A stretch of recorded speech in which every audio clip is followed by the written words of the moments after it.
Excellent. Thank you, sir.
Yes, sir. Do you have a pair of pliers on you? The front row is safe. I promise I won't call you. There's no throwing of water or anything like that. It's all good.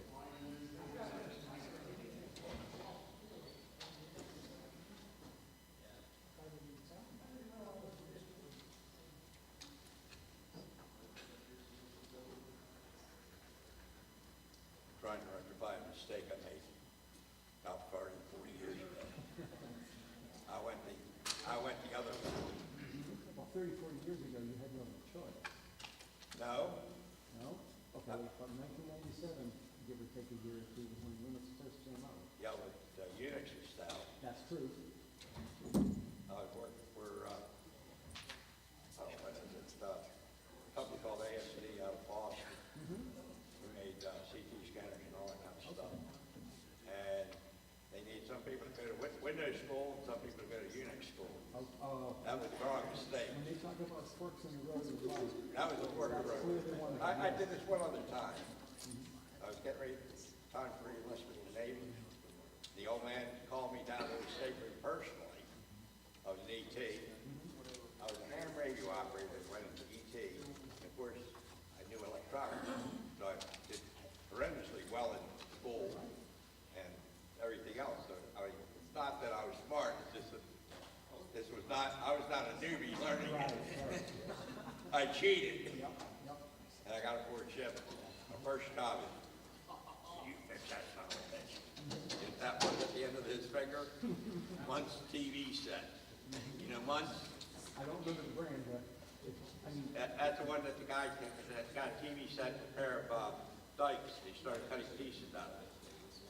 And as long as it worked, he kept cutting pieces until it stopped working. So I went in and started cutting other pieces. And it was the series filament.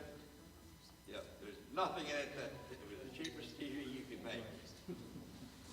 So I got one of the things got a military spec tube, so I had to balance the filament chain because it would have unbalanced the filament chain.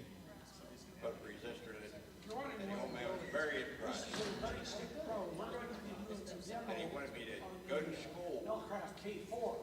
He said I could fix it up so that you can go to school at about a dozen prep schools and get you ready And then next year, you can have your choice between the academy or a group of universities, and we can get you a commission. He said, what I recommend is you become a limited duty officer in electronics. He said, that's the future. Back in the 50s. That's the future. He said, What you see there, you can go in, and it's become in my a limited duty hand. officer, use your brains and everything. You'll probably get academy. He said, not going to the academy, you rarely make academy. So if you can park Limited something duty there, officer would be the admin in charge of purchasing all the equipment for the Navy. I was too dumb to listen to him. I'm going to make this for the girl over at the rope company.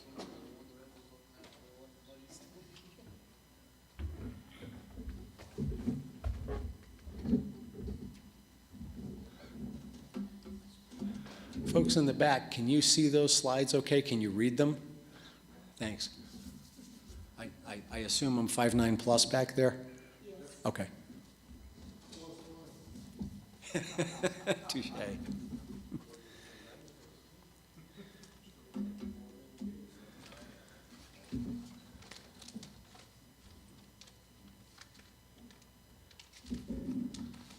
I realize there's hundreds of people standing at the gate trying to get through to get here, right? Yeah, they're all coming. Mine's moving quick. Is it? You think you got enough chairs? I was hoping they'd be full, but you know, maybe in 10 minutes they will be. But either way, we're going to have a good time here.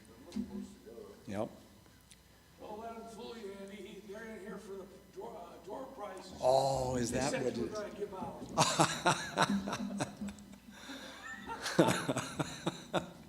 Wasn't that sick? That's okay.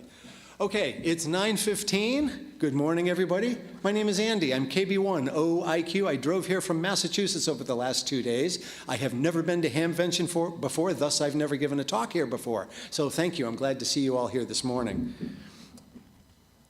That's not the way to move slides on a Windows machine. Hang on. Okay, how's that? The slide moved here. It didn't move there. Where's my favorite IT guy? I don't know why that didn't work. Well, I did that. It only went part way. This is a Windows machine. I can't be expected to know how to do this. I'm not really kidding.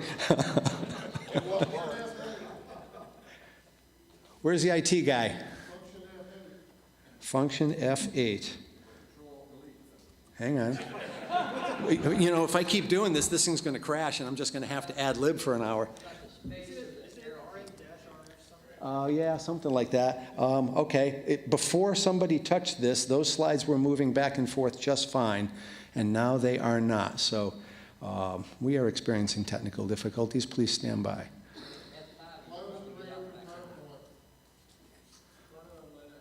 I would have brought my, okay, wait a minute, let's try this one.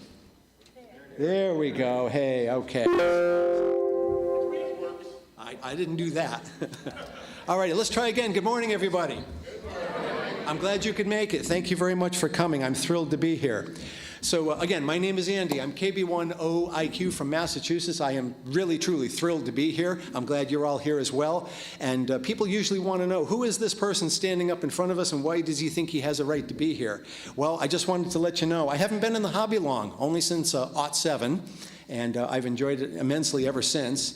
A couple of years after I joined the hobby, they elected me to be club president because I had been running Linux clubs since '97. Yes, sir? Andy, are you okay now? I think everything's fine now, yes. Excellent, thank you. So I ran the club for about 10 years, had a good time with that, and got out just at the end of the before time. And now the gentleman who's running it's doing a great job. I took part in the section for a couple of years, helping out with different things as an assistant section manager and affiliated club coordinator. Back in '97, I founded my first Linux users group in Worcester, Massachusetts, which is still going strongly today. They meet at Worcester Polytechnic Institute, otherwise known as WPI, where I graduated, and they still have a good core group of about 20 people that meet all the time. For quite a while there, when I moved out of Worcester up to Chelmsford, Massachusetts, I founded a Linux group there that I ran for many years, and also ran a meetup group until just before COVID started, and the only reason we haven't started is because I haven't gotten off my butt to do it. but we had quite a few people meeting for that. I also taught Linux courses for many years for the adult education program at night. That was a lot of fun. For $150, they got $2,000 or $3,000 worth of tech support. They loved that. And I've been using Linux since 1997, and by day, I'm a computer engineer. I used to design digital logic circuits, and now I build computer simulations and program them to test things before they're ever fabricated. So to quite literally say I live in simulated reality is a true statement. The fact that I can change my reality with one line of code, I wish life was that easy. So my most recent interest, and this will appeal to many of you who have been in the hobby a lot longer, I'm learning how to bring antique radios back to life, mostly from the 1920s and 1930s. I was not brought up during the tube era, so I know very little about that technology, but I've learned enough to know how to fix it and make it work again, so I've had fun with that. Homebrewing, I've always enjoyed soldering together different ham radio kits, Arduinos, that sort of thing, very much like that. I spent a lot of time doing micro-BitX. You might remember the gentleman from India who's been creating those for many years. At one point, I wanted to build a radio from scratch, so I did. I found a schematic for a 1920s style regenerative receiver, and I hadn't played with one of those before, and I think they're rather elegant in their simplicity, so I did that. But as far as Linux and much more modern things go, I've been enjoying FT8, but yes, I like CW and sideband as well. The grid tracker software we'll talk about later, fantastic piece of software, and it runs on the 3 major operating systems. Fox hunting I enjoy. I believe the folks from the M17 project are here today. Go see them if you're interested in free software digital voice. And the bottom line that fell off the slide is, of course, I've been doing Andy's Ham Radio Linux for quite a number of years. How many people here have downloaded and used it at least once? A few of you. Okay, well, thank you. I appreciate that. And others, I hope you will consider it after this talk. So when I created Andy's Ham Radio Linux many, many years ago, I had some goals in mind. I knew a lot about the Linux community. I was learning about the ham radio community. And I wanted to promote Linux, number one, because I firmly believe in the ideals of free and open source software. I don't like to use proprietary software. I try not to. Now some people will say, well, so what if the source code's available? I'm not a programmer. I can't do anything with it. That's true. But there are millions of programmers around the world who can and who do. And when you see the collection of software that I've brought together for ham radio, all written by volunteers, people just like you and I that know how to do this, you'll see there's really a lot out there. So I did it to give back to the ham radio community and the Linux communities. You know, your Elmers teach you things. You want to be the next Elmer. You want to pay it forward, whatever you call that. So I want to give, this is my way of giving back to both of those communities. I wanted to create a software collection containing as much ham radio software as I could find and I could fit, where none of it is proprietary. It's all free and open source or similarly licensed software. And the goal, and you never quite hit this with any computer, the goal is it just works. All right, we have enough computers to fiddle with. We've got our cell phones. We've got this computer. We've got that computer. The radio's a computer, which you typically can't get into. I want it to just work. Now, if some program crashes, okay, I can't do a whole lot about that. But when I pull it together, I need to make sure it's installed correctly. I need to make sure all the menus work. You don't want to fiddle with that stuff. You just want to bring up the program and enjoy the radio. That's my goal. Only you folks can tell me if I accomplished it, right? But yes, I run my own stuff too, so if I see something, I will fix it. And so I want to focus on the radio hobby, not babysitting yet another computer. So the idea of Andy's Ham Radio Linux started out just that way many years ago. So 2 weeks and a day ago, I released version 25A.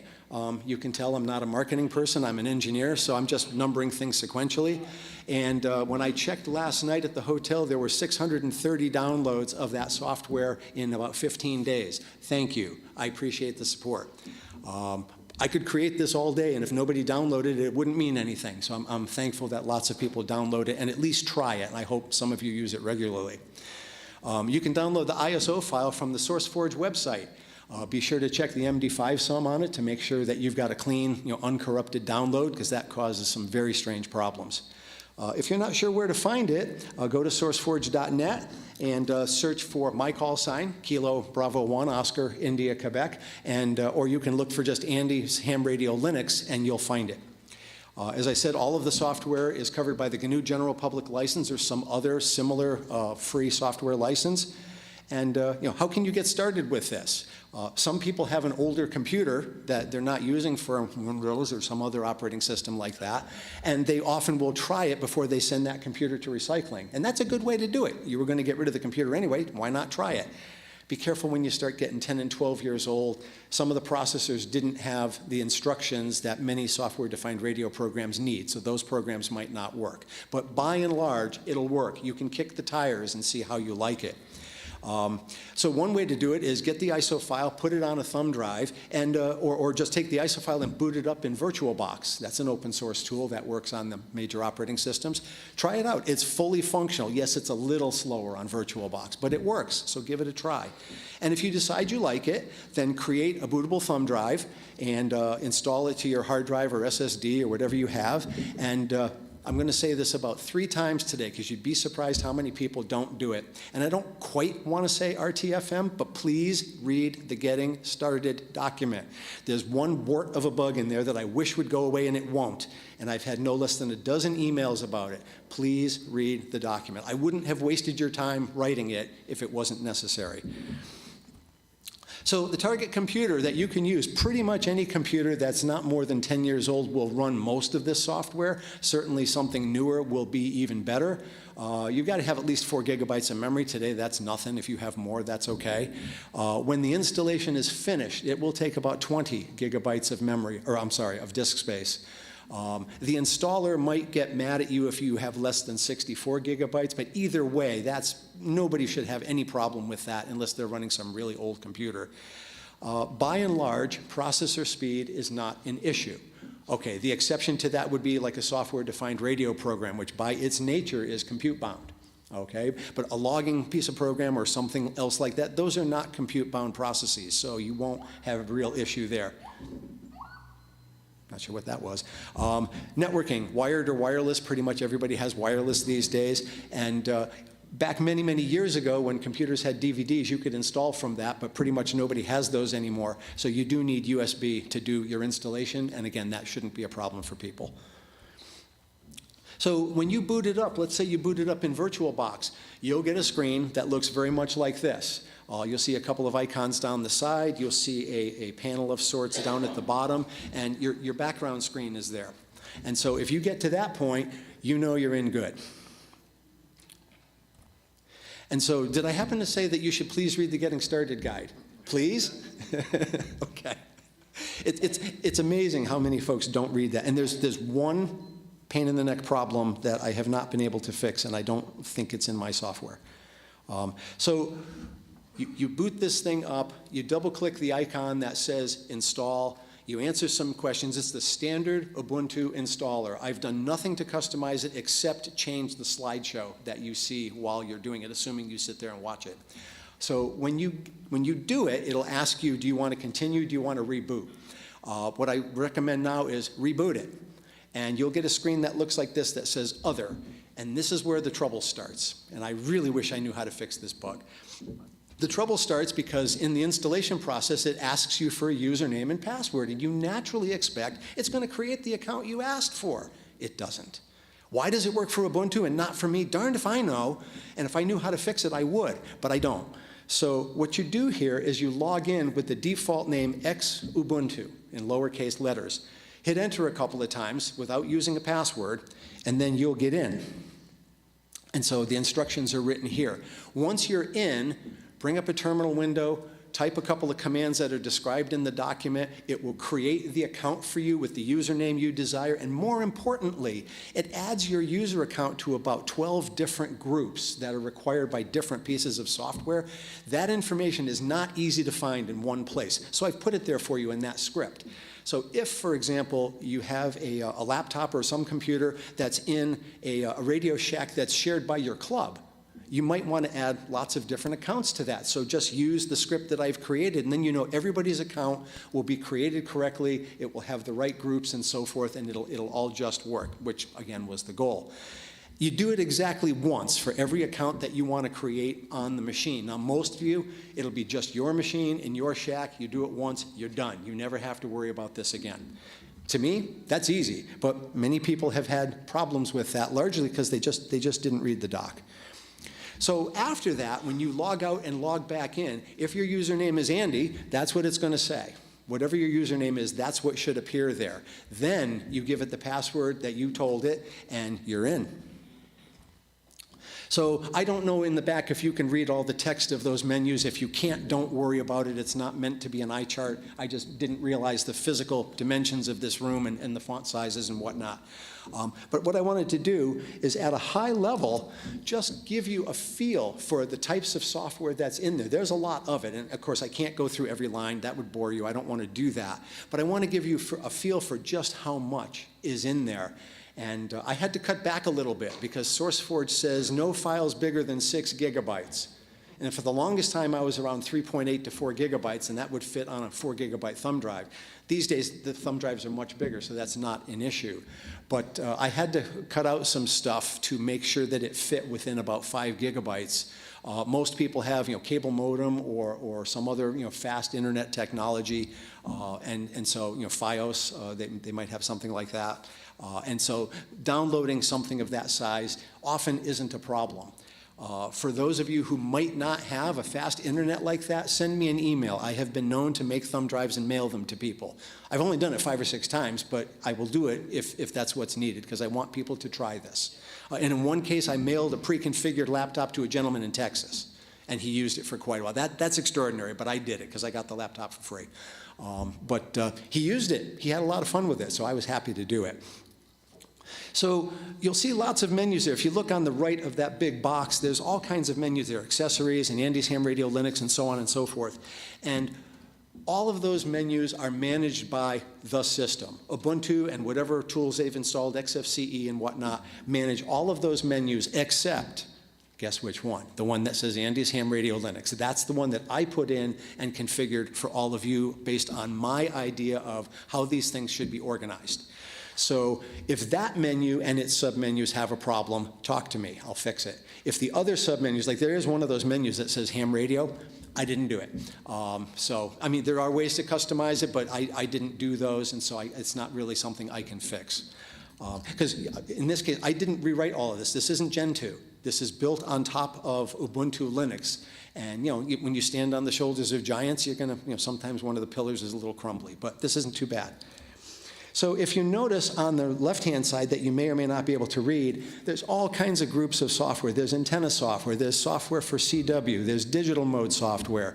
There's quite a bit of documentation on there. For those of you who are into designing your own circuit boards and doing layouts or doing Arduino or rolling your own coils and that sort of thing, there's all kinds of electronic design software in there to assist that aspect of the hobby.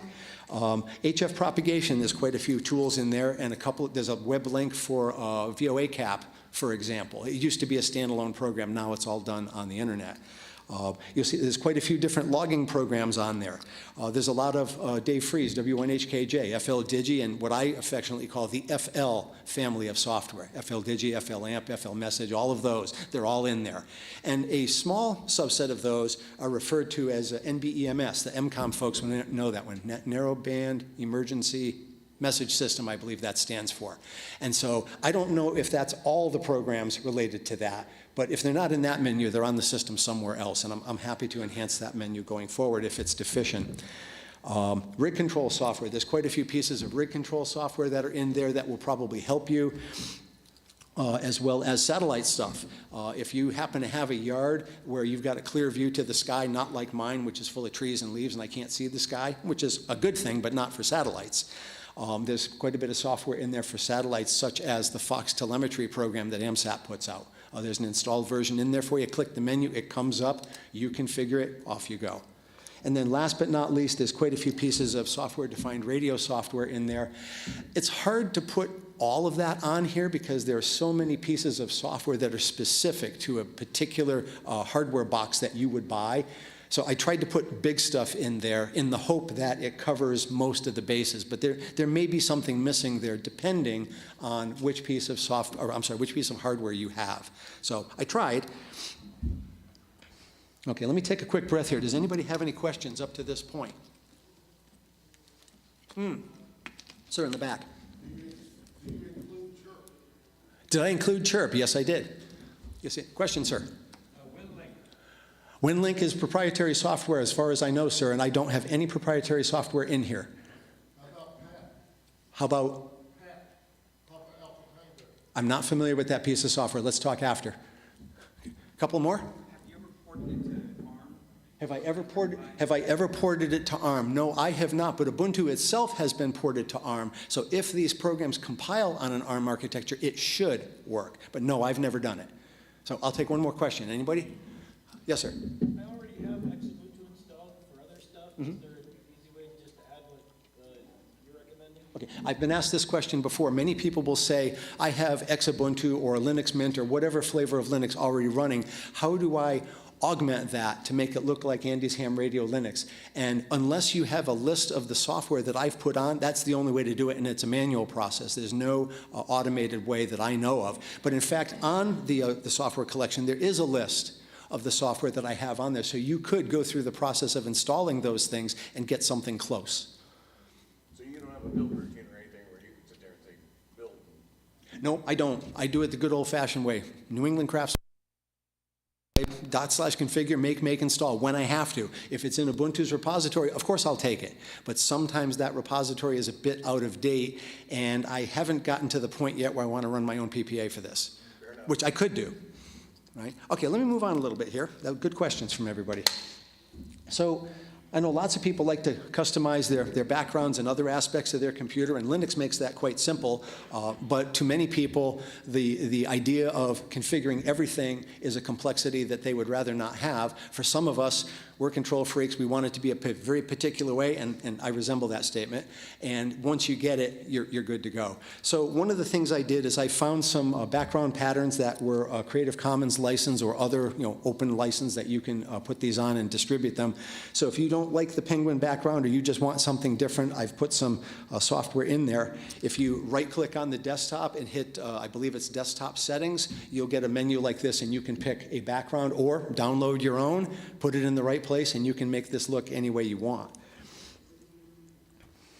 So there's quite a bit of documentation on there. Some of it are documents that I wrote that were helpful. I figured out how to do, what was it, Digital Radio Mondial, if I'm pronouncing that correctly. And it's not a common thing that people use, but I wanted to make that software work. I figured it out. I wrote it down. Hopefully that helps somebody. But there's many other pieces of documentation. I don't try to reproduce the whole internet in this software collection. So what I would say to you is, if you have trouble with a piece of software, first and foremost, go to the website for that piece of software. They can probably answer your question better than I can. But if you ask me and I know, of course, I'll share that with you. Some of the programs are command line based, yeah, believe it or not. And so the documentation for many of those is a man page. Well, some people don't know about those because they're not as familiar with Linux. So I put many of those in their own menu, which brings up a terminal window, runs man, brings up the documentation. But most of it is online. You can click through, HTML just like you would expect it to be, and you can find it that way. So there's lots of different pages there. Under documentation, there's command line documents. There's Andy's Ham Radio, the stuff that I created. There's the documentation for Dave's stuff, W1HKJ. And also, I think I have the Direwolf stuff in there. Yes, I do. I know John, WB2OSZ. He's a member of the Ham Radio Club that I belong to in Massachusetts. He lives right down the street from me. And I put some of his documents in here for the Direwolf software. Okay, this is an eye chart. Don't try to read this, but it's a long list of the different pieces of documentation that I wrote for Andy's Ham Radio Linux. Included in that, and of note, is the release notes, all of the versions of the different software that I have put in here in case you're interested in that. The Getting Started guide is in there somewhere. It's also on SourceForge. And the list of packages that were installed through the Ubuntu Package Manager, APT. It's all there. And you'll notice some of this documentation will bring up a terminal window. Some of it will bring up a website. In this case, it brings up a website with Firefox of all the files. You click it, you've got it. It's right there. Okay, I'm not going to be able to go through all the menus line by line. Again, I don't want to put you to sleep, even though I hope you've had your coffee before you came here. But just to give you an idea, so off on the left-hand side, you may or may not be able to read it. There's some antenna software in there. There's 3 or 4. Did I lose the mic? Oh. Hello. Take 2. Help. Can you hear me back there? Okay, I'll try that until the AV gentleman is able to come in here and fix this. I don't know what happened. It's a Windows machine. I couldn't begin to tell you. So what I wanted to let you know is that I've got a collection of antenna-related software in there. One program that I wrote, how many people have Rig Expert AA-whatever analyzers? A few of us. Okay, the older versions, before they did Zoom, I wrote the software for Linux on that to extract the data out of there. Thank you, Rig Expert, for providing the specifications so I could do that. Because as you probably know, most of these vendors create proprietary software that doesn't help us Linux people at all, and they largely don't care. When I contacted Rig Expert many, many years ago, they said, sure, we'll tell you the goes intos and goes outas, but we don't want to tell you the internal stuff. I said, I'm fine with that. And so I was able to write that piece of software. It's a Perl script. It's not fancy. It gets the data in and out. Feed it to your favorite spreadsheet or whatever you want to do with it. It is available. Okay. Other things that are in there. How many people know what a Moxon rectangle antenna is? A few of you. If you ever want to build one, there is a piece of software that I wrote called FL MoxGen. It looks very much like the Windows version that somebody wrote many, many years ago, but it's a complete rewrite. All that's the same is the GUI. And I asked the gentleman for permission to copy that GUI. Strictly speaking, I didn't need it because it's not copyrighted or anything, but I asked him, because we hams try to be ladies and gentlemen to each other, and he said, sure, no problem. So many years ago, I wrote that program. You can print the PDF file, you can take it to your garage or your workshop, wherever you build these things, and you've got it made, and with any luck and a little bit of that spray that makes the SWR go down, it'll work fantastically, right? Where do you get that spray? There's a vendor here today that's selling it, right? Barrett's back order. Yep. RF exposure, I believe the requirements to do that kicked in this month, in May. And so there's there's probably several places to go for that. There's one website that I have linked to here. You type in the gain of your antenna, the frequency, and 2 or 3 other things, and before you know it, it's printing out something about controlled exposure, uncontrolled exposure, how many feet away. You need to save that documentation. Print it and put it in a file cabinet somewhere for every antenna that you have on every frequency it runs on. FCC says we must do this. And unfortunately, there are litigious people out there that don't appreciate our hobby. Cover yourselves. Make sure you have that.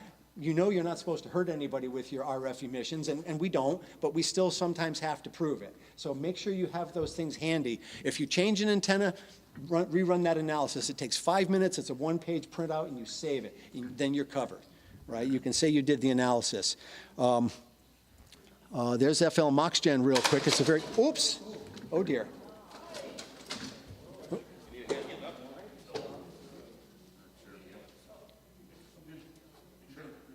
Are you all right, sir? Yeah. Okay. We don't need that chair anyway.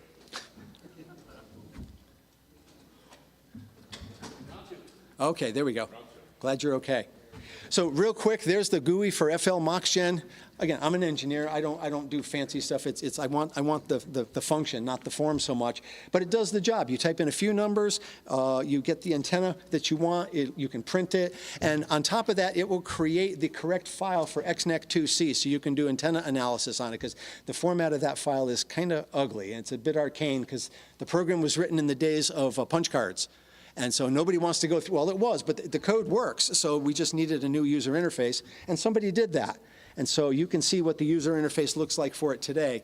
Keying in the information is a little tedious, but it's there. And so you can get a picture of the Moxon rectangle antenna in the vertical orientation. This is for 2 meters. You get the graph in the middle, the picture in the middle that shows what the radiation antenna pattern looks like. And then you get your front to back gain and SWR and all that in the diagram on the left.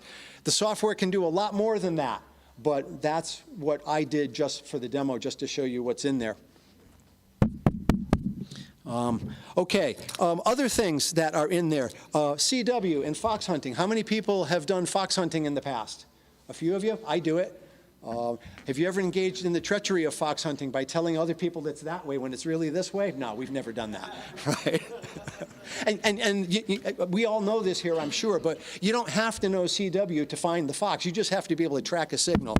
This is not working. If you could tell someone. Thank you, sir. Oh, okay, very good, sir. Thank you. I'll just yell. So the Microfox device from Bionics, that's the second company that offered me assistance when I asked them how to program their devices, and they said absolutely positively, yes, here's the specification you need. Thank you, Bionics. I really do appreciate that. So the GUI looks, again, just like the GUI for the Windows program that they distribute. I had to give it a slightly different name because I don't want people calling them for support on my software. That's not fair to them. And so it's all here, and if you program it with this program, yes, it's still compatible with the way the Windows program programs it. It's all good. There's also a program in there for CW practice, XCWCP. It's an old program, but it works. If you need practice with CW, you hear the sound, write it down, compare it to what's on the screen, piece of cake. I used that and there we go, thank you. I used that in lcwo.net.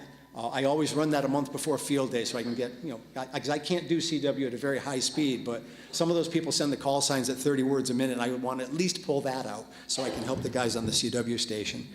So there's programs in there for that. The next menu, digital modes. There's an awful lot of stuff in the digital modes menu. I'm not going to cover all of it, but all of the FL programs are in there from Dave W1HKJ. There's a free DV. How many people have heard of free DV, digital voice for amateur radio, free software? Excellent. Yeah. The Codec 2 that the gentleman in Australia wrote perhaps 10 years ago, that's still an active effort because every day they get it down to a lower and lower bit rate, which is very amenable to HF, for example. We want to keep the amount of RF spectrum that we use relatively narrow. Now, sure, there's a decrease in audio quality when you do that, but now we're getting down to communications grade. You can hear the words, you know what's said, but some of the tonal qualities of the speaker might be lost unless you have a really good channel between the two. So there's that stuff out there. Grid Tracker is out there. How many people have ever used Grid Tracker? Quite a few. I think it's a most excellent piece of software. Thank you, Steve Loomis and company. That's great stuff if you're into tracking your grids for whatever reason. There's what do you call it? WSJTX, the FT8 software is in there, and that's a good piece of software that you'll be familiar with. An offshoot of that is JS8 Call. How many people have heard of that one? A few of you. Thank you, Jordan and company. They did a great job with that software. JTDX is in there. There's some M17 software. How many people have heard of the M17 project? It's not a military weapon. It's digital stuff for ham radio. I believe the M17 people are here today. Several of them are in southern New Hampshire, and I've met them personally. I'm very excited about that project, and I'm starting to participate in it and learn a lot more about free digital modes in, well, not free digital modes, but free digital voice in ham radio. We'll talk more about that later. Other things that are in there, there's the Echolink software is in there called QTEL. There's a much older program in there called Zaster. I don't know how many people have heard of Zaster. It draws maps of all different flavors. You can use APRS to get data on the maps. It's a very good piece of software. There's a lot to it. It's in there for you. It was very difficult to configure with all the map formats and everything. I've done all that for you. Just click the button, use it. I think you'll have fun. And there's another program in there. I can't read them all. They're too small for me even. But there's a whole bunch of stuff in there. So how many people have, you can admit it here. It's okay. We're all friends. How many people have done FT8 before and maybe even like it? I do. I admit it. But I like other stuff in the hobby, too. And so this piece of software, WSJTX by Joe Taylor and friends, is out there. It runs on the 3 major operating systems. And this ties in very nicely with Grid Tracker. So whatever grids you get, it will plot them on the map, and you can see what you've got, what's been QSL'd, and so forth. And how many people have ever heard of the relatively simple logger called Xlog? A few of you. I'm the current maintainer of Xlog. I hardly ever have to do anything with it, but it's been around for, close to 20 years. A gentleman in the Netherlands wrote it originally, and many years ago, he said, I'm done with this. I don't want to write it anymore. If anybody who has the credentials wants to take this over, send me an email. So I sent him an email and said, okay, I don't know the innards of your software, but I am a programmer, so on and so forth. I'd like to give it a try. And 6 weeks later, I heard nothing. I figured, okay, somebody else got it. Well, then he sends me an email back. He says, Andy, I think you have the credentials and nobody else has asked. It's yours. So I hope that's a good thing, right? I hope it is. So I have put in some fixes, and the first fix I put in is a question mark that says, do you want to ask the question, are you sure you want to quit? I hate that thing. But in fairness, we want to keep choices available, so if you like that, you can keep that option. If you don't like it, you check it once, you never see it again, okay? And so that's the first modification, I don't want to say fix, modification that I put into that software.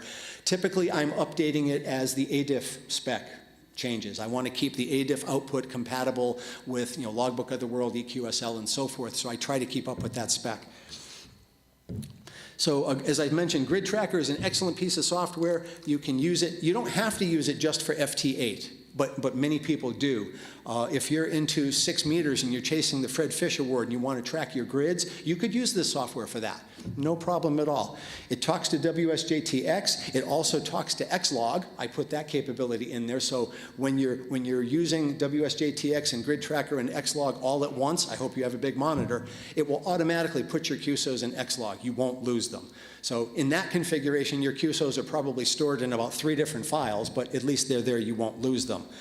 Grid Tracker also will send your logs to Logbook of the World, EQSL, I think QRZ. There's 5 or 6 different places that you can configure where Grid Tracker will send your logs. And then it'll read back from them as well, so it'll change the color of the square, and I'll show you that. Hopefully you can see that picture okay. There's all kinds of colored rectangles on there, and they mean different things. Some of them are, I contacted that grid. I got a QSL back from that grid, and if there's nothing there, it means you've never gotten that grid. Now, this may look a little bit sparse, but that's what I've accomplished. Some people have large swaths of the world, you know, totally covered. They've gotten all the grids. It's whatever you do. Lots of other things on this screenshot. You may not be able to see all of it, but there's a spot there that tells you where is all the activity right now. And on this one, it says it's mostly on 20 meters. How does it figure that out? It talks to PSK Reporter. The gentleman who wrote that lives down the street from me. And so that's a great tool as well. I don't know that I mention it here, but it's good stuff. And then down at the bottom, of course, it shows you who's calling CQ, or configured to show you anything you want. Mine is configured to say who's calling CQ from a grid that I need or have not confirmed. And so I can see down there, there's 3 of them. 2 are grids that I need. 1 is highlighted as a grid that I've contacted but not confirmed. And if I want to in FT8, I can click that and it will start the conversation. Next menu down is one with all the electronic design stuff in it. And how many people have programmed with Arduinos in the past?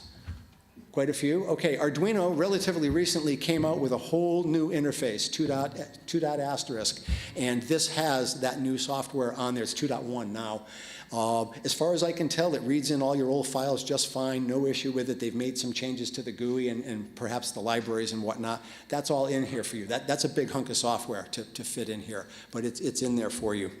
Other pieces of software that are in there, there's all kinds of stuff for doing circuit boards. You can draw schematics, you can create the Gerber files that you would send to a vendor. All of that kind of stuff is in here. Now, maybe most of us don't do that, but those of you who do, it's all right here for you. KiCad is in there and so forth. So there's the Arduino GUI. In some ways it doesn't look much different. In other ways it's quite a bit different. But I just found some program I had laying around to load in there. Still does the syntax highlighting and all of that stuff. I found, well, the older version, 1.8, I found that highly valuable when I was hacking the microBitX code. You may remember Ashar Farhan from India and the microBitX effort that's been ongoing for years. I took a microBitX and hacked the living daylights out of the software and did a major hardware hack. I put an EMIC2 chip in there, and I think I have the only microBitX that talks to you. And so a blind person could use it. And in fact, I had a blind person test drive it for me. He says, I mean, I'm sighted. I don't know what it's like to be a blind person. And he said that I pretty much nailed it. So I only built 2 of them because they were expensive to build in quantity 1. But I have them, and they do work. I put all of that information on SourceForge, so if anybody ever wanted to duplicate it, they could. Unfortunately, the EMIC2 chip is EOL, so I don't think you can get that anymore. But there might be one floating around at the flea market, perhaps. You never know. Okay, how many people ever wind their own coils and make their own projects that way? A few of you do. You can get close with software like this as to how many turns you need, how thick is your wire, how thick is your form, so on and so forth. But there's always the adding or subtracting of a couple of turns to get it dialed right in. I have experienced this, and it's not frustrating. It just takes a little bit of work, and the reward is well worth it. So here's a piece of software that I found where you can feed in a lot of those parameters, and it will give you an idea of how many turns you need and what the resulting inductance will be. Of course, you have to build it and measure it, but at least you have a fighting chance. And I don't know what this is a schematic of, but this is an example of what KiCad is able to do for you. It's a very full-featured schematic editor.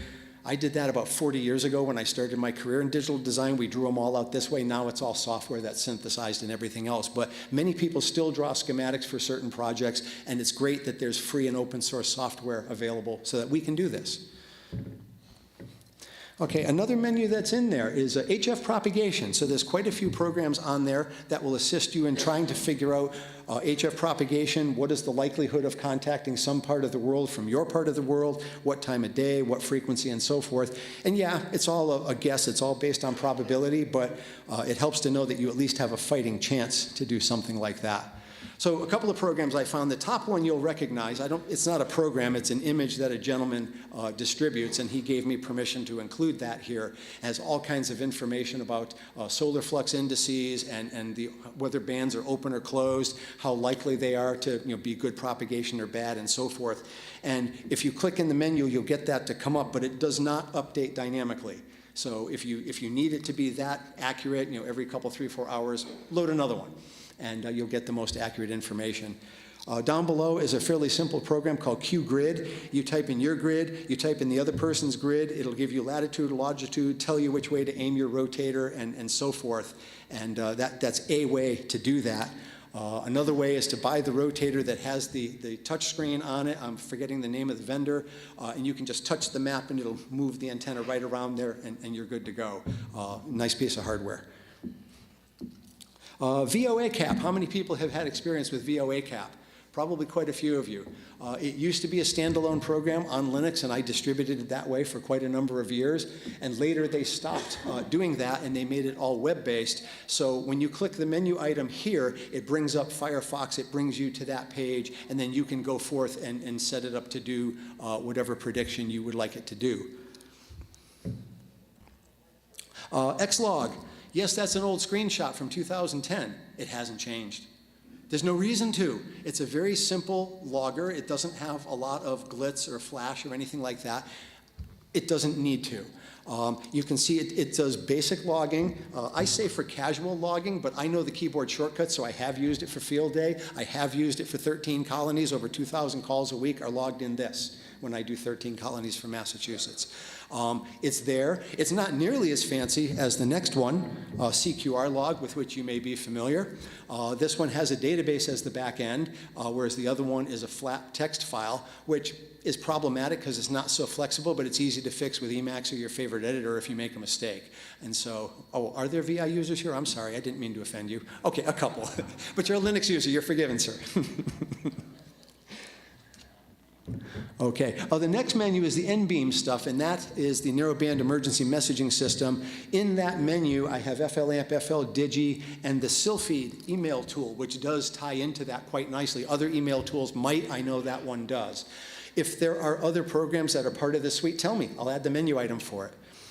Not a problem. But there's no infrastructure required. These programs run on other operating systems too. I have always bristled at the name WinLink, and those folks have a right to write the software in any language they want. They have a right to use their hobby time any way they want. They have a right to license their software any way they want. But unfortunately, it excludes those of us who don't run Windows. I don't think that's what this hobby is about, excluding people. So in my personal opinion, I would rather run free and open source software that's open to everybody and anybody. That's my personal preference. But again, those folks have every right to do what they're doing, and a lot of people like their stuff and they run it. So that's okay too. So people in the MCOM world will either be using this or WinLink as the two major ones. I don't know if there's another player in that space or not. But this stuff is available for people who would like to use it. The next menu coming down is some rig control software, and someone asked me earlier if Chirp was included in that, and yes it is, but I don't have a Chirp screenshot, because of course when it comes up it's very bland. And once you do a couple of menu items, you get the thing that looks like a spreadsheet, you fill in the blanks, hit the button, and it programs your radio very, very nicely. It works really well. I've used it on both newer radios and some very old stuff. Works just fine. I've not had a problem with it. Be sure to check on their website the supported hardware list. Every HT in the world is not supported, but a large number of them are. Yours probably is. If not, and you ask them, they might just need help doing it.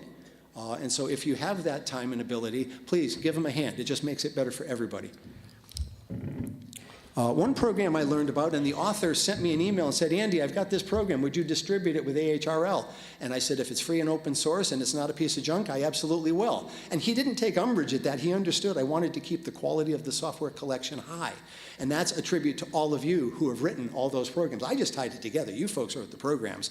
But this is a program called WF-View. And if you have an ICOM 7300 or 7610, I've had both, you can get a waterfall display and control an awful lot of what you see on that front display. You can control it all here. Not every bell and whistle, of course, because our radios have so many of them these days, but you can control a good number of them. And the gentleman continues to add supported models to that software. The Fox telemetry program, how many people, AMSAT, Fox Telem, have ever downloaded and used this before? I see a couple of hands. Okay, if you were to get into satellites, if you buy yourself an Aero antenna or make your own or do something like that, a program like this could be helpful for the Fox satellite. You can download telemetry information and other things about the satellite, and there's a way to feed that back to AMSAT so that they always have an idea of how healthy the satellite is and so forth. You might get a reading in your part of the world that says something. Other folks might not be able to read that information for whatever reason.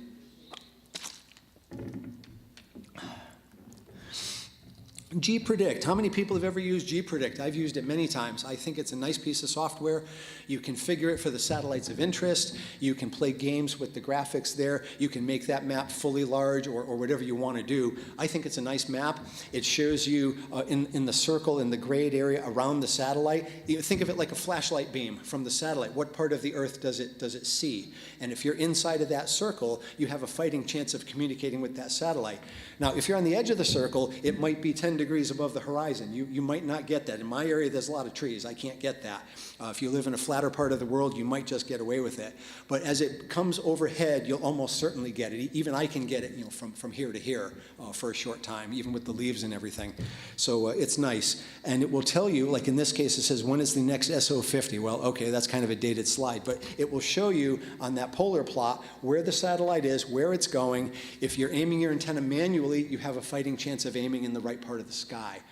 Sure, these days there's apps on your phone and so forth that'll do it, but this is a way to do it.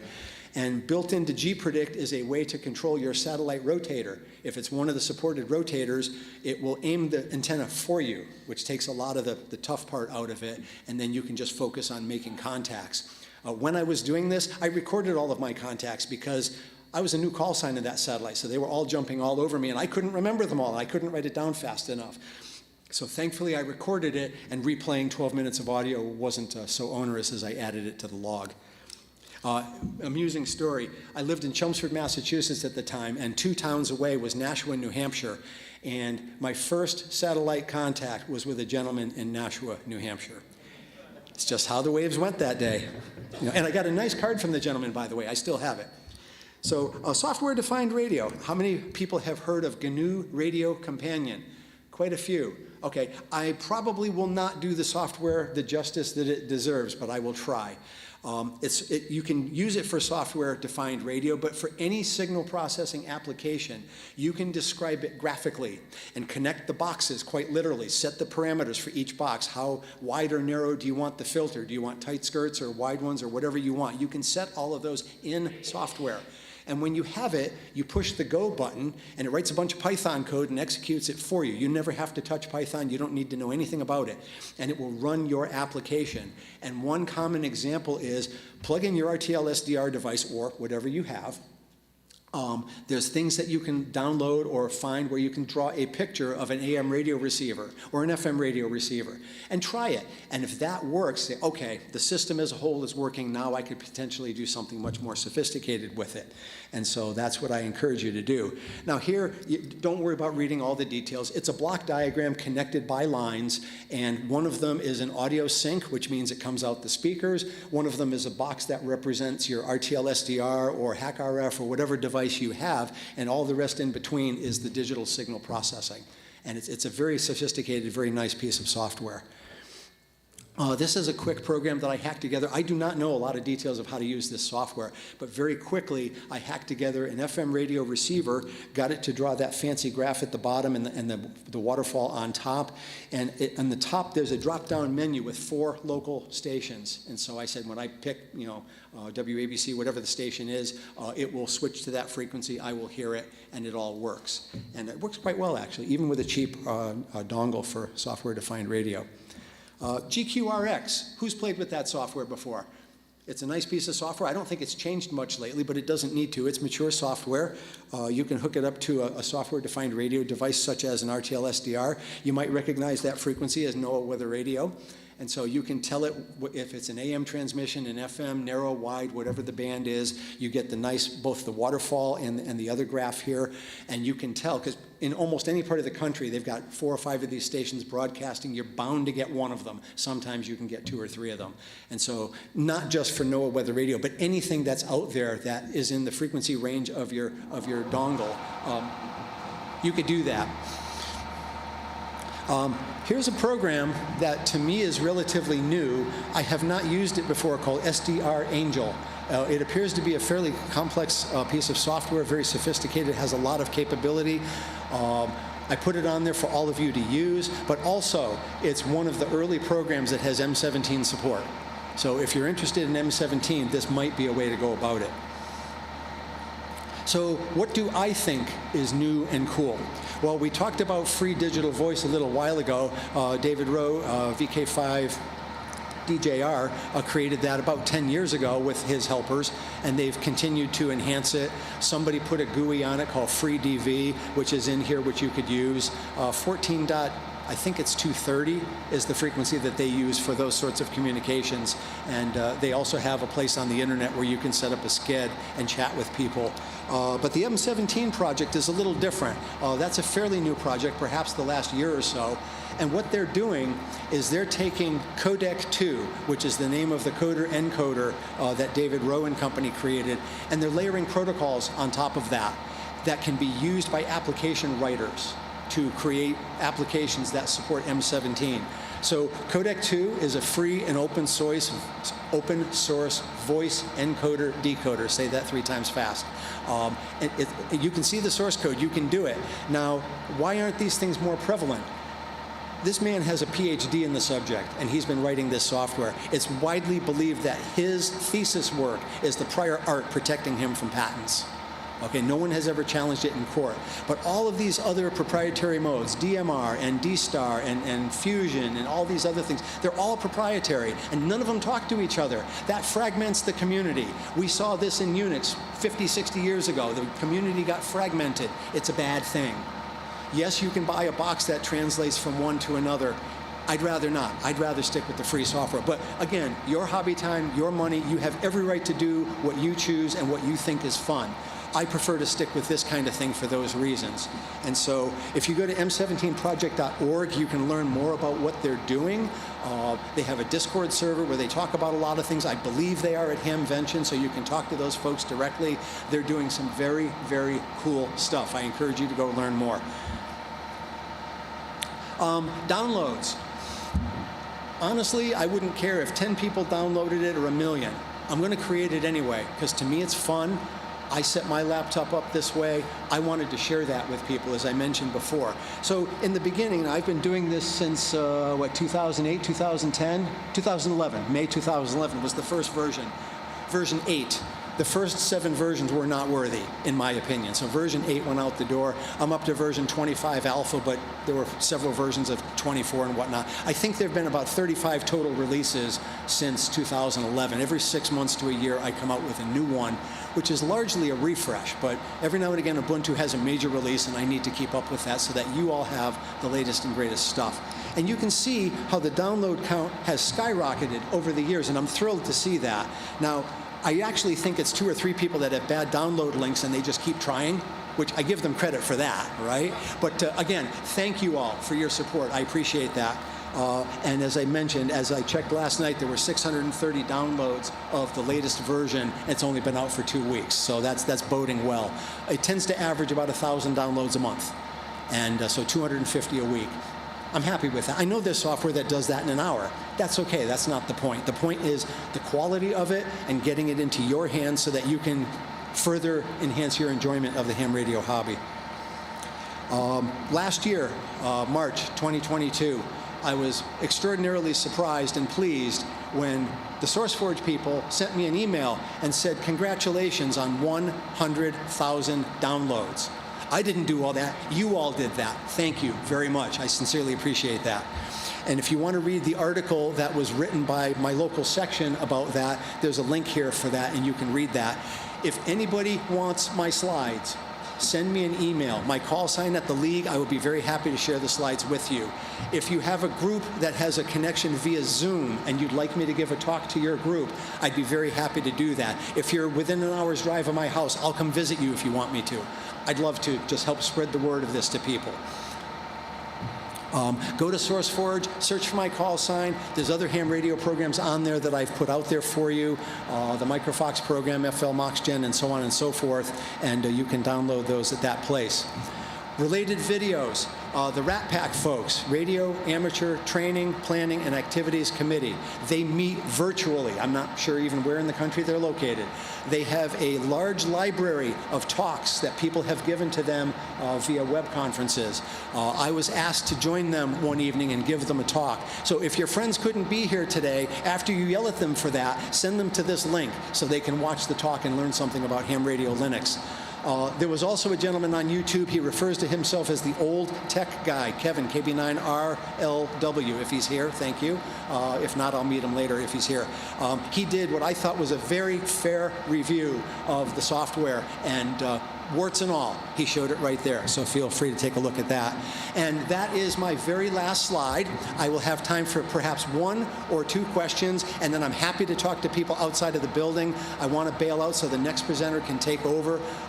Thank you very much for the time. This has been a heck of a thrill for me. I've never been here before. Let me take 1 or 2. Yes, sir. Can't hear you, sir. Go to SourceForge. He's asking where to download the software. Go to SourceForge, SOURCEFORGE.net, or SF.net, SierraFoxtrot.net. Look for my call sign, which is Kilo Bravo 1, Oscar, India, Quebec. You'll find it. Okay, and if not, send me an email. I'll point you to it. I'd be happy to do that. Okay, let me take 1 more so the next gentleman can start on time. 1 more. Yes, sir.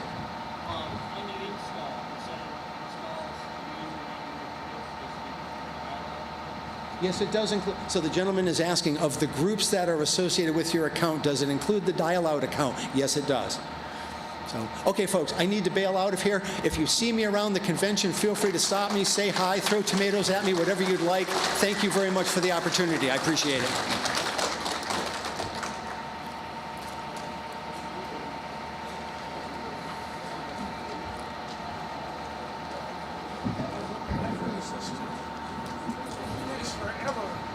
Yeah?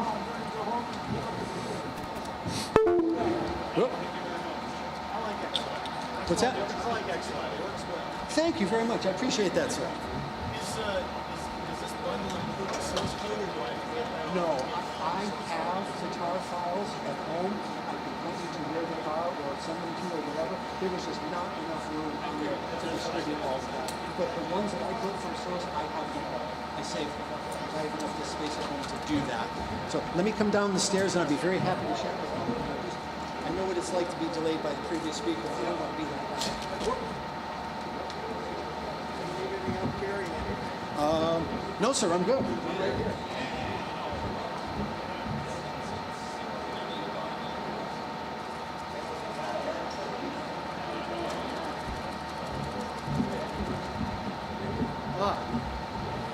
I guess they have a, hello.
see it.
tech.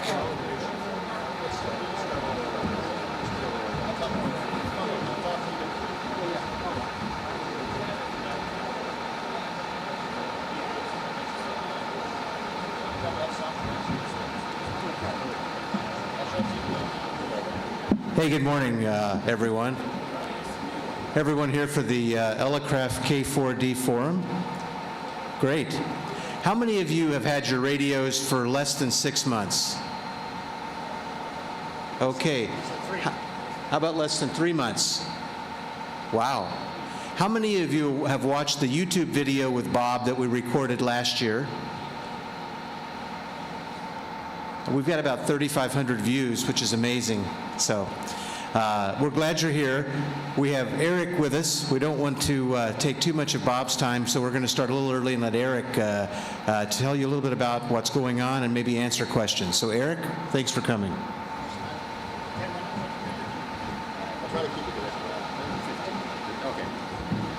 Hey guys, are you awake? I'll warn you, I've had 2 cups of coffee, and I'm not his evil twin, by the way. We're not brothers, but I think Bob has me beat a little bit for hyperness, but not too much. We're both pretty wired, but especially they don't let me have more than 1 cup of coffee at work. So I have 2 today. I'm warning you. I may have just go like this if you want me to slow down. Now, Bob gave me this long list of questions I have to answer first for you, but hopefully this will answer some of the common ones. So let me put on my readers here real quick. Anyway, you guys having a good time? You awake? All right. We're not awake yet. We got 2.5 hours of sleep the night before because we had a 6:20 flight out of San Jose. That was interesting. And I had to drive from Santa Cruz area, so get up at 2:30 and go. So I got about 2.5. So I'm still recovering from that. So that's why the extra coffee. But no, I didn't do that. That would really get me. Don't do that. Don't even get near that. Okay, so he gave me about 8 questions. I'll go through these just real quickly, and then we can follow up with some questions as much as he doesn't pull me off first. Okay, if I order a K4 or K4D at the show, by the way, it's feeding back just a little bit here. Can you guys hear that? Is that bothering you? Yeah. Is there a volume control, Bob, for this, or do we have control over the level of the audio? Or maybe I'll just move it a little bit. Maybe it's just feeding back a little. Okay, do that? Okay, I just moved it a little bit. I could hear that ring in my ear. I guess my high-frequency stuff still works. I didn't listen to enough rock and roll as a kid to kill that off yet. A notch filter? Yeah, the auto notch filter. We need that. Okay, so if you order K4D at the show, how long will it take to receive it? Well, I can tell you where we were at the end of last week. It was basically 1 to 2 weeks. It's no longer 1 to 2 years, certainly, or 6 months. There's a long story about that, and I won't, as you guys know, all the fun COVID and delay stuff, but fires and parts shortages have been interesting. But anyway, we're in much better shape with that. Now, after Dayton, it may stretch out to 4 weeks. I don't know. It's hard to tell how many orders we get here and online at the same time. There is only advertising here is we do have a special on the K4 where it's $200 off, so you won't see that very often anywhere else. So get that going. That's my only ad today, so you're safe. And when will the virtual K4 software ship? Actually, I'm going to answer several things here because the next question is, when will the K4 Zero and K4 or K4 Mini, it's the same thing basically.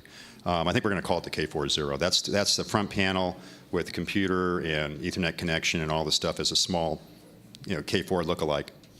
You're pointing in what direction there, Ed? Oh, he's telling somebody where to sit. Okay. I thought he was talking to me and he's going like this. Okay. So I'll go over sort of our current game plan. We're at the booth. I'm showing our software now streams pan adapter over Ethernet. Actually, that's been going for a little while. Like N1MM can suck our pan adapter data and display it, and some of the other apps, Win4 K3 is using it, and so on. We've now just added in the, it's still in internal alpha test, streaming audio over Ethernet for remote use. Obviously, that's the next thing that had to come. I'm showing that in the booth. So I can do streaming audio both between a couple of my radios. I've actually got K4 to K4 doing it right now. And actually, the software we're developing for the K4 Zero also will work at no charge. We're going to charge for the, obviously, the K4 Zero hardware, and also a little bit for the software version that goes on Windows and hopefully on Mac too. We think those will two compile it pretty cleanly going between the two. Oh, am I dropping down? Okay, I'll just get my best announcer voice and come off of the mic here. So we've got 3 things. We've got, and I'll just sort of give them to you in the order they're coming out. First thing you're going to see is, as part of a regular no-cost software update for the K4, is the software that lets you remote one K4 to another K4. In other words, you can turn your K4 into the equivalent of a K40 by pushing one button, type in either the address on your local net if you're just doing something locally, or what I'm using right now is W8RJ in Ann Arbor, Michigan. I can go to his station by typing in his dynamic DNS address, and it'll just go there and connect, and away it goes. One note, all of our internet connections for remote are encrypted, everything, end to end. I mean, you can't, that's your password basically is the encryption key, though you'll type in some password that we turn into the key. So you set it up on your host, set it on your client, put in your password, and then they'll connect. Otherwise, it won't even respond to people trying to connect, even if you get through the ports that are open, if you have those open on your system. But anyway, getting back, in order, you're going to see that first over the summer here coming out in terms of that'll be the first, probably a beta release and a final release. What's nice is that same software will go into the K40, which will be nice. Which is basically, now the smaller package you can take portable with you. Obviously a full K4 for remote, unless you're controlling your friend's station or sharing his antennas. That's what's sort of nice K4 to K4. If you both have K4s, you can now say, hey, I want to use your big 2-element on 40 meters or your monster IR, whatever it might be. But you guys can take turns, have to do things like that, which is sort of fun. The second thing that's going to come out is going to be the software standalone for Windows. It can be on a tablet like I have at the show, which is a Windows Surface. It can be on a desktop. That functionally is in process right now. That'll follow right after what you see come out in the K4, because it was waiting for the streaming audio and stuff. We've got Control working in the booth with it right now and Pan Adapter, you'll see that. And it's actually both of those, K4 acting as a client and that are connected to my one on the left on the sort of the end of the table as the host. So it's 1, 2, 3, right around the end of the summer, into the fall is when the K40, it's mostly, because of the same software, it's mostly more lead time on some critical components, like the industrial grade SBC, we had to get a smaller version. So I'm going to, that's a quick over the summer type thing for those, but I can't get closer than that because software tends to take longer than you expect sometimes, but no kidding. But the hardware side actually I have pretty well nailed down on that, so that was the question on that. But I can give you more details at the booth afterwards too. I'm going to go a little bit faster here. When will the K4 HD module ship and will it be field installable? I'm waiting. I got 2 critical parts on that I've got problems getting right now. I don't have to, one I may have to design around. This is driving me crazy. We still have this happening. It's like a surprise each week for regular products we have, but new one that's even tougher. One of them is made by Skyworks, who bought Silicon Labs, which had one of the critical parts that we used in some other stuff. And hopefully they'll have those out. They haven't killed the part. It's just they aren't shipping them into the channel very fast. But that will be, I think, in the fall, late summer, fall timeframe. It is upgradable in the field, just like we just released the K4 to K4D upgrade, which is a 2-board upgrade. You add a second set of bandpass filters and an additional A to D converter and digital down converter card. Basically a mechanical process. We're going to publish, by the way, instructions and a video when I get back from Dayton, so you can see it, how to put it in. It's not that tough, but we'll also do it for charge if people want to send a radio in if they don't feel comfortable, pulling covers off the radio and pulling out the SBC off to the side and things like that while you plug in a card. Will we enable adaptive pre-distortion? When will we enable adaptive pre-distortion? One thing to be clear, we've not announced that as a feature, but yes, we have a hardware path to support it. It's probably not going to be until sometime next year, to be honest, if we do that. I'm not committing to a date. Please don't treat it as a commitment. I want to do it. That's why the hardware's in there, but we have to get all this other stuff done first. But that will be on the road. I'm on the ARRL transmit spectral, whatever they call it, CSI. I'm not a CSI investigator, but I'm on that committee, so I'm obviously motivated to get that in there too, which is nice. We're not dirty right now. We're a clean transmitter, but we want to get them even cleaner. So that's what we're all trying to do. When will the K4 support spectral subtraction noise reduction for RX? As soon as I get the DSP engineer off of the current remote stuff he's working on with Brandon. We've actually got stuff, but it's got to be translated from a different design actually to get in there, and that's a lot of work. A year's work? No, not a year, but it's going to be in the fall at the earliest. I want to do that. We'll have that. You'll be able to switch between what we have now and do that. That's a neat mode.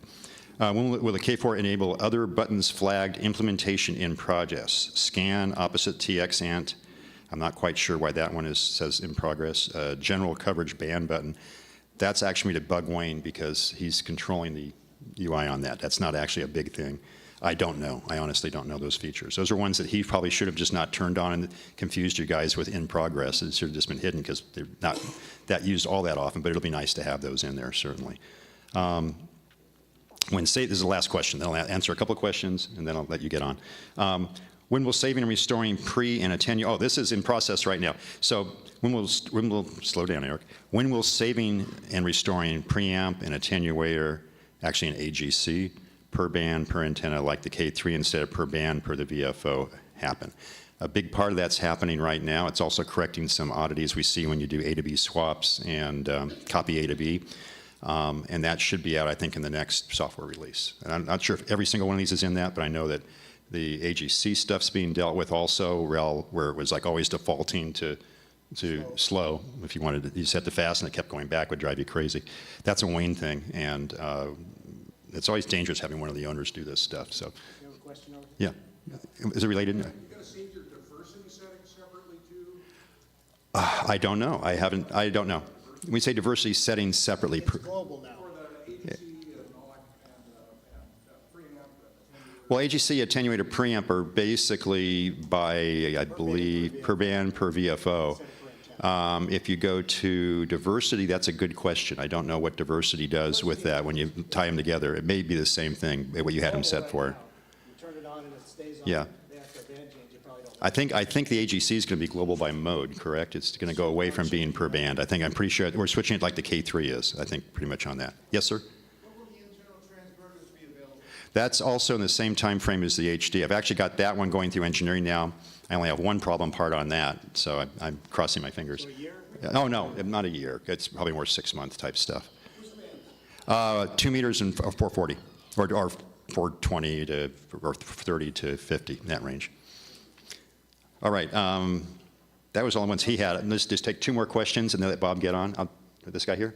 Yeah, in your K4 0, well, first of all, is it initially going to be the same case as the K4, or is it going to be? Oh, it'd be the smaller one. Yeah, that's the only confusing thing. I did a K30. It was the very first time we just. Right. This Wayne didn't want to use the word mini. Don't ask me why. But so we're using K40 for the smaller version. It's about 4 inches deep. Exact same front panel. That doesn't change.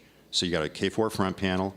You've got I/O out the back, so you can get all your logging programs and sound cards for FT8 and through the USB port. So basically, you have the same connectivity that you've got on a K4. It's going to use the keyer that's built in that we've always had. So you're going to be using local keyer, local side tone. So you obviously can't wrap the side tone around. You'll go crazy.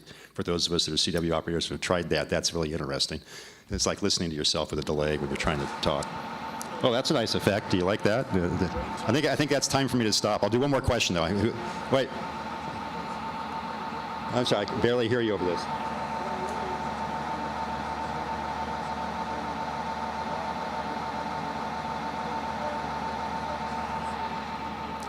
K40 will support an internal battery as an option.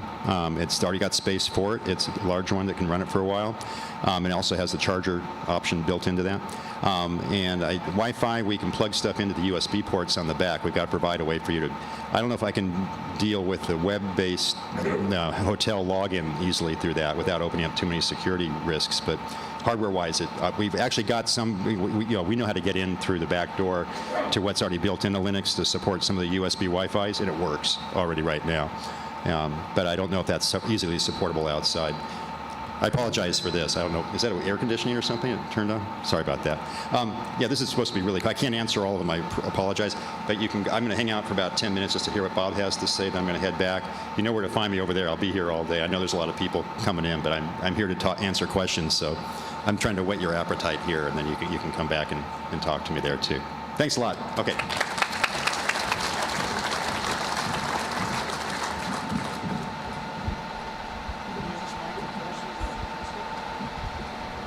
Testing.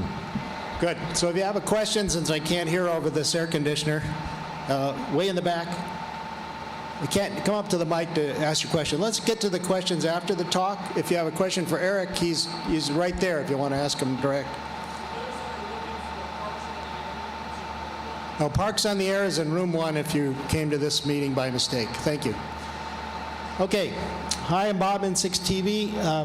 This talk is quite a bit like the one that I did have posted on YouTube. First, I want to thank Scott, K0MD, for organizing this meeting today, and also Paul, KB9AVO, for bringing the antenna and his K4 and power supply so I could do a little demo after the talk if we can get the HDMI to work, and we think we can. So you can hear me okay, everybody? All right, good. So this is an updated version of the TIPS talk that is on my qrz.com page. I'll update it there after the show. So some of this you may have already seen, so I'm going to go through it quickly. I may skip some slides to leave more time at the end to show you live stuff that isn't covered in the talk and anything you may have a question about. But if you do have a question, there's a mic up here. You could come up and ask it, and I don't mind short interruptions. So the first thing is I'd like you all to please, these are the updated links.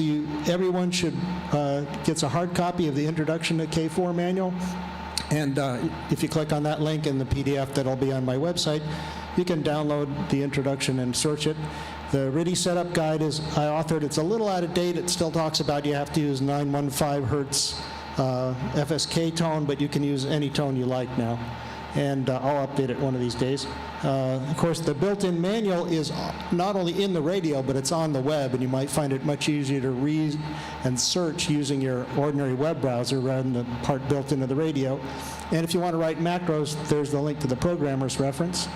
Anybody here in this meeting has not signed up for the Elecraft groups.io discussion group?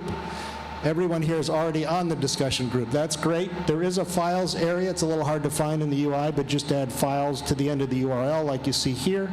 And you can see a list of the files that include the new owner setup checklist and the FT8 guide that's written by WT8P. If you're looking for info on how to set up FT8 today, I'm not going to cover that. It's really pretty well set up by his guide, but maybe I'll have time later to answer questions.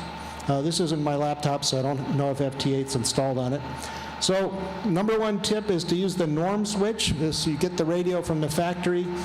You're going to find that you go to a certain mode for the first time, like AM or FM, and can't hear anything. The bandwidth's too narrow, too wide. It's not set up right. Just hold down that button that's labeled filter, and you see in yellow it's labeled norm. That normalizes the passband and cleans it up, and then it's working correct for that mode. And the radio will remember that bandwidth and shift as shown on the display here, but only on that VFO on that band. So if you hit swap VFO button, now it's going to change your bandwidth and shift. Hit norm again, go to the next band, hit norm again, do it for all your modes, both VFOs, and then your bandwidths will be set fine for each. So if everything doesn't sound right and the filters aren't centered, hold down that norm switch. That's my number one tip. You probably already discovered that there's a menu setting for you can turn the speakers plus phones on. If you have a stereo plug, doesn't have to be stereo speakers, but if you have a stereo plug in the rear panel speaker jack, set speakers to 2, and that way you'll hear true stereo in the headphones. The default from the factory might be 1, so if anything's plugged into an external speaker and you try to turn on speakers plus phones, you're only going to hear mono. You're not going to hear any diversity. You're not going to hear the two radios in one in each ear. So be sure to set speakers to 2. I want you to search the effing manual, please, when you can't find something. There's a search icon. It's shown right there, question mark in the lower right corner of the display is always the thing that brings up the help text. And then you can hit that search icon, looks like a magnifying glass, and the next thing that pops up is an on-screen keyboard. By the way, if you have a USB keyboard plugged into your K4, as soon as you see this on-screen keyboard, you could start typing on your physical USB keyboard. Backspace key works. It's much easier than trying to touch the buttons on the screen. So if you're going to do a lot of searching in the manual or a lot of entry of macros or CW messages, temporarily connect the USB keyboard to your K4, and you can just type away without having to use this rather cumbersome on-screen keyboard. Type in the thing you're looking for in the manual. In this case, I want to know what's this IARU stuff all about, and then you hit enter, and then it jumps, hopefully, to the first hit for IARU in the manual. It highlights the rest, and when you click that little greater than arrow, it jumps to the next hit. Now this magic button here, which a lot of people haven't discovered, will enable the help text to fill the screen, which makes it somewhat easier to read. And you can scroll the screen when simply, if you've already touched a knob or something and you're not sure what you just did, hit the question mark and then tap last control, and it'll jump, hopefully, to that part in the manual that talks about that control that you're just trying to manipulate, and you won't have to search the whole manual for it. That's a handy button to learn to use, but it doesn't do it automatically. You have to hit question mark to go to help, and then tap last control, and it'll try to figure out the last thing you were trying to do.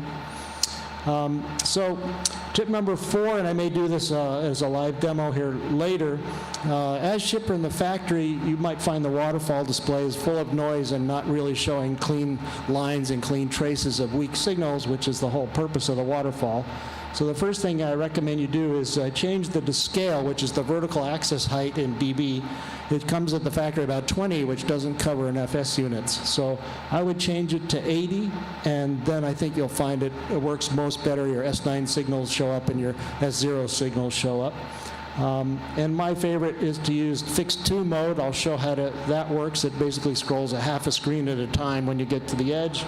You want the cursor to move. You don't want the whole waterfall to smear, which may be the factory default. I'm not a fan of tracking mode or center, where the VFO frequency is always in the center, because you see a signal and everything sort of slides in the wrong direction. With fixed 2 mode, the cursor is moving and not the whole screen. And the span is remembered, that's the width of the span of the display. It's remembered, it can be set per mode, and so that when you use your quick memories to save and restore them, it restores the span. I'm going to go through that in a second. And if you just want to slide the bottom edge of the display around, you can use the RIT knob to do that. It's equivalent to maybe if you played with other SDRs where you can kind of grab the bottom edge of the screen and slide the edges of the band, because by default, the radio is going to show you a lot of out-of-band signals that really have no interest. And that's, you can use the RIT knob as a control for that. And remember that if you tap A to B twice, you kind of double tap it, then it copies everything from radio A to radio B. You just single tap, it copies the frequency only. And you double tap, it copies the mode, the filters, the bandwidth, and so on. So that's why it's important to learn how to double tap. So let's go through some of these. Where's the scale setting? You tap display, and then you tap you hold down the scale button, because in yellow means hold down and gray means tap. And then whenever you see that symbol on the right-hand side there with the A and the circle, some people call it a letter Q, that means rotate the VFO A knob to manipulate whatever's on the screen. In this case, since scale is displayed, when you rotate that knob, the scale can be increased. You don't have to tap the plus and minus buttons, but you can certainly tap or click those with the mouse if you want to, but I find it easier just to turn the knob. And then also on the display menu, this button is a little obscure because it just says one thing, fixed 2 right now, but every time you tap it, it cycles through the other values you need, such as tracking mode or fixed 1, which is a whole screen scrolling. And they're all documented in the manual. If you tap that, hit last control, you'll go to the section that explains what each of the different modes is. And if your cursor disappears on the right, you see cursor A+, cursor B+. That means both cursors for VFO A and B are turned on. And if they ever go away and you lost your cursor, just tap those buttons and it'll come back. Remember, yellow for hold and gray for just tap. So once you rotate the VFO knob, when you have span displayed, then it adjusts the span. In this case, I'm using like a 250 kilohertz span. I believe the max is around 350 or 368. And then if you go into the menu, and I like this feature a lot, there's other alternatives. By default, this is turned off. So you go to the menu and you rotate the VFO A knob until you get down to the RIT section. All of the entries in the menu are in alphabetical order. You tap that unlock icon, and then you rotate the VFO A knob, or you can use the up and down arrows once it's unlocked to set it to pan center. That means when the RIT is turned off, the RIT knob is going to help you center your display. Yes, sir? If anybody is here for Parks on the Air, that is in room 1. It should be obvious this is not Parks on the Air. Okay, so there's your RIT knob on the display on the silk screen. It says OFS for offset, but they decided to call it RIT in the menu. Sometimes the UI changes after the silk screen is painted. Tip number 5, once you get your scope edges and your filters all normalized for both VFOs, and remember, set the scope edges on both VFOs by hitting that A to B button twice. Now it's time to save all those settings for that band in the per band quick memories. These are the most useful buttons on the radio, in my opinion, and other radios don't have it. You hit the store button and then tap M1 for, I like to use, you see at the bottom, I like to use M1 for CW and M2 for sideband, M3 for RIDI, and M4 for the FT8 frequencies. Each one of those will have a different span stored, different filters, set both VFOs so I can swap the AB button anytime I want and not see all the edges move. And I highly recommend that you use them. They're per band, so you get 4 memories per band. So you go to all the bands, set your scope, set your mode, set your filters, do everything normal the way you like it, store it, and then take a backup so you can always get all that stuff back. It's the most useful buttons on the radio. I never use the mode button. I use the band button to change to a band, or maybe my software to change a band, and then I just recall M1 or recall M2 if I want to go to sideband. It puts the scope edges at the edge of the sideband frequencies, and I'm not seeing any out-of-band stuff. Again, that works best with the fixed 2 instead of any kind of tracking or slide mode. A lot of folks get their new K4 and they don't quite set up the antenna dialog right. It confuses some people. But the first thing you want to do is indicate which of your ports have a transmit antenna on them. On the TX antenna jacks, there's only 3. By default, all are selected, and you don't need to select all if you only got 1 or 2 antennas, or maybe just 1 for an amplifier is connected. So just check the 2 boxes for, or the boxes that have an antenna connected, and leave the rest unchecked. And that circular icon in the lower right side, is the dismiss button. That means close the menu. So you tap TX, and then you tap antenna config, and it tells you this is the antenna switch, and then you uncheck all, and you tap the boxes you want. Now, before you go further, you may want to rename your antennas so it doesn't show up as antenna 1. Maybe you got a dummy load on antenna 2. How do you rename them? That's a little tricky to get to, and the first time you get the radio, though, you tap the receive antenna button there that I've highlighted with the yellow arrow on the left. And the first time, handing out of the factory, that brings up this dialog. This is the only place you can use in the radio to rename your antennas, and it lets you rename all of them. And the way you rename it is you just hold down the button, and then you get a pop-up keyboard. Again, you can type on your USB keyboard if you have one connected, and tap the Enter key. Don't hit the X at the upper right corner. That cancels the whole update. The backspace key is next to the Enter if you need the backspace. And then it saves the name. Now, once you've got your antennas named, then the only way to display that is, show later, is you have to have display all checked to even see that dialog. But once you got all your antennas set, go ahead and select main RX, antenna config, and then tap the use subset button. That way, instead of bringing up a menu every time you hit receive antenna, it just cycles through every antenna you've checked with a checkbox. In this case, I have 1 transmit antenna on antenna 1, and that's the only one I want to be able to receive on. So therefore, I'm going to check equal TX antenna, which means whatever my transmit antenna is, I'm going to receive on that. And I also have 2 receive-only antennas connected to the receive antenna 1 and 2 jacks, so I check those 2 boxes. Why didn't I check antenna 1 here? Well, that would be redundant. Since I only have a TX antenna 1, 2, 3, and there's no reason to check antenna 1 here. There's a few cases you might want to do it. But in this case, if I checked antenna 1, every time I tapped receive antenna, it's going to cycle through every one of those check boxes. It's going to go from equal TX ant, and then the next time I tap it, it's going to go to ant 1, which is the same thing. So you're going to think it's not working because I tapped it twice and it stayed on ant 1. Well, that's why. You only need to check the equal TX antenna usually in most cases, and don't have to bother for the receivers to check ant 1, 2, 3. Just indicate if you have a receive antenna and equal TX ant. The equal opposite TX ant is not implemented yet. It'll be very useful if you have an antenna that can transmit and receive, like antenna 1 and antenna 2, like a 100-watt station with 2 antennas. Be useful for that. But you can simulate that function with macros, which I don't cover here. Once you set the antennas for the main receiver, you got to do the same thing for the subreceiver, because otherwise they won't work consistently. So once again, you check use subset, and you tap the 3 check boxes the same as the main. There's no way to copy from one to the other. You got to do it manually. Tap sub-RX antenna and then ent config, and then it brings up the sub-antenna configuration menu. I went a little too fast there. You notice in the upper left corner it says sub-ant. It always tells you what the display is referring to. And then once you are there, when you tap RXent, it'll cycle through everything that's checked. But if you hold down that button, it changes the sub-receiver antennas through everyone that you've checked in the sub-receiver antenna dialog. And again, if you need to go back and rename an antenna, well, you can't get there from here. You have to go and tap main RX ent config and go back and temporarily check display all, then close the menu, hit the receive antenna button, then it comes up with the dialog when you tap it of renaming antennas. And once you get them renamed right, go back and lose subset so the RX antenna button just cycles through without showing you a distracting display.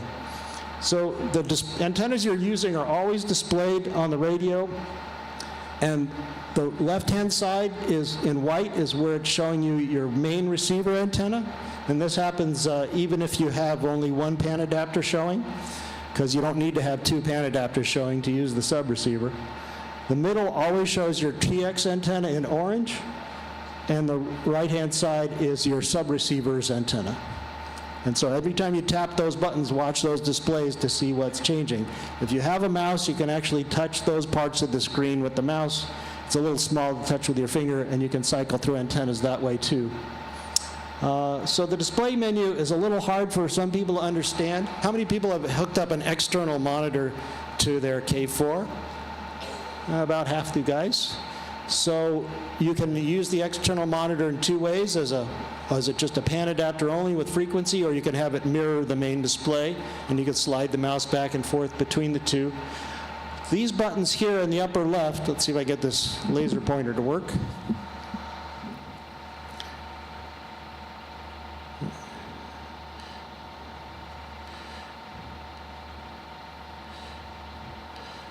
Nope, laser pointer, there we go.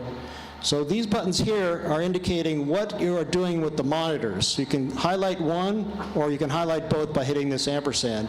And this button over here decides what you're doing with the 2 pan adapters, A and B.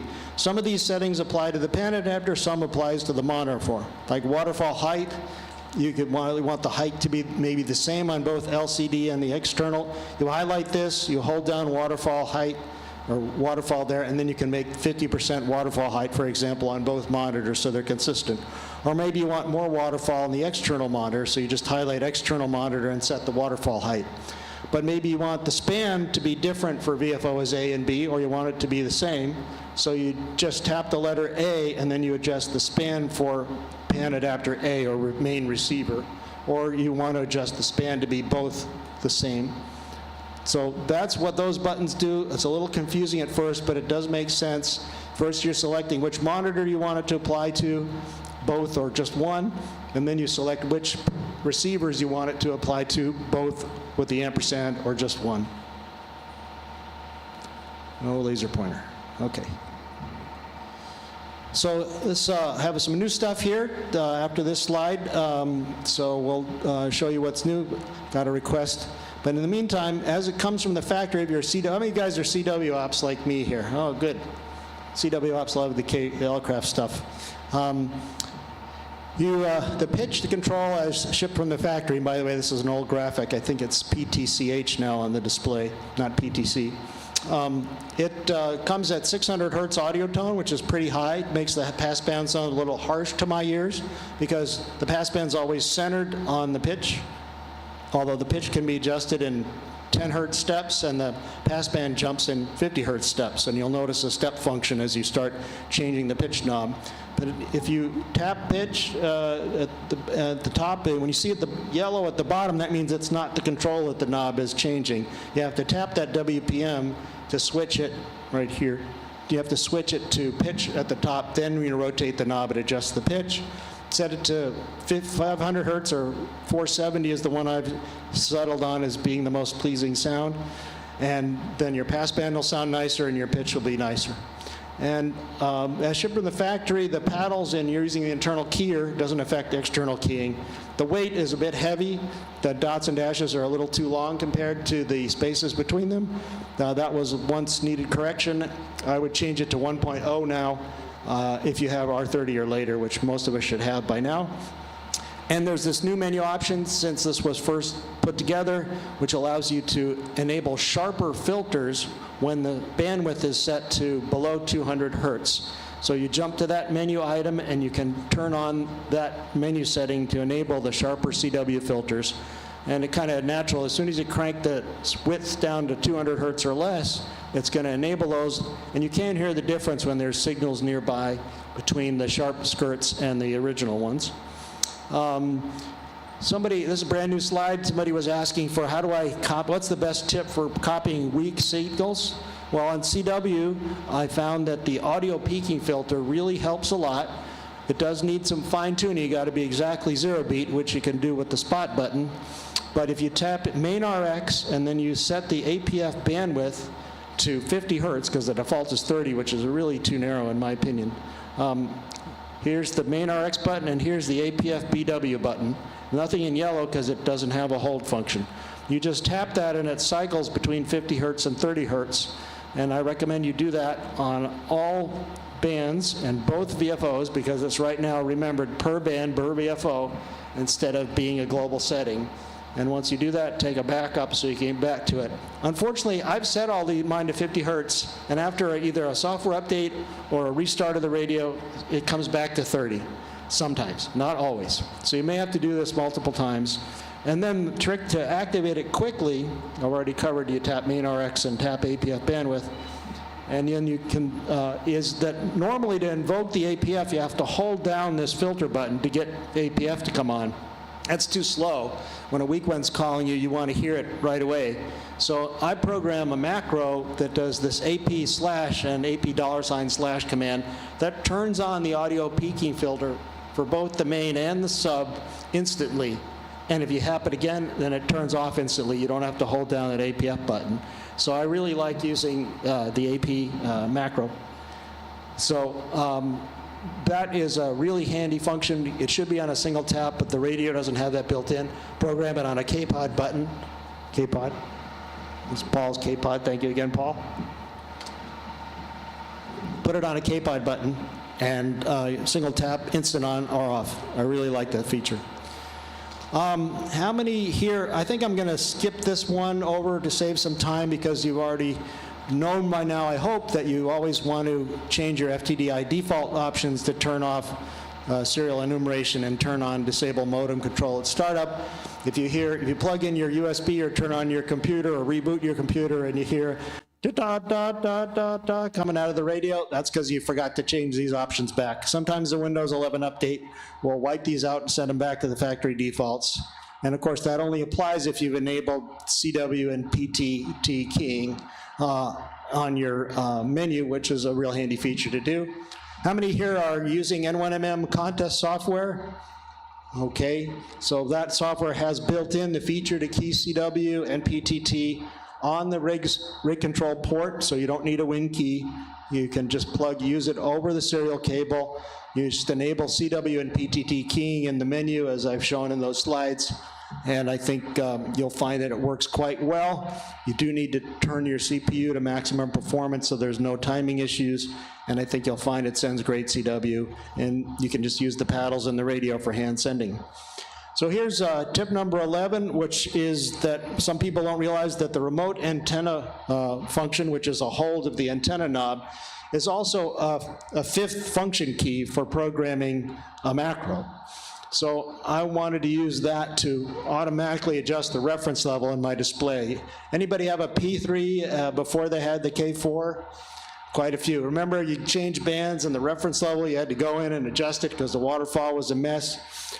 Well, the K4 has this automatic reference feature. I think most radios don't have this. I don't think ICOM radios have this, where it will automatically figure out the right reference level based on the average band noise. But once in a while, it gets fooled by a loud signal on the band, and you want it to reset. So there's a macro for that. So how do we program a macro? Well, first thing you do is you type function, and then you hold down the macros button.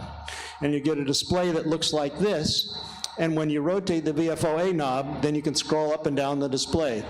The soft function keys, FN.1 through 8, F1 through F8, are on the display. I don't really like tapping the display so much to run something. It's too many buttons. So I prefer using a single hold or tap of a K-Pod button. And so how do I program that remote antenna button to do what I want when I hold it down, to automatically reset the display? Well, there's two places to enter things, and people get really confused about this the first time they enter a macro. The common mistake is they try to enter the macro text here in this column. That doesn't work. That column is for labeling what the function is in English. It'll be displayed on function keys, and it's just your reference information on other keys. So you tap there, and you're gonna get a pop-up keyboard, and you can type what the function does. In this case, I'm saying it's gonna automatically adjust the reference level. But once you do that and hit enter to save it, now you wanna tap on this part of the display, the third column as I call it, and this is where you program your macro strings. You don't have to put in a label, but I recommend you do. It makes it easier to see that you've got stuff in the right column. By the way, don't tap too long a label, because then it tends to cover up where you enter the macro text, and that will not be so good, because you won't be able to figure out what's going on. So don't enter too much text in the label column, but enter something. And then again, you enter the pound sign AR1. It doesn't have to be uppercase, but you should put the semicolon. And you don't need just one command. You can have a whole series of commands. Don't put any spaces between them. No spaces, no blanks. You can use lowercase. Make sure you're using a semicolon and not the colon. And again, plug in your USB keyboard. It'll be easier to type these things.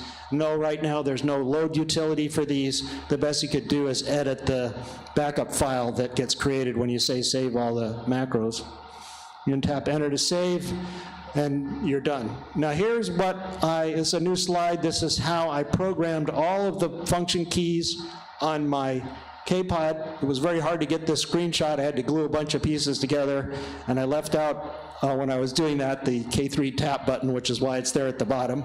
So function key 1 I programmed as my diversity toggle. It actually works better than the diversity button on the radio. If you hold down diversity on the radio, okay, it turns on diversity. You're listening to both receivers, locked to the same frequency, even though VFOB shows a different frequency. Ignore VFOB when that diversity LED is on.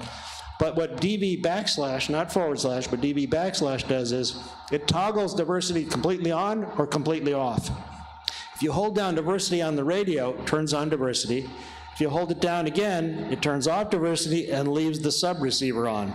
Now your radio B is listening to VFOB on a totally different frequency, and you're all messed up. Chances are, when you want to toggle diversity on, it's to hear a weak one. So you just want to tap it on and off. And you notice I programmed it into both K-PON function key 1 tap and hold. That way, if I hold the button down a little too long, it still does what I wanted. If it's available to me for another function if I want to, but for a function like that, I may hold it down too long and get something else, and I don't want that. So I programmed those two buttons the same, so whether I tap or hold it, it gets the same thing.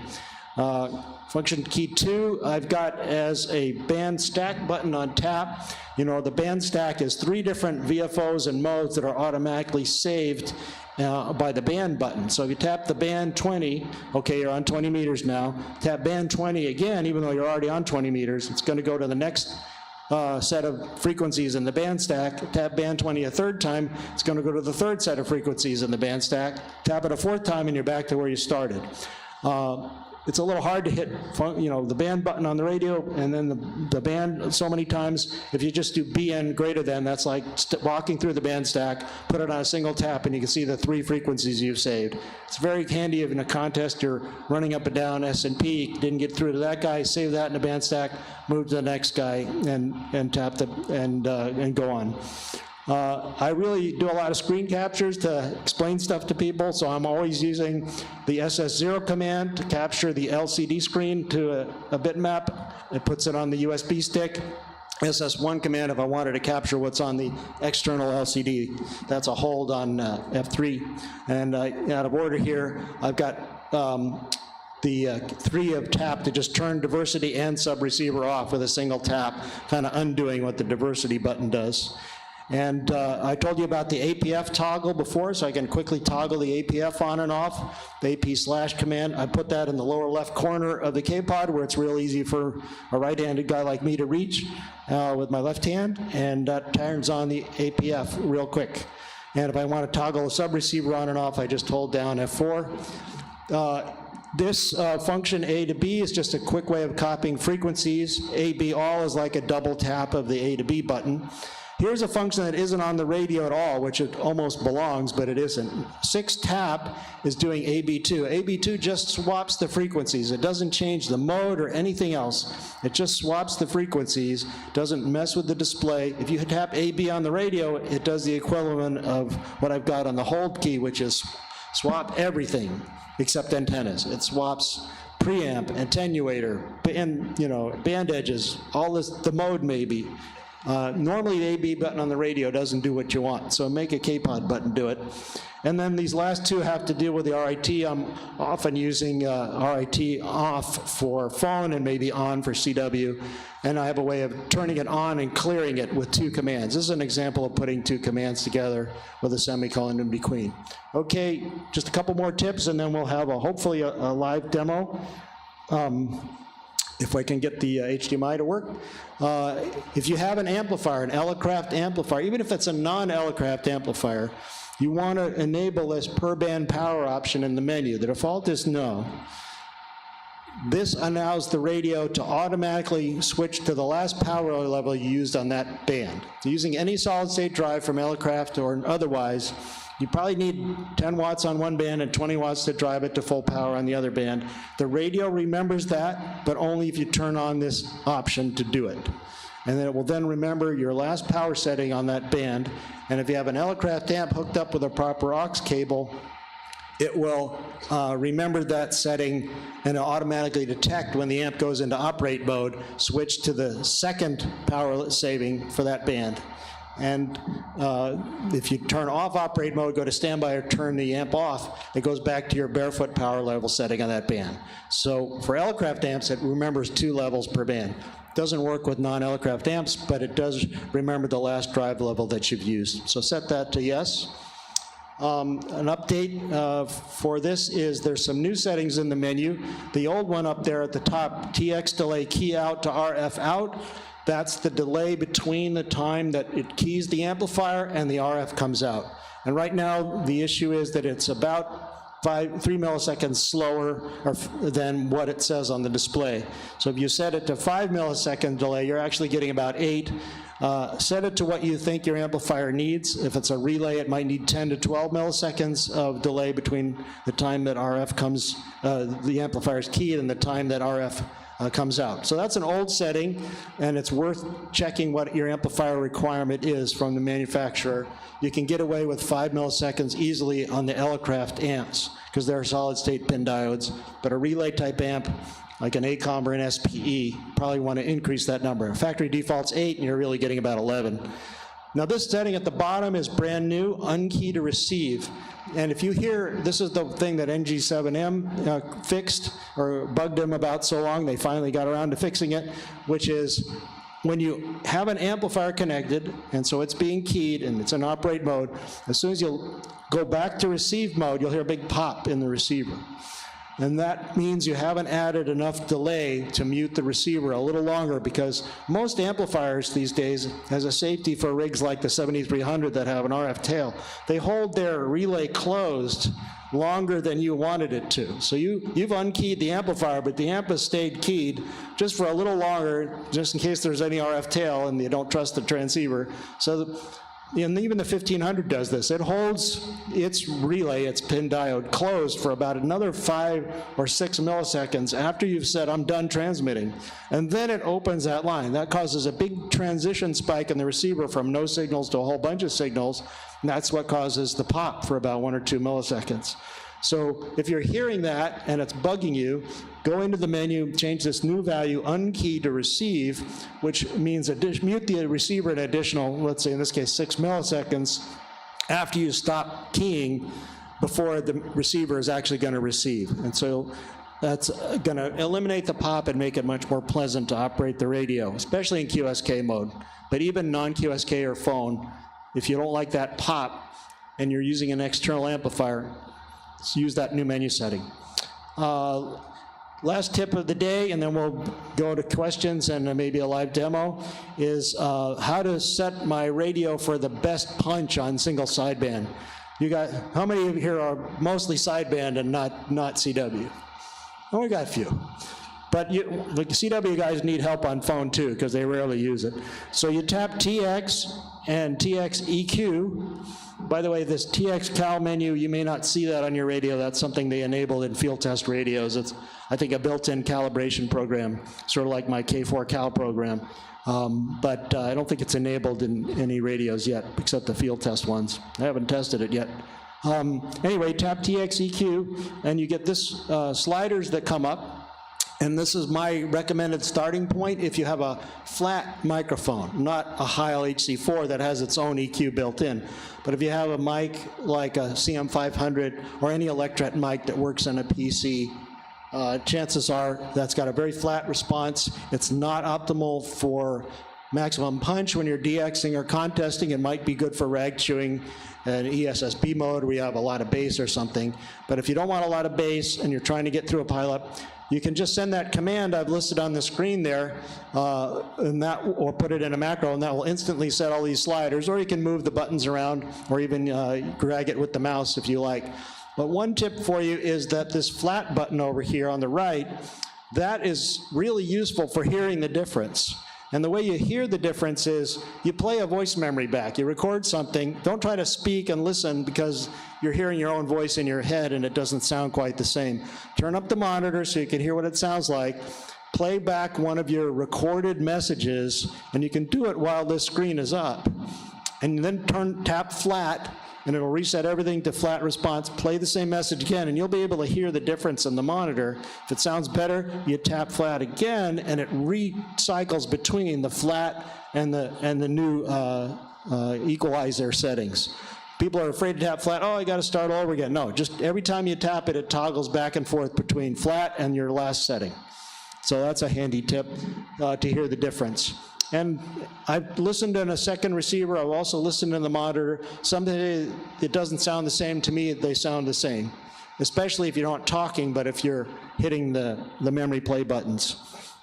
So how do we record a voice key or message? Somebody was asking for tips on this. You don't have to tap the screen. You can if you like, but I prefer to use buttons because that way you have less delay at the beginning and end. Let's see, how much time we have, Scott? 10 minutes? Oh dear, I went too long. Anyway, to record a message, tap record M1, just tap the keys on the radio, then you talk your message as soon as you tap M1, so there's no gaps. And as soon as you're finished talking, you tap M1 to save it, or you hit the record button again to cancel your recording and leave the one that was there. And you can use these playback messages to get to all four messages in both banks, PB1 through PB8. And otherwise you would only have four messages if you try to simulate pressing the function keys. All right, to summarize, that's all of the tips that I went over today. While we're trying to get the HDMI up to display. Yes? We have a portable mic here for questions. Yes, let's hear. Raise your hand, I'll bring it to you. And if any question in the room. No questions, wow. Okay. Here's the, if you're not on the Group IO page, you can go to this page to search for questions. Tara, too, go ahead. As a somewhat newbie, is this display on your website? I mean, this... The older version of this talk is on my QRZ.com page. Yes. And after I get home from the show, or maybe later tonight or tomorrow, I'll upload the new version. It'll be at the top of the list under my presentations. No video or audio. Maybe I'll give it again and somebody will record it again and it'll be on YouTube later for the words that I use, but the slides will be there. Any other questions? As over there? Okay. Would you pass this down to her? Hi, thanks very much for the tips. One problem I keep encountering, and so clearly I'm doing something wrong, is when I switch to a different mode, and it seems like when I go to FT8 this happens, my filters are set way too narrow, and I reset them by hitting normal, and when I go back, I have to reset them again constantly. And I think there may have been a posting on the groups.io to address this. So it should be that if you change bands with the software instead of with the radio buttons, that it should put your receiver in the right mode on that band. And remember, the bandwidth and shift are saved per band and per VFO in the radio. Oh, good, we got the display up. Thank you, Paul. So if you switch with the software, it shouldn't be messing with your filters, but it will be going to the band. And remember, if you had the filter wrong on one band, and then you switch to another band and you come back, the filters are still gonna be wrong when you get to that band, because the radio is remembering the filter bandwidth and shift on each band and both VFOs.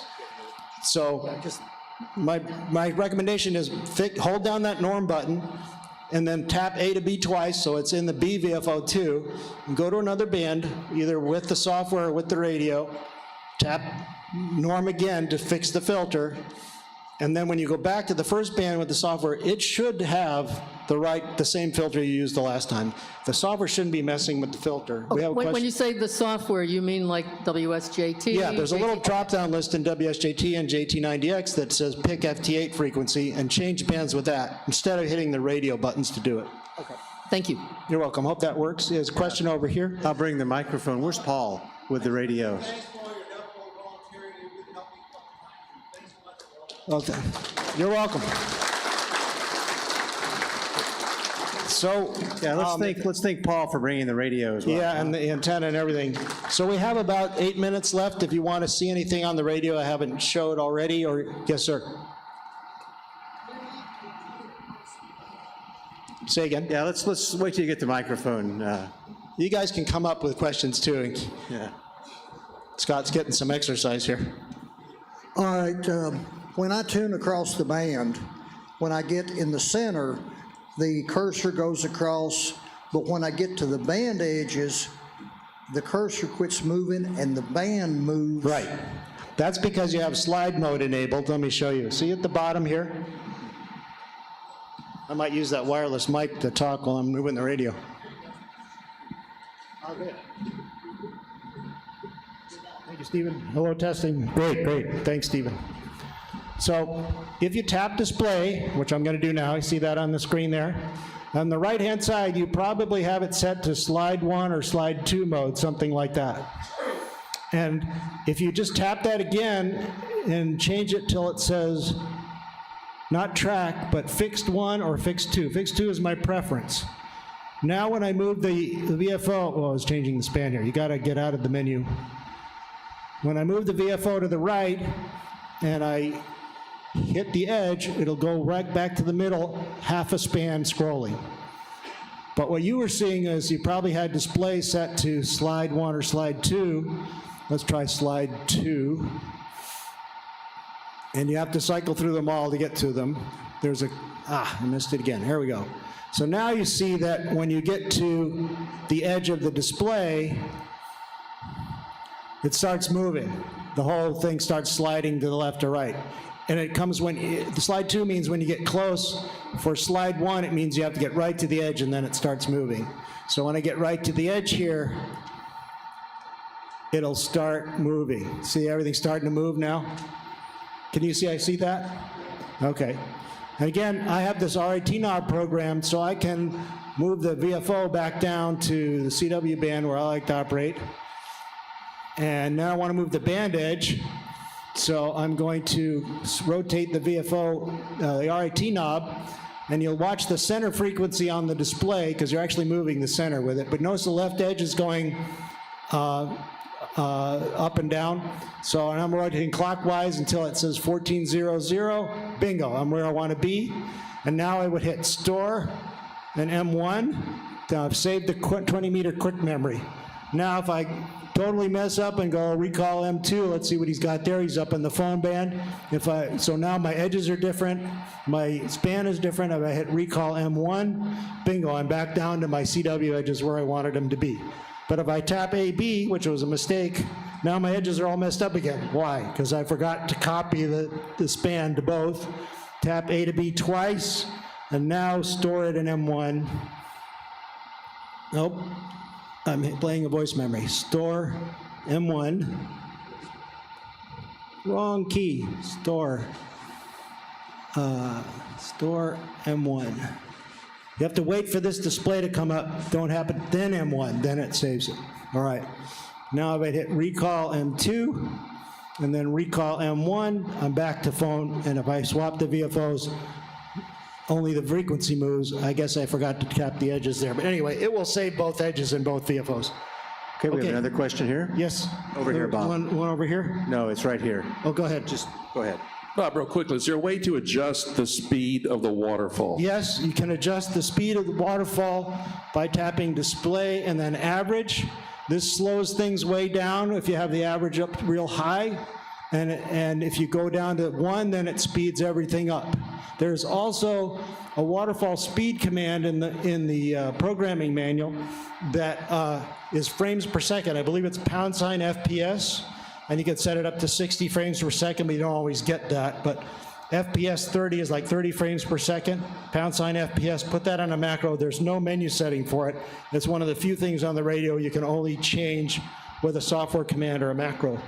You know, a lot of great questions that Bob didn't cover. Is there any interest in Bob doing a YouTube live stream in June like we did last year? Okay. Be happy to do that if you set it up. I'll set it up. And so it'll be on the Groups IO Reflector when Bob and I can have a mutual date that will work in the evening for the U.S. We have another question here. Will this be the last one? Yeah, we got 2 minutes. Okay, thank you, Bob. It's Tim, W8JJ. Where are you? I'm over here. Hi. Hi there. Is it possible to store a couple of EQ profiles like a RAG2 and a DX as macros? And the second question, for the M1 through M4, for voice contesting, can you push F1 on N1, MM and activate that using the same macro logic? Yes. So last question first. If you want to play back your voice key memory using N1MM software, you program your keys, your message keys, to be cat1 ASC PB1 semicolon. And that means send that command to the radio when I hit F1. What does that command do? It plays back the message. And the escape key will interrupt it. And your first question was about saving profiles of the TXEQ, one for rag chewing, one for phone. It only saves one global TXEQ profile for phone, and you can use that TE command in another N1MM macro if you like, or any logger software macro, Win4 K4 suite macro, whatever. TE command to have one set of messages for doing rag chews and another set for contest mode EQ. So you can just send commands to the radio, instantly set all that slider to 16 different values with one command. So put it in a macro and you can do it. So Bob, time is up, but I understand you may go to the Elecraft booth and take questions after this? I will go to the Elecraft booth to take some questions. Probably be easier, this noisy room. And thank you all for attending. Thanks again to Paul and Scott for organizing it. Thank you all. Ladies and gentlemen, I want to get your attention just for a minute. That radio there, the one I brought, was the first commercial one that came on, was out of the factory. And if you don't think it was ready to go, Bob and I spent more than a couple nights hashing out the macros and making stuff work. But I want to talk to you, how many do nets? Anybody do nets here? Don't forget the Elecraft net on 20 meters, 40 meters, and on 80 meters, we have a net too. Now it sounds, well, it's just another net on a different band. No, propagation is very unusual, as you're all aware. So you'll hear people that you'll never hear again on 20 meters, and you'll hear them on 80. And we pull them in. We've even got a guy checking in from England on our nets. So check on the net. On the Elecraft net for times and frequencies. But y'all come. It's a lot of fun seeing who shows up on what radio. Did you learn something? Oh, yeah. Oh,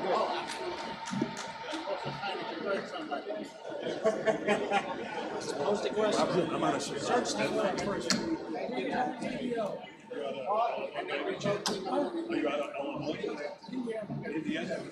Yep.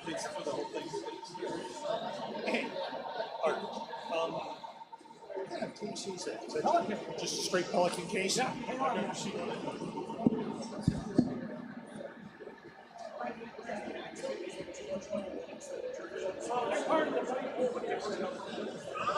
Can you, yes, sir.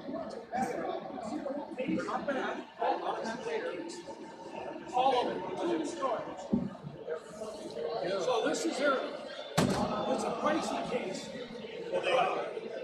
I'll take that orange one. Get what you pay for. So, yes.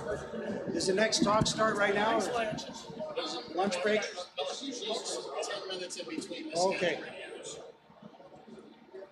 All right. Oh, did you get my email? Yes. I'm so sorry. I could have brought it. You know, stuff falls down my inbox and disappears into a black hole sometimes. You can, but then you have to pay a lot to ship it there. If you have any friends that are coming to California or even anywhere in the U.S., I can mail it anywhere in the U.S. or Canada at very low cost compared to shipping to Europe. If I ship to Europe, the best way to do it is DHL. Most obviously, that's possible.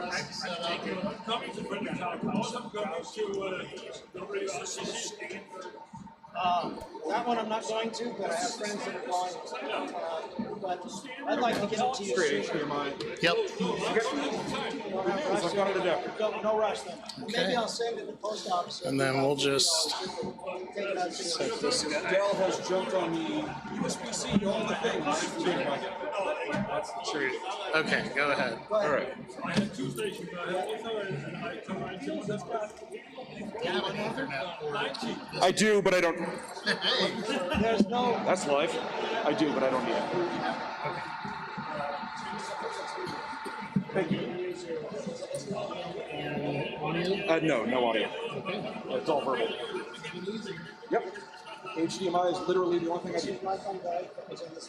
Yep.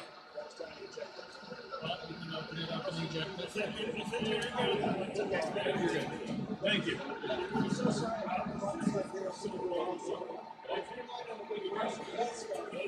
Hey, look, room.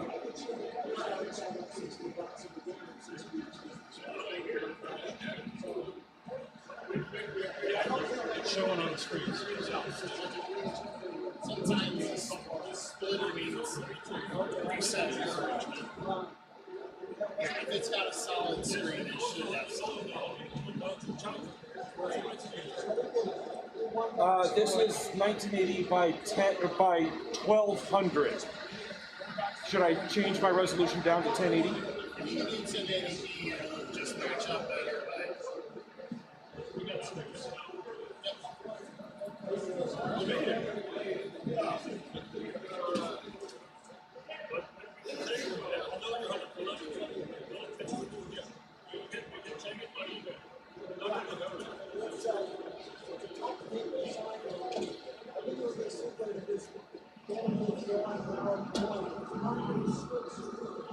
What?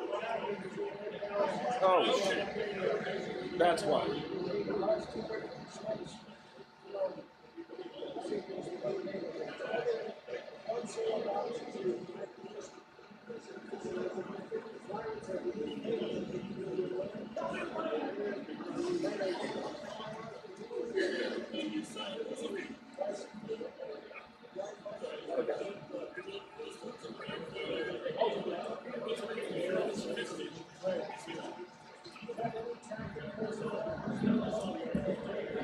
I'll try to get out of here as fast as I can.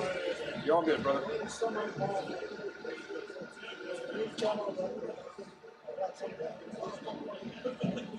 I'll tell you in your face. You need to do a 5-hour slot because, yeah. It's been talking online, I'll tell you in your face. I keep talking about Frank's books. You are Frank. Fred probably would take his hat off to you because you know the guts of these things. I live at the first one. Write it all up. What I want to do is upload all my emails in the chat so you can see it, but every answer all the same thing.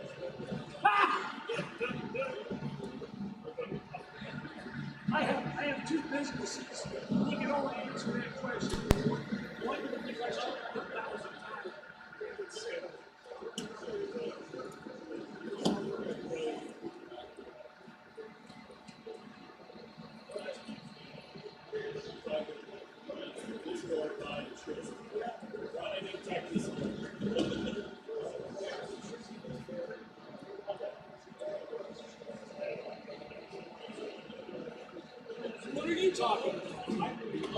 headset interconnect standard. The heck is that? No, to me, it sounds like being able to put your headphone to what the hell you want. It's exactly that. The headsets, yeah. Are you? Put your hand out. Put your hand out. Bluetooth hearing aids. Yep. Bluetooth is yes. Yeah, so it's a physical standard, not a wireless standard, for various different reasons. That I am proposing to the industry to do away with all of these custom, Yaesu, ICOM, Kenwood. They all have different connectors and use different mic types and all that crap. Why don't you do it? I'm kidding you. Why don't they get their shit together like EU did and tell everybody you're going to a standard for what? I would love to do that. I don't have the clout of the EU to be able to force it on people, but. Somebody said they would never do that. And I said, if the EU says that, it's going to happen. It's going to happen, yeah. Apple took it. Yeah. Took them a while, but they finally got there.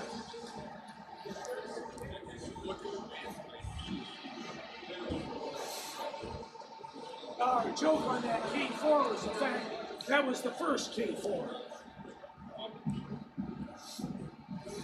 Good afternoon. We'll be starting in a few minutes. So settle in, go out to the lobby and get yourself some refreshments. I might be disturbing you if I tell you. You will not be disturbing us. I'll make sure. Not at all. No, that's right.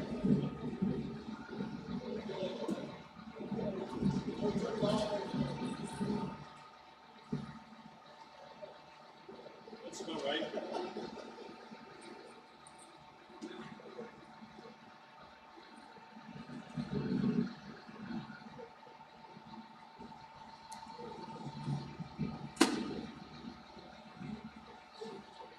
So is it just an empty blue screen now with a thin bar on the left? Yeah.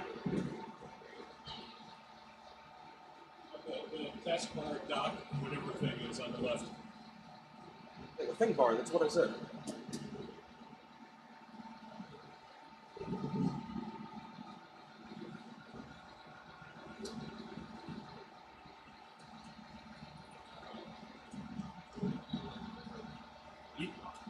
Yeah. Just sit. Okay. Right now it's got notes. Okay. Then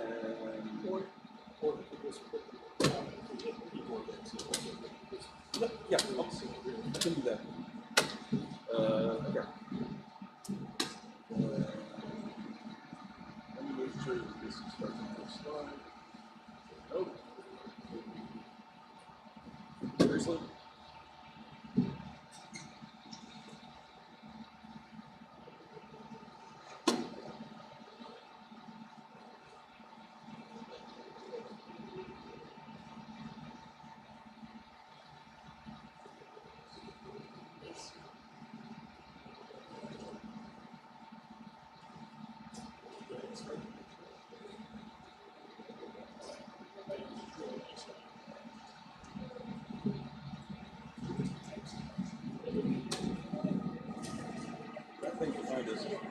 I'm glad we have air conditioning, but boy, how do you use that loud?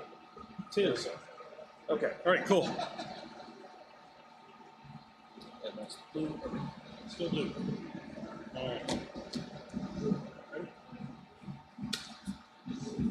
I'm gonna hook up power. Wow. All right, good afternoon, everybody. No, sorry, morning. Welcome to the first of the new series of amateur radio Newsline Town Hall forums. Just a little bit of history. This is an event that our co-founder, Bill Pasternak, did for decades, and it was extremely popular.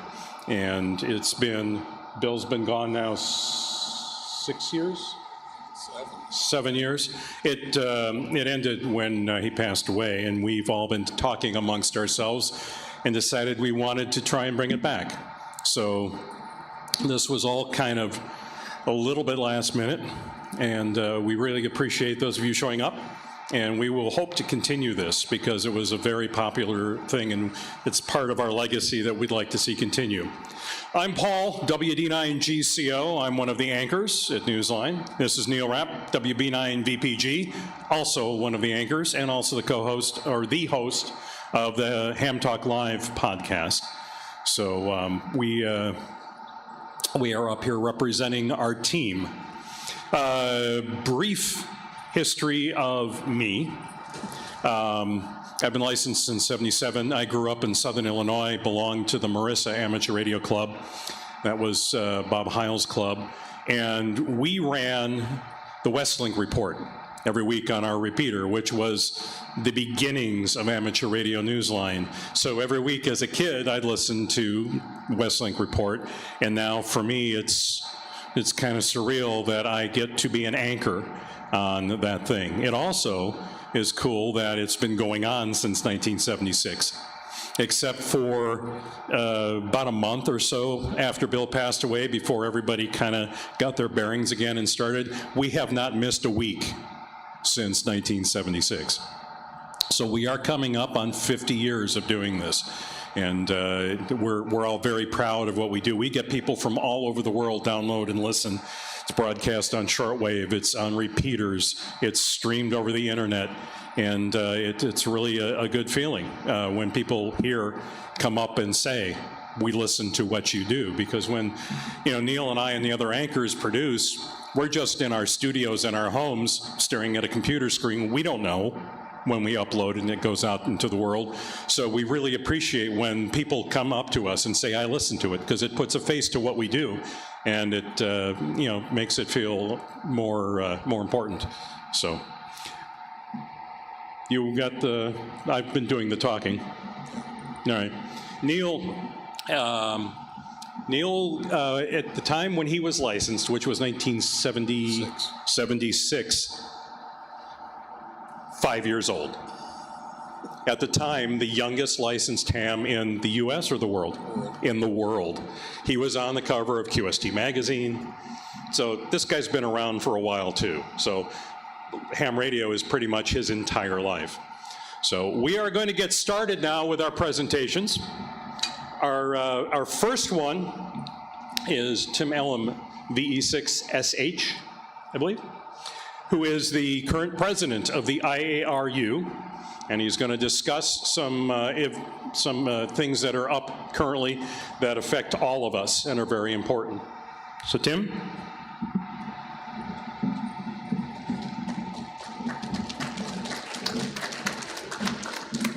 Well, thank you, Paul. I must admit, when Paul asked me to do this, I'd envisioned this was being done on a radio broadcast, so I didn't prepare any material or any PowerPoint, but be that as it may, we'll forge on ahead. So as Paul said, I'm the president of the IARU. How many people here know what the International Amateur Radio Union is? Good. For those of you who don't, we have been around since 1925. And we represent the interests of the amateur radio and amateur radio service at the International Telecommunications Union and at various regional telecommunications organizations around the world. And we have been doing that since 1932. We have been a member of the ITU since 1932, and we're one of the oldest non-governmental organizations that is a member of that institution. Now, I could bore you with the history of IARU, but just let me give you a bit of background.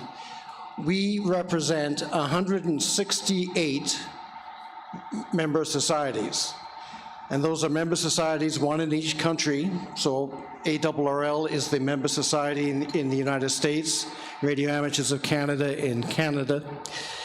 And we represent their interests, and they elect various regional organizations, which then elect the officers. And at the same time, we represent you, radio amateurs at ITU and RTO, with members from those organizations. And those are all volunteers. This is a strictly 100% volunteer organization. and we rely heavily on membership dues which are paid to the member societies, and those member societies then contribute to the work that we do. Now, people always ask me, Tim, they say, what is the biggest challenge facing amateur radio today? And I say it's apathy, because I think a large number of radio amateurs have only a very little understanding of the threats the spectrum is undergoing at the moment. How many people here use 1.2 gigs, 23 centimeters? Well, this would be an easy discussion. No one uses 1.2? Well, you'll see ICOM has come out with a new radio which covers 1.2 gigs. And 1.2, 23 centimeters, is used by a number of radio amateurs in a number of countries. How many people here are aware that 23 centimeters, 1.2 gigs, the amateur allocation is under some threat? Well, that's okay, so most of you know that, which is good. 23 centimeters is an allocation that we have that's a secondary allocation. We don't have a primary allocation, which means we have to accept interference from other services. And about 5 or 6 years ago, an ATV repeater in Germany caused some interference to a downlink station that was using the radio navigation satellite service frequencies, which are in the same area of the spectrum. And that started a discussion at the ITU that amateur use of 23 centimeters should be reviewed or looked at as to the propensity of interference. And why this is important, of course, is autonomous vehicles, autonomous things make heavy reliance on the radio navigation satellite service, GPS, and if the GPS downlink stations are being interfered with, that is a problem. So over the last 6 years, this issue has been studied at ITU, and what will come out of the World Radio Conference, which is being held in November, December of this year, and the World Radio Conference can do a number of things, and one which is to set the frequency allocations. Now, no one is suggesting that we are going to lose our allocation at 23 centimeters, except for one country, which is not very popular at the moment anyway, has raised that point. But there is a lot of pressure on us to move our use of 23 centimeters, to reduce the power, to reduce some of the modes that we're using. And I think what will come out of that is a set of guidelines or recommendations in ITU talk where there will be suggested power restrictions, bandwidth limitations, different uses of frequencies on 23 centimeters. I suspect, even though they're just guidelines, that most European countries will adopt those guidelines. I say that because the lobby in Europe for the radio navigation satellite service is quite strong. Everyone recognizes autonomous vehicles are a thing of the future. And you will see some dramatic changes to 23 centimeters in Europe. Whether that comes this way, I don't know. I suspect the propensity is low, but you never know. But it will require us to change bandpans and the way we use 23 centimeters in the future. But I tell people, look, this is not the first time we've had frequencies that are under attack. Amateurs are flexible. We adapt. We make use of what we have. So that will be the requirement at 23 centimeters. One other thing I'll talk to you about today is QSL cards. Who still sends paper QSL cards? I do too. And how many people make use of the QSL bureaus? Right. So the QSL bureaus are actually under the umbrella of IARU. and each member society in each country has a QSL bureau. Here's the problem. In many countries, especially during the pandemic, you will have found that the postal system has stopped working. Ecuador is one such country. There's a few others in South America. There's several in Africa. The postal service does not work. Member societies have a lot of trouble finding volunteers to sort cards at the QSL Bureau.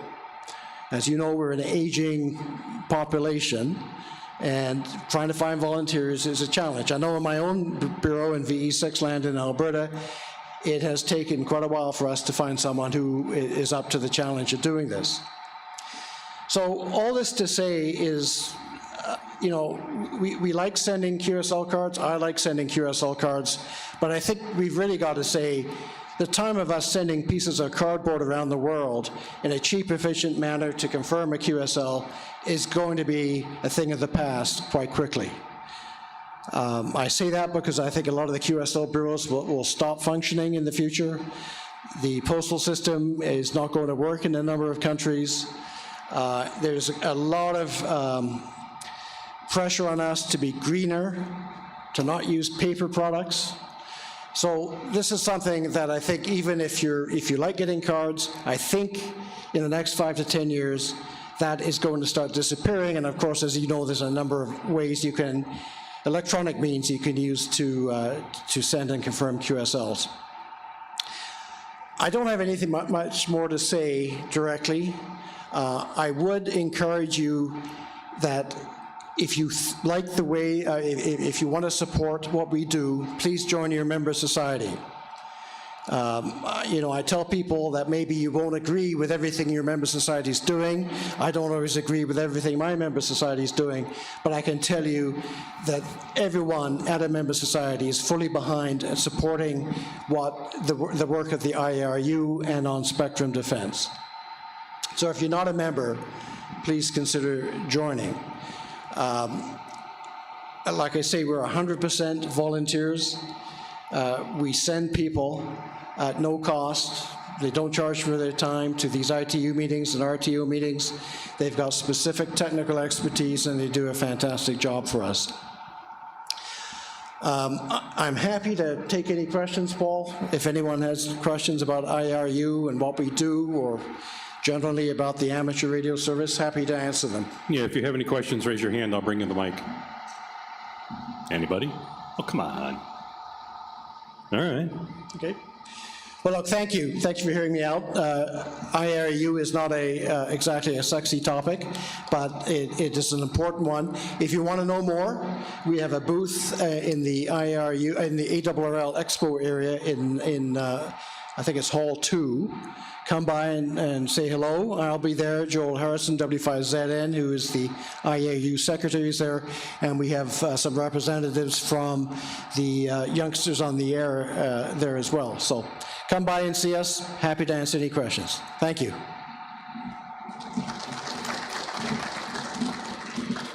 Thank you very much, Tim. And if you have any other things, you can follow up on their website and do some more research and get more familiar with what the IARU is doing. Wow, I need lunch. So, our next speaker, first off, thank you very much to all of our speakers today. They all agreed to do this very first one back, and we really appreciate that. Our next speaker is someone that a lot of you know, hopefully, none of you professionally. Riley Hollingsworth, K4ZDH, is the former FCC Special Counsel for Amateur Radio Enforcement. Somebody you don't necessarily want to get a QSL card from. I remember as a novice, my second month into being a ham, I got a nice letter in the mail with the return address, Grand Island, Nebraska. Apparently I had drifted somewhat out of the novice band, and they would like me to review my operating procedures and fix that. So that was a wake-up call. I think I still have that letter somewhere. But He is now the administrator for the Joint FCC ARRL Volunteer Monitor Program. He's been a ham clock, which has been blinking for 5 years since the power drifted in his house, and he's proud of that. Ladies and gentlemen, Riley Hollingsworth.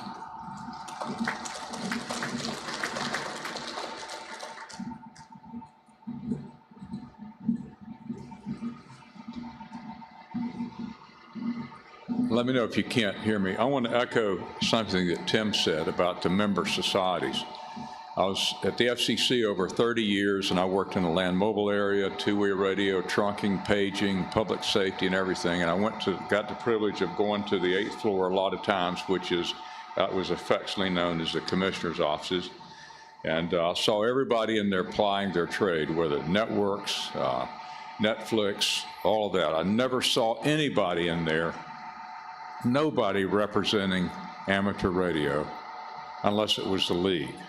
It's the only organization we have that represents amateur radio. And I've said that for decades now.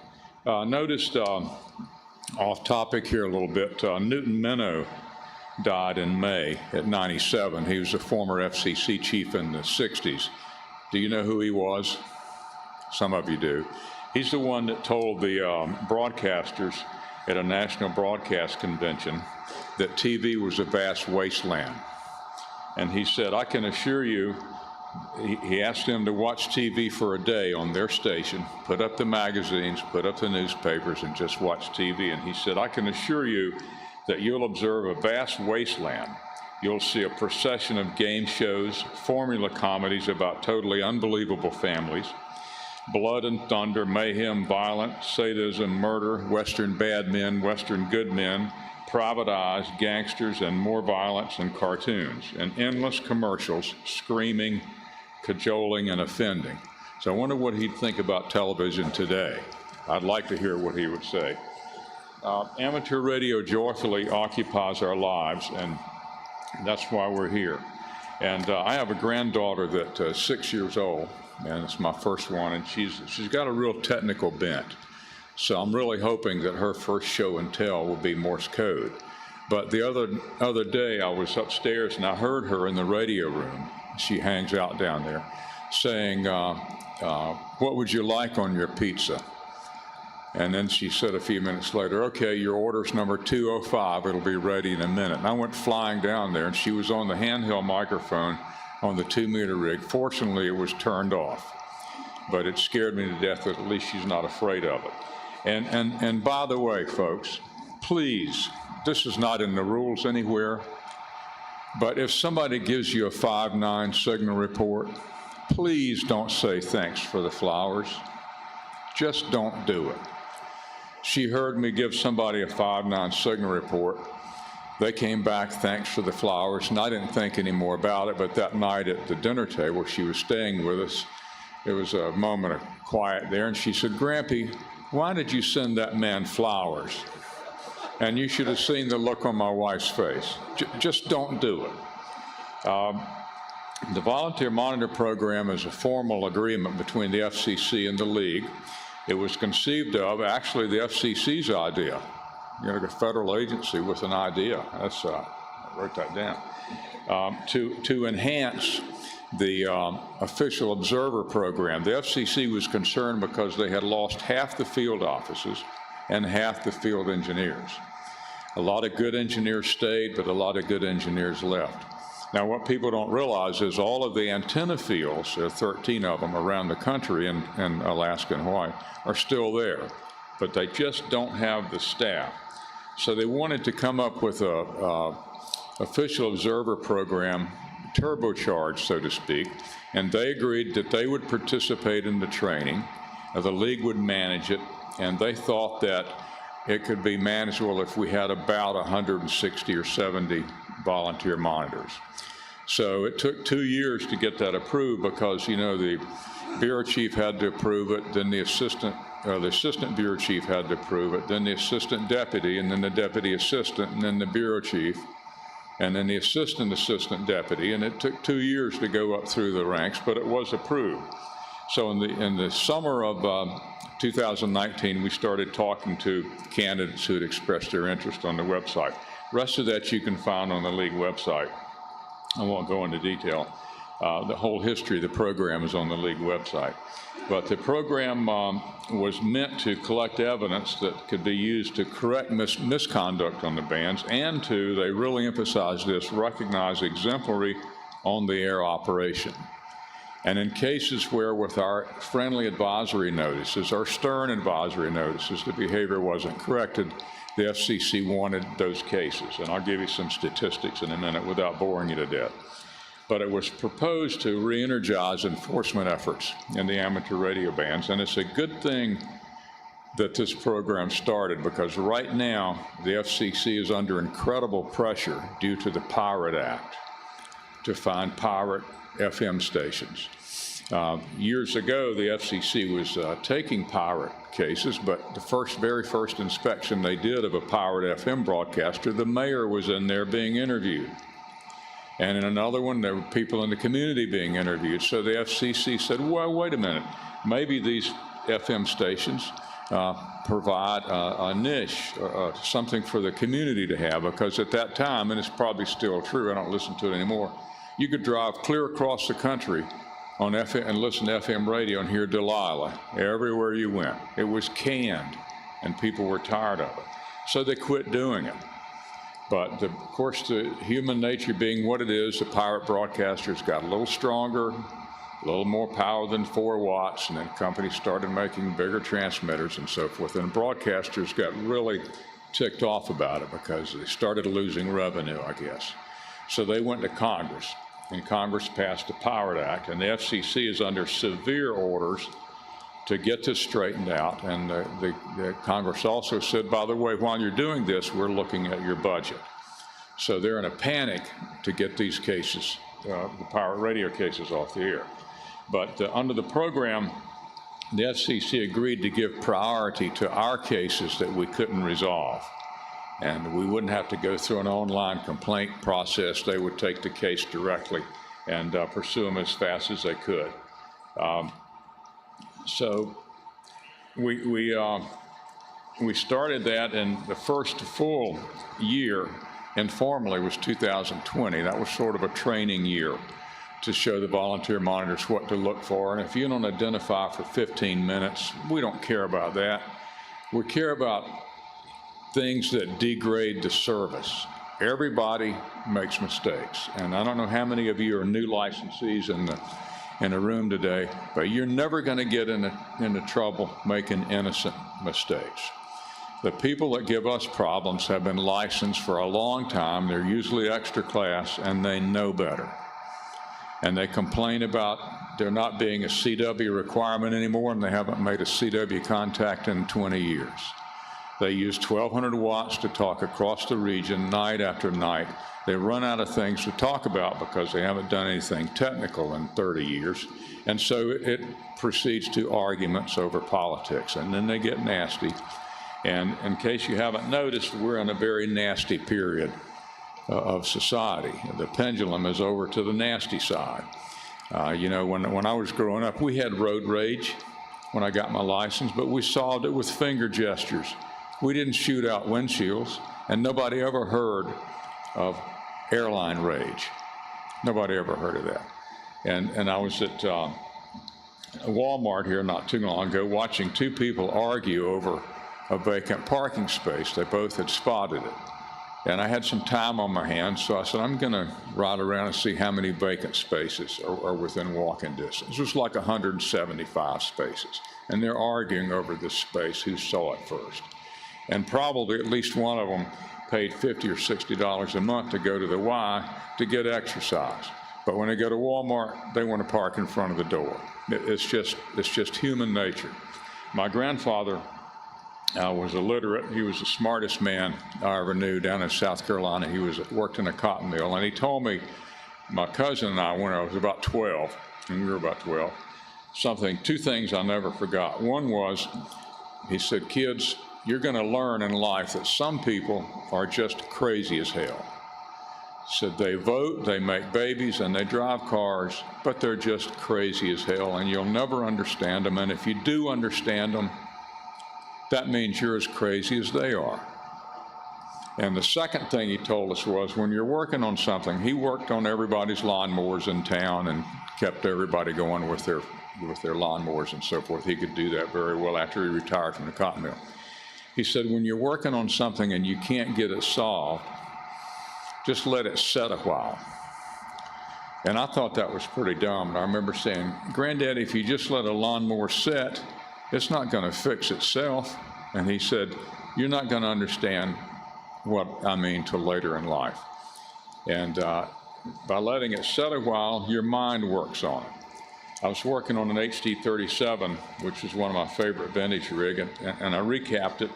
I was putting the tubes back in it, and one tube I noticed, the old tubes had a plastic tab on the pin so you could line it up. That tab had broken off, and I put it back in the way I thought it should go in, and the rig didn't work. It didn't blow up or anything, it just didn't work. But about 3:30 in the morning, I was thinking about that. I woke up thinking about it because it had set a while. And I remember seeing a black hash mark on the chassis that the former owner had put. And I said, I bet that tube where the tab was lines up with that black magic marker line. So I got up, it was 3:30 in the morning, went down there, turned the tube that way, let it warm up, and it worked. So I'm thinking, thank you, Granddaddy. That's what it means by letting it set a while. But what he told me about crazy people has been true, and is more true in our times. One thing the FCC wanted us to do was to recognize good operators, operators who went out of their way to help young people, to run nets, to help license people and teach classes to them, and just go out of their way, care more than most people do, and operate with uncommon courtesy on the bands. And so we've done that, and if you'll notice, we don't issue a lot of them. They're not easy to get. I'll give you some statistics in a minute. But it's people that set a good example for amateur radio. And one down in Florida got one not too long ago for diffusing a situation of deliberate interference, and that's not easy to do. How many of you see the monthly volunteer monitor program reports? So everybody in this room then is going to be tested before you leave. This is going to have a bad end. Well, anyway, they're in QST every month, just a synopsis of the report. And let me just read you briefly about March. This is a typical month. In March, advisory notices were issued to technician operators in Arizona and Florida operating FT8 on 7.074 megahertz. Now, there's a big misconception out there that technicians can use FT8 on 40 meters. I don't know where it comes from, but it's genuine, and I have seen some band plans on the internet that are wrong, and it shows CW and FT8 on 40 meters for technicians. So we sent a friendly letter telling them, and they're all very surprised to learn it, that they only have CW privileges on those frequencies. Now, why they just have CW and not FT8 is beyond my bailiwick here, above my pay grade, so to speak. We issued advisory notices to 2 technician operators for operating FT8 on 20 meters. Now, that's a little more serious because they don't have any privileges on 20 meters. But these are advisory notices. And I wanted to say that we issued 140-something advisory notices during 2022. And with the exception of a small group on 7200, 3860, and 3927, which you've probably heard, we've referred those cases to the FCC. With the exception of that group, there were no repeats. The recidivism rate for these advisory notices, and I just discovered this when I was going over the stats here a week or two ago, is less than 1%. So they're listening to them, and that's what we want to do. We want amateur radio to put its best face forward, and we want this avocation that joyfully occupies our lives to last 100 years. I used to say 1,000, but even the planet won't be here in 1,000 years. An advisory notice was issued to a GMRS operator in Iowa for unlicensed operation on a 2-meter amateur repeater. Advisory notice was issued to a licensee in Pennsylvania for deliberate interference on a 2-meter repeater, and to a California repeater operator for interference from his uncoordinated repeater to a coordinated repeater. And as you know, under the commission rules, if there's interference between a coordinated and uncoordinated repeater, the uncoordinated repeater has the primary responsibility. Commendations were issued to operators in Indiana for their work in determining and resolving the source to the W9HD repeater there. And we gave volunteer monitor presentations to been in Houston, Texas, the Nittany Amateur Radio Club, one of the oldest in the country, in State College, and a group there in Harrisburg. Now get this, the totals for volunteer monitoring, this is the total hours, and we don't have a requirement for hours. Some volunteer monitors might listen 2 hours a month, some might do 30 or 40.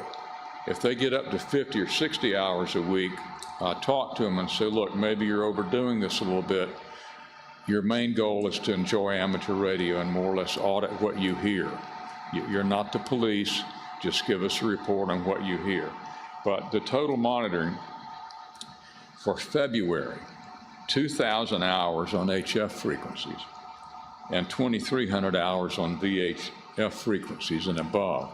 When we first got this program started, I would have been happy with a couple of hundred hours a year. And when you look at the tremendous number of hours spent monitoring and the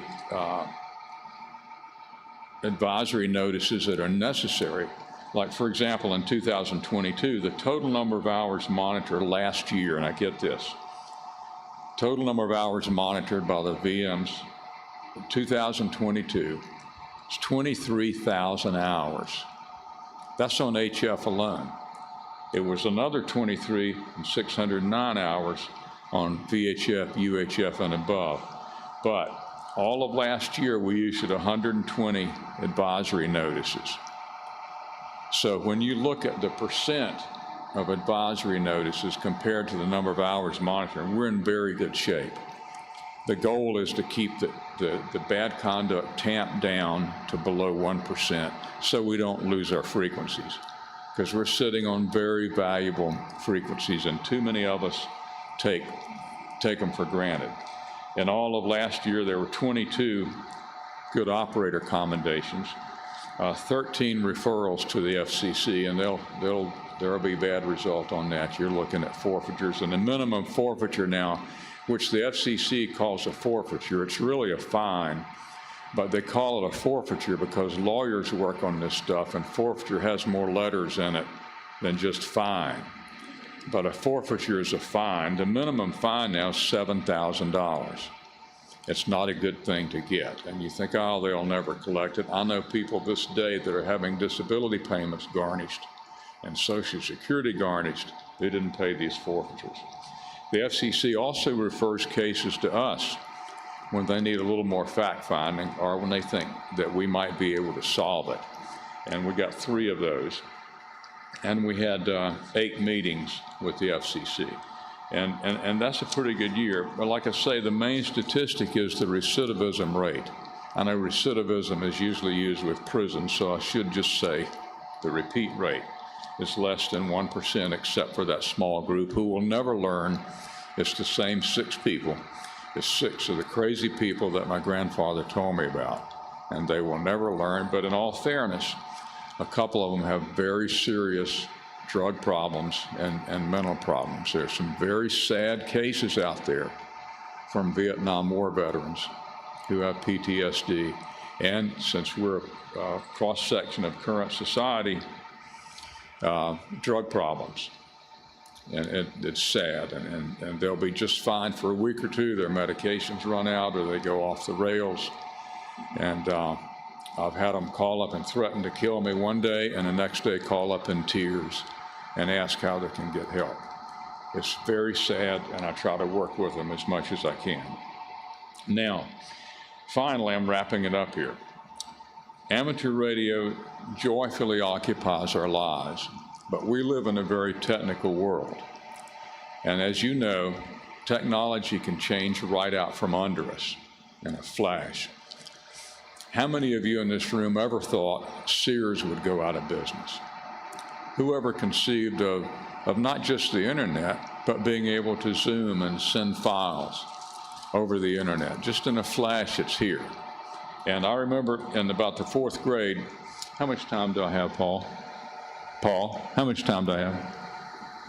I remember in about the 4th grade, my teacher, Miss Plemons, said, kids, one day in the future, you'll be able to see a pair of shoes or a shirt on a little screen beside your telephone, and you'll be able to order it without even going in the store. And it'll come right to your house. And I remember that night telling my dad that at the table, and he said, well, I think Miss Plemons has got a few loose marbles rolling around up there somewhere. But look at society today.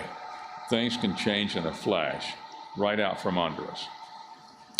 So you have to keep in mind the main thing. And just like my granddaughter's interested in amateur radio, you've got to operate as if somebody out there was interested in amateur radio or were trying to demonstrate it.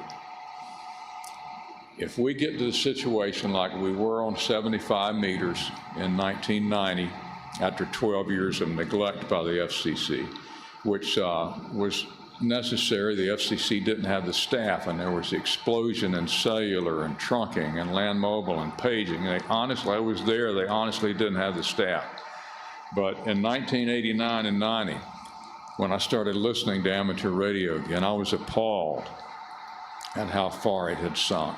We can never go back to that era again because we won't recover from it. The FCC doesn't have resources, technology is too dynamic, and there's too many people wanting our frequencies. So we've got to do our own work to save our frequencies and make the FCC and other organizations proud. So the main thing is operate as if somebody's listening to your station, trying to demonstrate amateur radio, because folks, if we're ever embarrassed, in 75 meters, people were very reluctant to demonstrate amateur radio. And I got so many complaint letters in the early 90s. I was trying to demonstrate amateur radio to my grandson, and I tuned across 75 meters. If we get to the state again where we're reluctant or scared or embarrassed to demonstrate amateur radio, we're screwed, because we're not going to get out of that again. So a lot of this is on us to pass on this legacy.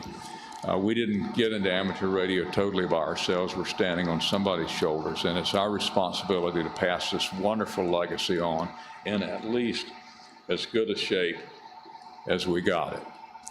That's all you have to do.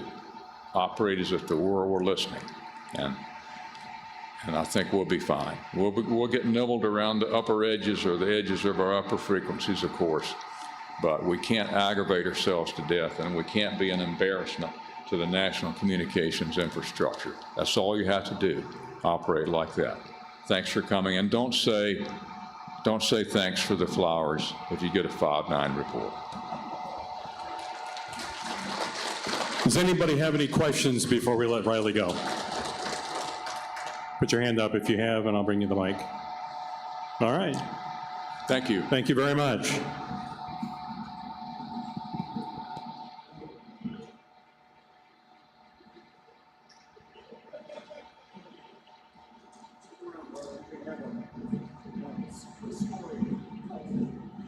All right, Mark's going to set up here next. Once again, I wanted to thank all of you for coming to this, and we will continue. It's kind of fun to set this up, but it's also a challenge to come up with new topics every year that means something to a lot of hams. So we have already started planning for next year's. So. How many of you, I'm assuming all of you listen to Amateur Radio Newsline on a regular basis? Hey, you, waving your hand. I want to see regular. We appreciate that very much, because everything we do is also all volunteer. We love doing what we do, and we appreciate when everybody listens to it. So, our next presenter is Mark Smith, N6MTS. He is co-host of the Ham Radio Workbench podcast. He is also the head cheese of Halibut Electronics, and he has come up with a standard that he proposes for connecting headsets to radios that's very useful in emergency communications field day, anything where you've got a number of different headsets, number of different operators, and a bunch of different radios. So we are going to turn it over to him now. Ladies and gentlemen, Mark Smith. Thank you, Paul. All right, well, he already did my first couple of slides for me. Today I'm going to be talking about Open Headset Interconnect Standard. First, a little bit about who am I. Again, my name is Mark Smith. Sometimes I go by Smitty. N6MTS. I am the president and CEO. I really don't like the way that sounds, so I just go with head cheese of Halibut Electronics. I'm also a host of the Ham Radio Workbench podcast. You can find me on YouTube and Mastodon by @Smitty@Halibut, or @SmittyHalibut, or @Smitty@Halibut.com.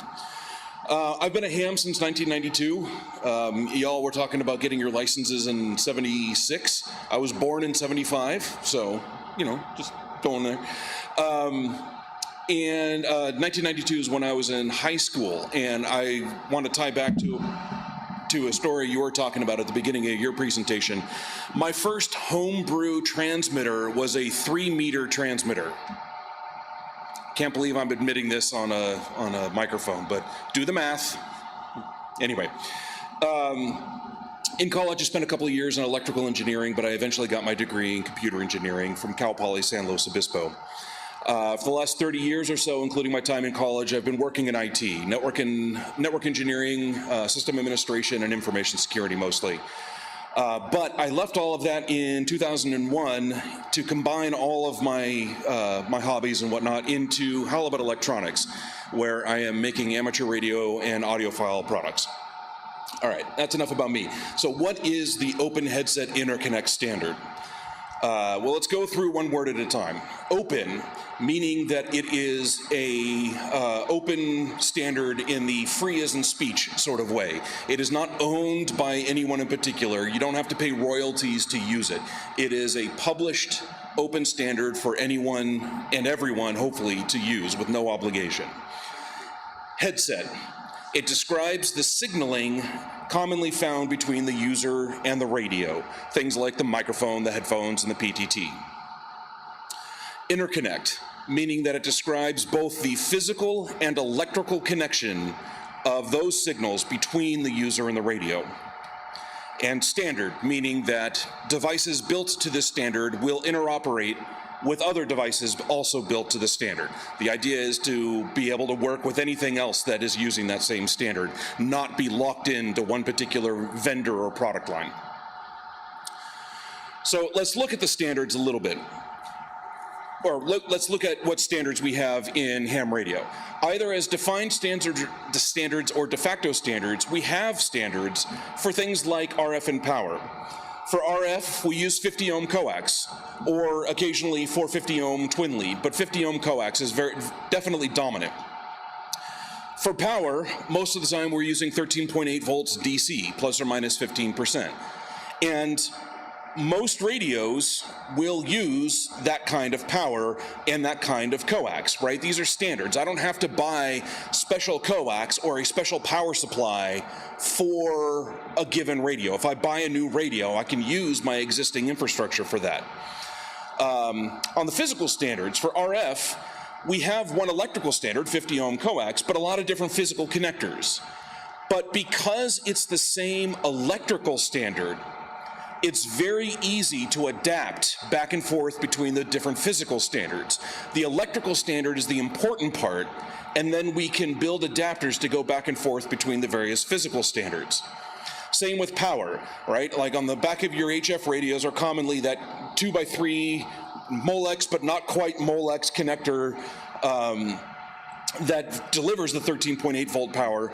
Or on the back of like a VHF UHF mobile rig, we've got that T-shaped blade connector. Those are different physical standards. And then, of course, Anderson Power Pole is a kind of the de facto standard that a lot of groups and individuals have adopted. But again, because it's the same electrical standard, it's very easy to convert back and forth between the different physical standards. Let's look at headsets. We don't have any such standard. From an electrical perspective, let's look at the microphone. We have, is your microphone a dynamic microphone or an electric microphone? Or if you're into aviation, there's a third type called carbon or carbon equivalent. And I know a lot of hams that use aviation headsets on their ham gear because they have them and they're quite good headsets. Is your microphone balanced or single-ended? Right? Okay, let's look at the audio out of the radio. Is it line level or headphone level or speaker level? If it's speaker level, is it ground referenced or is it push-pull? Push-pull is a way you can drive both sides of the speaker up and down to get 4 times as much power into your speaker with the same voltage supply. So if you've got a high-powered speaker, chances are it's going to be push-pull. But you can't tie a push-pull output to something that's expecting one side of your speaker to be ground referenced, right? Is it mono or stereo?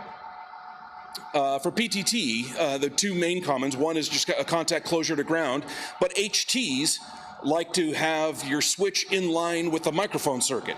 So the way you key PTT on an HT is by completing the microphone circuit, right? There's no one standard that we can easily build devices to that will work on any device. There's so many to choose from. And we haven't even started talking about physical standards. The microphone, is it that 8-pin round connector that's on the front of so many HF radios? Spoiler, that's called either a Fostech connector or a GX16 connector. Or is it an 8-pin modular that looks like an Ethernet, right? Like an RJ45. Or is it a 6-pin modular? Yaesu likes to use 6 pins. And even when they have the same physical connector, oftentimes the pinouts are different. Which signal is on which pins.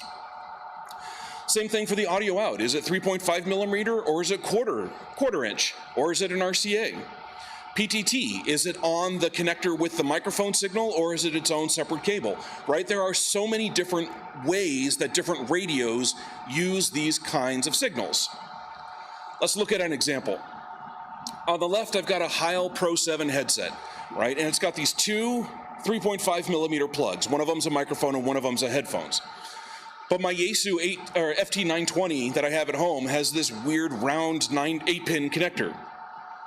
And I know what the pinout is, but I can't plug that 3.5 into the 8-pin round. Well, the solution? We build an adapter for it. Bob sells the adapters. Bob Heil Sound sells the adapters. So it's got the 8-pin round on one side and then those 2 plugs on the other side to go to his headsets. But I've also got a Kenwood. Good news, the Kenwood uses the same physical connector as my Yaesu. But if you look at the pinouts, they're different, right? That's okay, Bob's got us covered. Bob's got us covered over there too. He sells another adapter that is specific to the pairing of that headset to that radio. All right, what about an ICOM?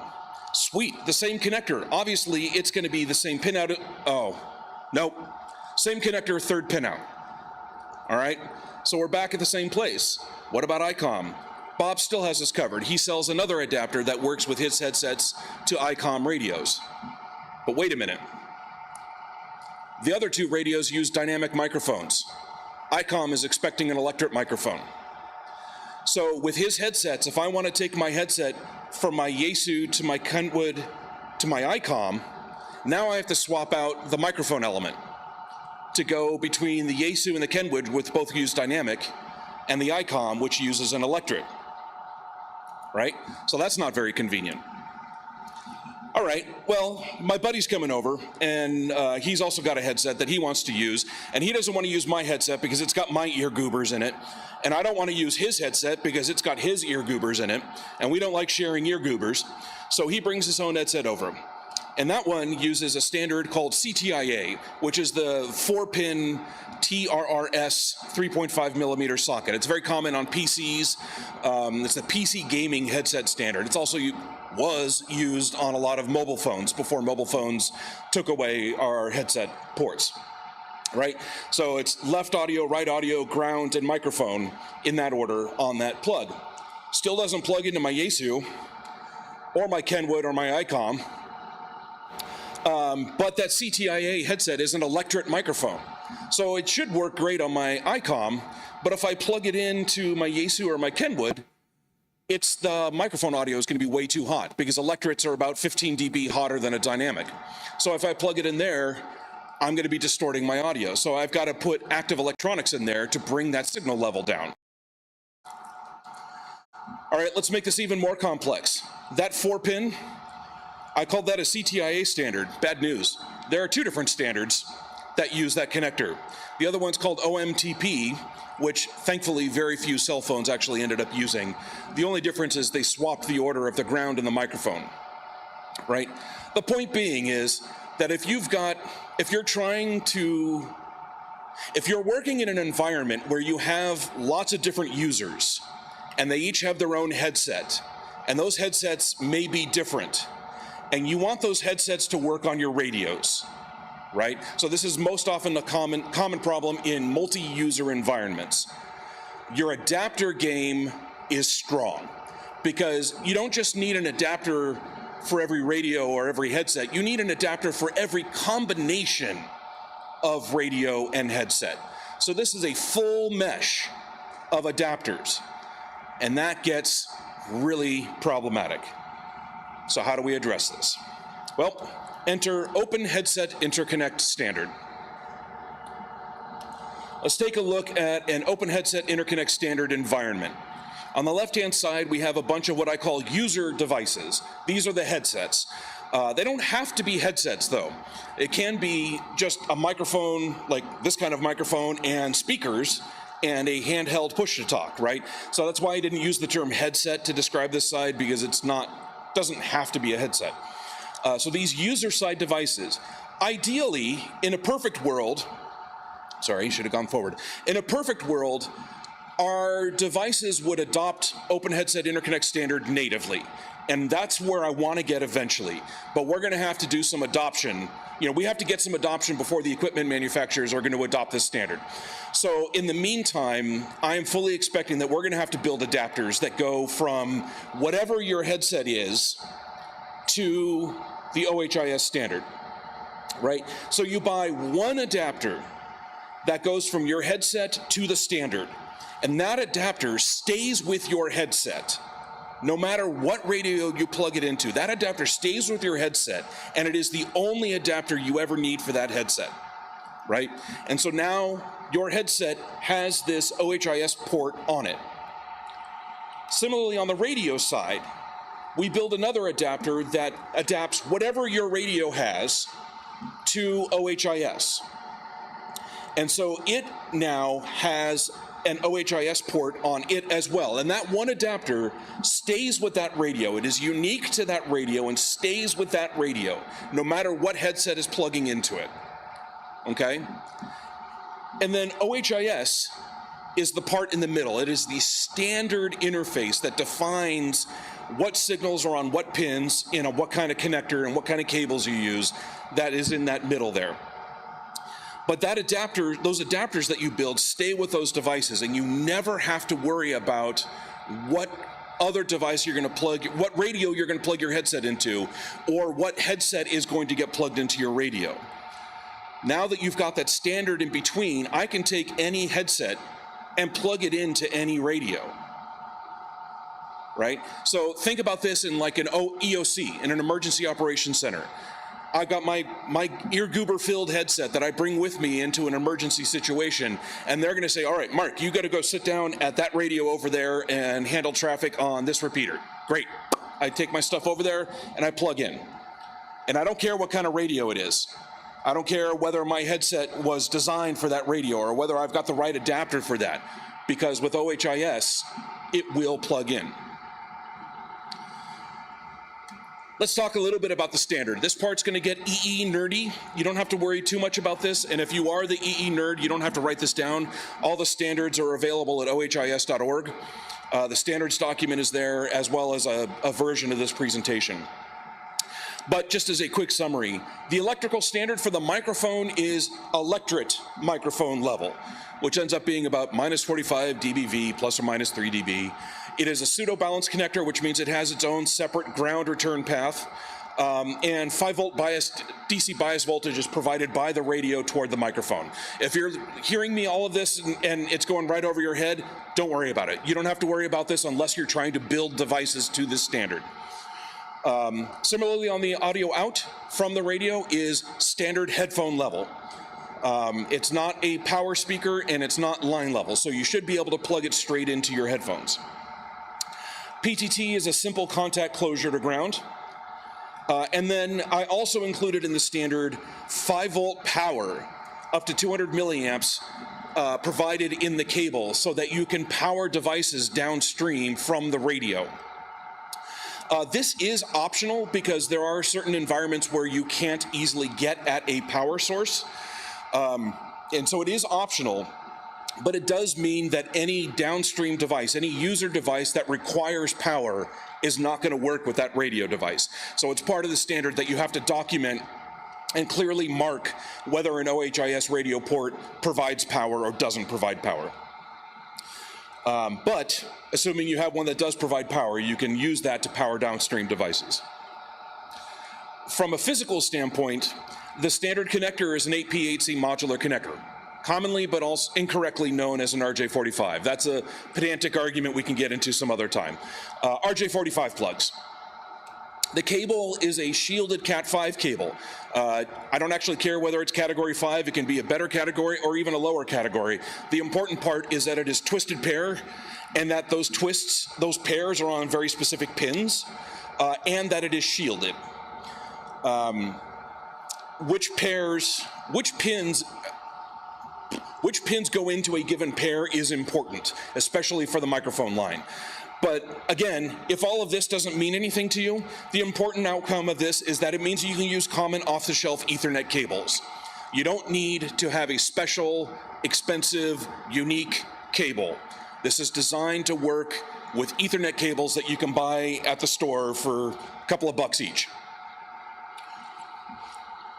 What does a user-side device look like? The standard was set up so that the user-side adapters would be very inexpensive and very simple, because I'm assuming that there are going to be more user-side devices than radio-side devices. And most of the complexity is on the radio side anyway, so we keep that complexity on the radio side. The user side is designed to be very simple. If you have a headset that is a standard set of headphones and an electret microphone, then you have no active electronics in your adapter at all. It is literally just wires to connect the correct signals to the correct pins on the OHIS side. The headphones are just straight up headphone signals. The microphone, an electret microphone can plug straight in and it will work without any active electronics at all. PTT is just a button that you can wire into the connector. And in this case, we don't need to use that power that's provided from the radio side, right? So this is an example of a very simple user-side adapter for a headset that has an electret microphone in it. Also common in headsets are dynamic microphones. And in a dynamic microphone, you do need to put a preamp in line with the microphone there. But otherwise, it's exactly the same. The good news is, included in the standard, available for anyone to use, is a very simple 5-component microphone preamp that is designed to work with the 5-volt bias voltage that's provided for the electret microphone. So if you have an electret microphone, the radio's got to provide 5 volts into the microphone, and then the microphone sends audio back out the other direction. We use that 5 volts to run this preamp that you can connect a dynamic element to. So it basically makes a dynamic element look like an electret element. All right? Again, if this is going over your head, don't worry about it. The point being that the 2 most common microphone types can be supported either with straight-through wires or straight-through wires plus these 5 simple, inexpensive components. And now 95% of your microphones can be supported with this standard. Super simple, super inexpensive. This makes a great DIY kit or a club build project or anything like that, right? Very simple, very inexpensive to make. When is Open Headset Interconnect Standard useful? The biggest selling point on OHIS is when you are in an environment where you have several different radios and several different headsets. And in that case, where you don't want to have a full mesh of adapters between those 2 groupings, right? And the most common environments for that are in a multi-user environment where end users have their own headsets. like a field day, a contesting event, or a club shack, or an EOC, like I was talking about earlier. The other thing that comes along with this, and I will fully admit is my ulterior motive, is that it presents a common electrical interface to any devices that you might want to build or put between the radio and the user, right? Right now, if I want to make a device that goes between my headset and the radio, that device needs to understand all the different types of headsets and all the different types of radios and be built to work with that. And that's a lot of complexity in there. Whereas if I've got all of that complexity abstracted out into an adapter that stays with the radio and an adapter that stays with the headset, and now I've got a common interface between those two, I can build that device to that common interface, and it dramatically simplifies that device in the middle, all the interfacing for that device in the middle. I run a company called Halibut Electronics. Guess what one of my product lines is going to be? I'm building a device called a contesting console where you plug two headsets into it and that connects into one radio, right? And the two operators, a logger and an operator, they have an intercom where they can talk to each other, but they can both hear the radio. And then, anyway, the contesting console is so much easier to build if I've got that common interface. When is OHIS overkill? Because it is not ideal for every situation. There are plenty of situations where it just doesn't make sense to invest a lot of money in OHIS adapters. And primarily that's at home, right? I know what all my devices are, and I typically only have one headset because I've only got, one set of ear goobers.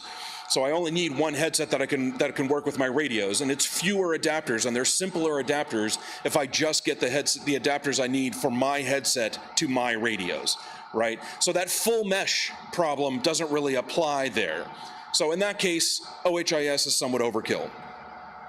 Alternatively, you may already have all the adapters that you need. If you've already got that full mesh, then there's no need to replace that with OHIS, unless you start getting into a situation where you're adding more radios or adding more headsets, or you want to put these devices between your radios and your headsets. And it's true that OHIS adapters are somewhat complex, right? Now I've got two different adapters and another cable. There's more things there to go wrong. And you may be in an environment where you need the simplicity of having that single purpose-built adapter. All right, that's a great time to use, or to not use OHIS. Why an open standard? Because open is how we get out of this mess, right? All the different manufacturers, radio manufacturers, have defined their own interfaces.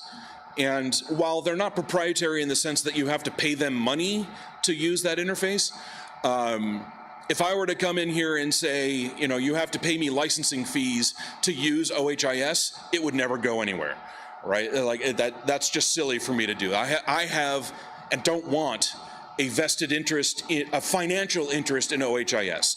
I am proposing it to the industry because I think it would benefit us as a community. It would benefit me from making it simpler for me to make those contesting console kind of things. But really, in the community as a whole, I think it would benefit everybody if this existed. And as I mentioned earlier, this makes a great DIY project. I'm on a podcast called the Ham Radio Workbench Podcast. We're about making things. We talk about kits that we've built and projects that we've worked on and the workbench and the tools and all that fun stuff. And one of the things that we really try to encourage is people getting out and experimenting with their own stuff and building things and having a good time and breaking things and then saying, well, that didn't work. Why didn't it work? Let me go figure that out. Hey, look, I just learned something. Let's go improve on it and build it again, right?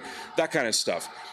I think OHIS is a great build project idea for clubs and EOCs and whatnot. That's pretty much it. That's my last slide. Learn more at ohis.org. And I already see one hand going up. We'll take questions now. Paul's going to come back to you with a microphone.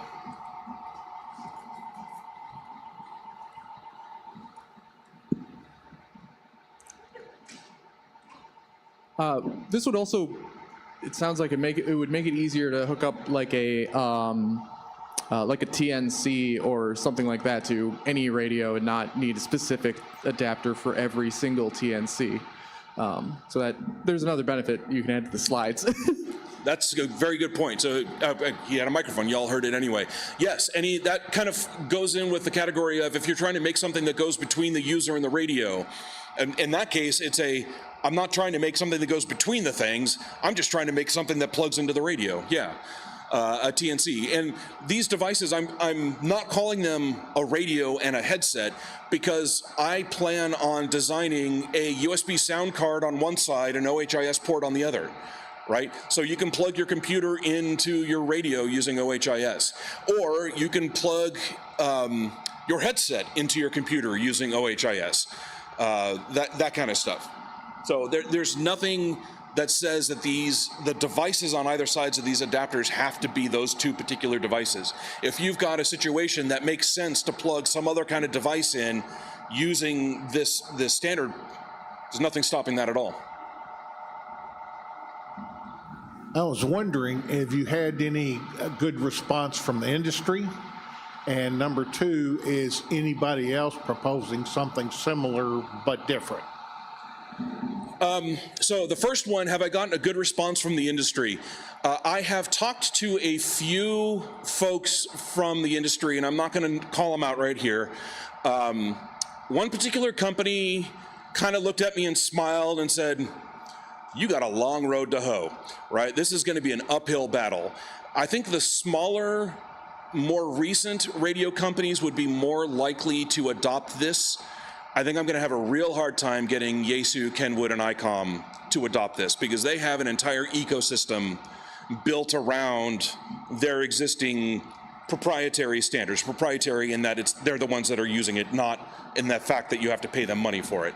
But I think if the likes of Elecraft and Flex and all of the QRP radio manufacturers, like the smaller things, and maybe kits started using it, and if other companies start making adapters. By the way, Halibut Electronics makes adapters. I am real close to hitting production on this. I got early adopters using them right now. I'm going to take their feedback, hopefully make minor changes to the design and start selling them to the public.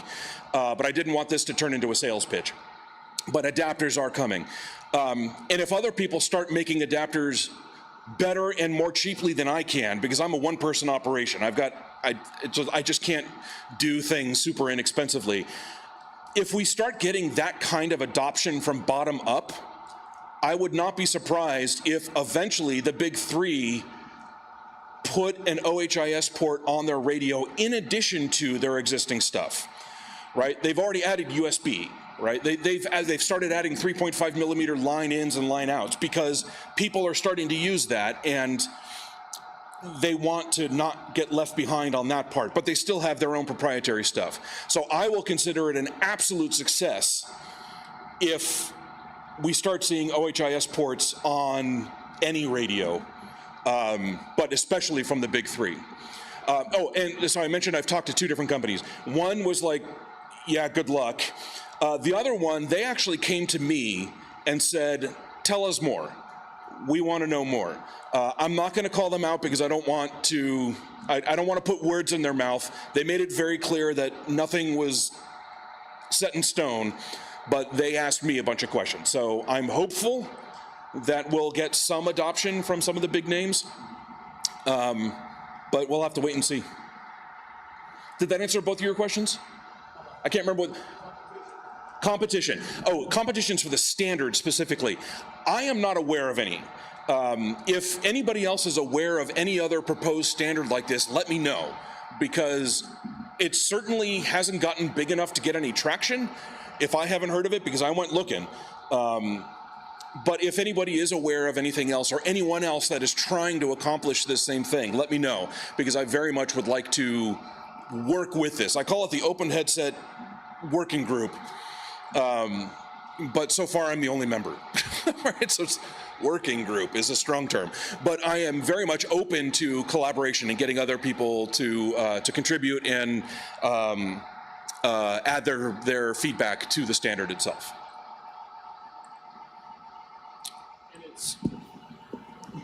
Okay, here we are. Yep. Yeah, it's something that I personally, okay, why do I keep losing? It's you, Neil. So this is something that I'm personally experimenting with too, because my preferred headset is a David Clark aviation type headset, and it's got that weird 4-conductor quarter-inch plug on it. It's not quarter-inch. It's even more annoying than that. Yeah, it's a special thing. And it also has a 6-ohm dynamic mic element on it. So I want to try using OHIS, but that involves me having to design and build an adapter specific for my headset, which I've been doing. And Mark's been helping me with that, teaching me how to use the PC board CAD to design it. And then I'm going to be using it primarily with my POTA rig, which has a Yaesu FT857, which uses the RJ45 connector. So I'm having to design the thing that specifically fits in my rack and works with that radio.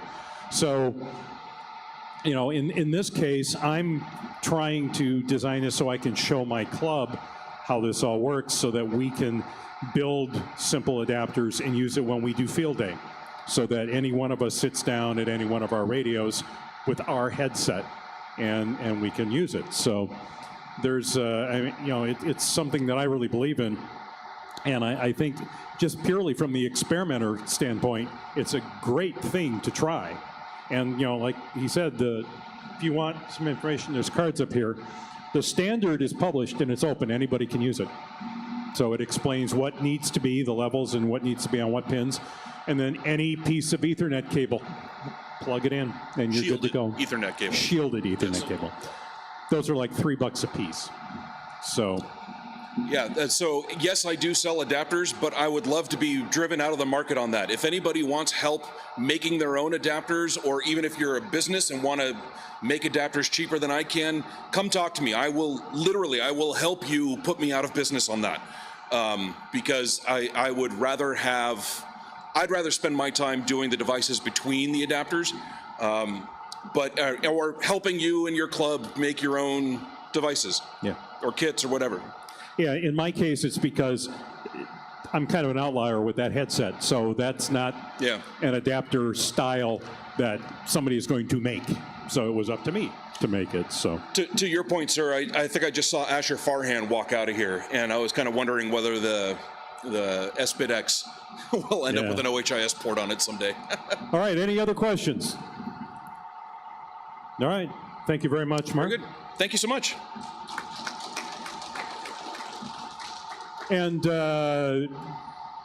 got a little bit of time. Anybody have any comments or questions for me or Neil about Newsline while we're here? All right. I want to thank everybody once again for coming in, and because you guys are the first crowd here, we're going to.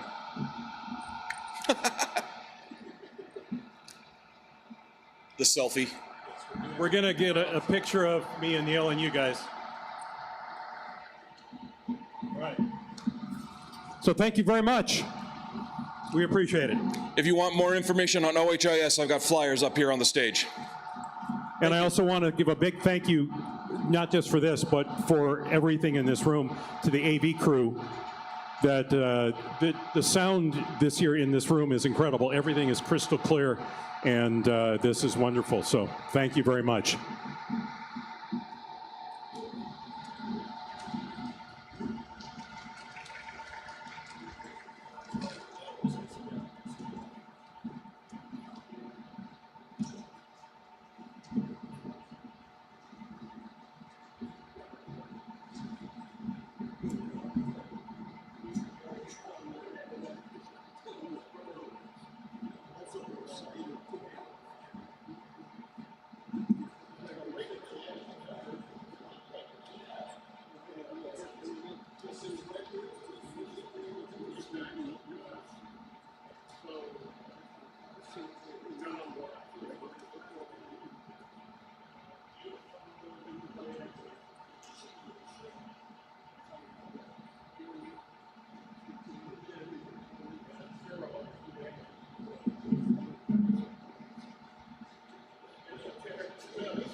Anyone any good at beatboxing while we wait?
Where you want to be? Where you want to be? I can actually be up here. Because I'm not my table.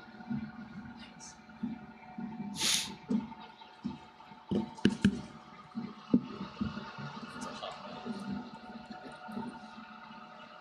So I think you've got a thumb, right? Oh, yeah.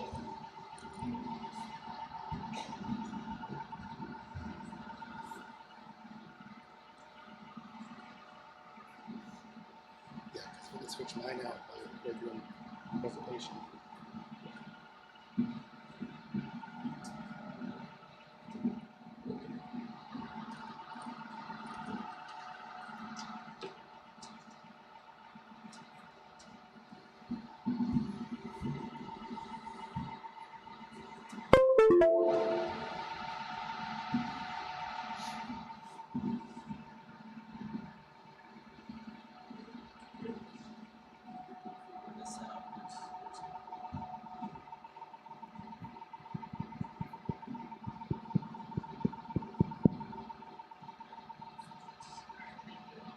I'll just hold that.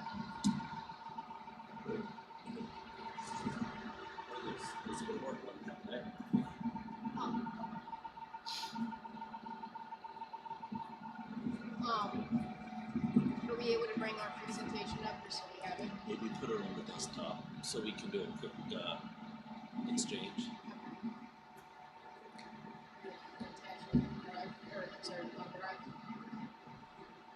What do you mean? Are we allowed to insert? Yeah.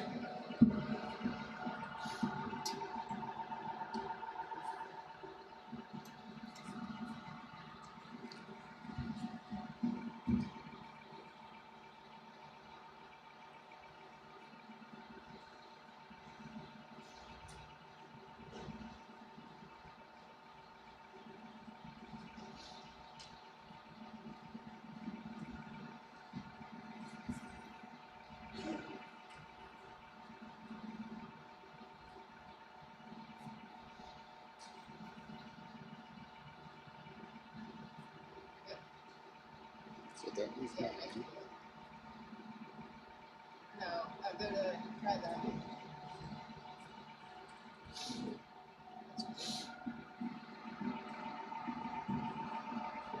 You would press the down arrow there. What down there? You don't see it down there. Right next to it. Yeah, so close that, yeah, hit that. And then next, yeah, the arrow. Good. I'll let you.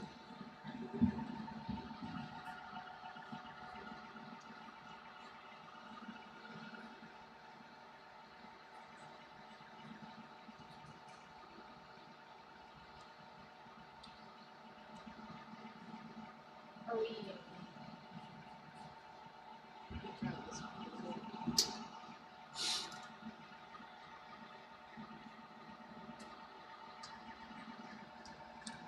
Is that Gary's? Yeah. Can we take this out and put that in?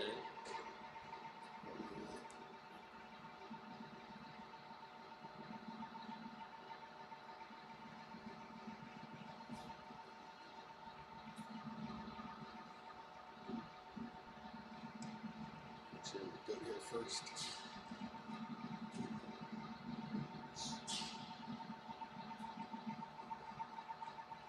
Yeah. 1 second here. Trying to eject it.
Try to get somebody.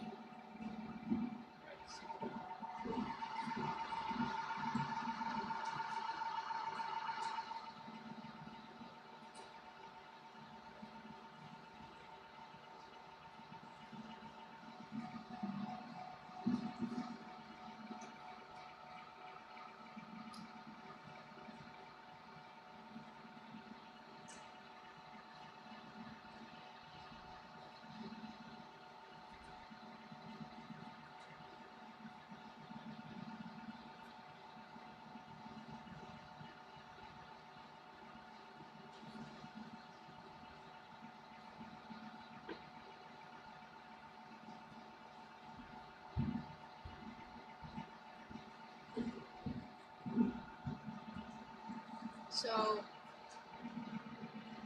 if you right click, I think someone's coming in. Display settings. Yep. Hey, you're having a problem? We're just trying to Turn get to you.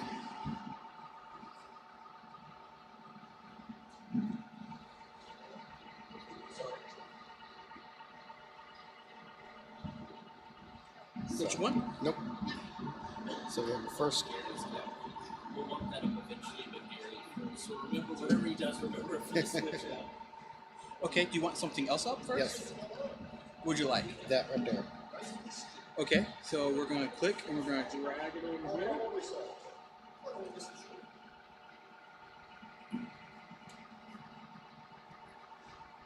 So let me expect me.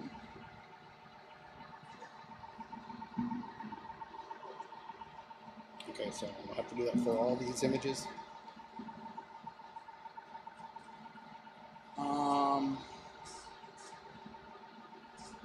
So I got Most likely, 1, yes. 2, 3, 4, 5, 6, 7, 8. Well, I can share this. I can make it so this screen is the presented screen. Okay. But you won't have. You won't have this though. Is that okay with you? What do you mean? You'll only see. You'll see just the screen, just the presented slide. Okay. Is that okay? Yeah, because we'll figure out how to do this once we get after I'm done. Because there's two different presentations in this. So there's this one, and then there's this one. Okay, so I'm going to Because we can do this one after this one's done. make the screen duplicated. So now they can see what you see. Okay. Now the only thing is, once you actually do the slideshow, is you're gonna see the presentation as a whole. Okay. Once it comes up, slow, I think.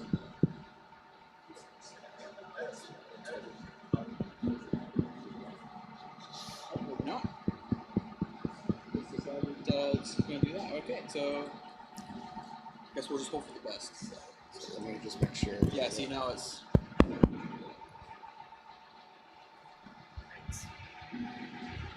You're gonna have to just drag it over. I'm sorry. So if you just click and drag it to the right, it should click up here. Yeah. Click on the name, and then just drag it to the right. Left click. Left click. Yep.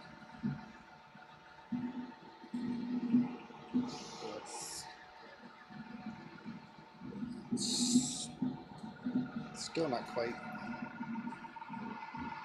It's over top of their presentation. Yep, sorry, that's the best solution I have for you. Okay.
Well, it's not quite working the way we want to, but I'll try to muddle through it here.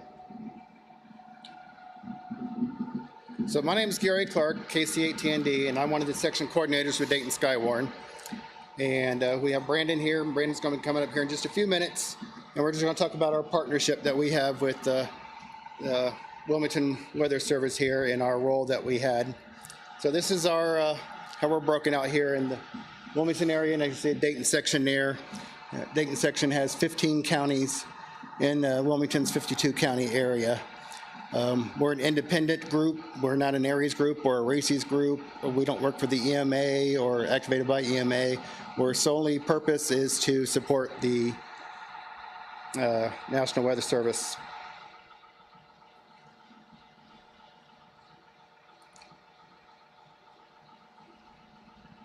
And this is just broken down just a little further that we're, the Dayton area is broken down north and south there.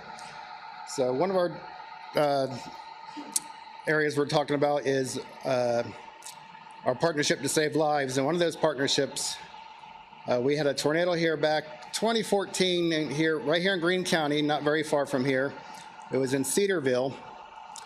And one of those things that happened was we had a mobile spotter out there in Cedarville, and he relayed to us that there was a tornado on the ground. The tornado, with the tornado being on the ground, we relayed that to Wilmington. Wilmington got the messaging out to the media partners. The media partners then broadcasted out. And that top left corner there was where a family of 7 had taken cover and survived a direct hit by an EF3 tornado. So that was thanks to our spotters that were out in that area that confirmed the tornado on the ground, and the messaging was hiding, and we were able to give an exact location where that tornado was at and where it was heading for the Dobbins family farm there, and the Dobbins family of 7 was able to survive.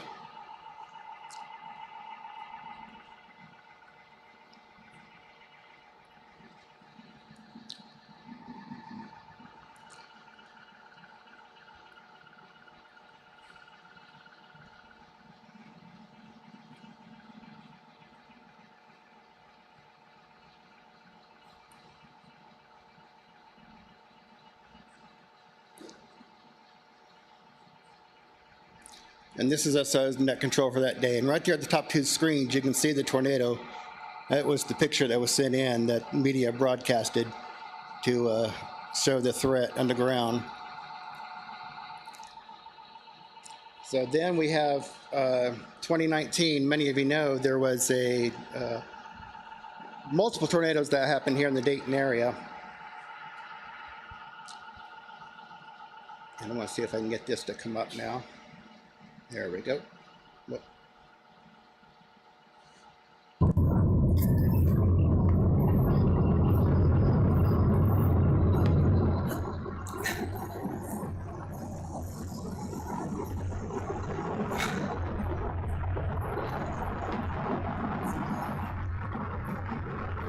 This is the night of Memorial Day 2019.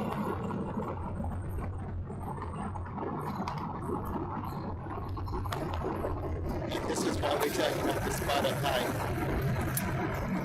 Very dangerous. But you can see the tornado through the flashes and lightning.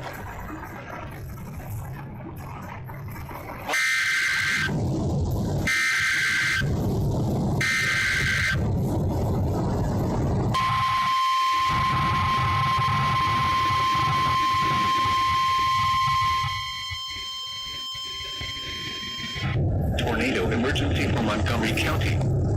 The National Weather Service in Wilmington has issued a tornado warning for northwestern Greene County, northeastern Montgomery County, until 11:45 p.m. At 10:59 p.m., a confirmed large and destructive tornado was observed near Troutwood, moving east at 35 miles an hour. Tornado emergency for Montgomery County. This is a particularly dangerous situation. Take cover now. Hazard, deadly tornado. Source, weather spotters confirm tornado. Amateur radio operators have reported a tornado in Montgomery County.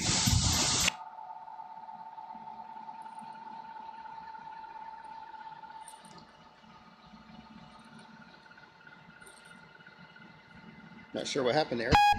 This is Affirmative. Dayton Skywarn, QS1 back to 640. W8OK, KC8LQV. This is KC8LQV up here at North Dixie Ridge. The Family Dollar Store on the other side, on the east side of the road of Dixie Drive. Small outlet strip mall. Heavy damage. Over. KD8EMJ, go ahead. Lots of damage here. It's Westbrook and Seabold. Roofing off, trees 15 inches plus diameter down. Juliet, can we go off that on the airport? Lots of windows broken, lots of damage. Okay, give me the location again. Westbrook and Seabold. It's the northwest corner of Trotwood. Seabold, please stop. SEYBOLB. Westbrook and Seabold.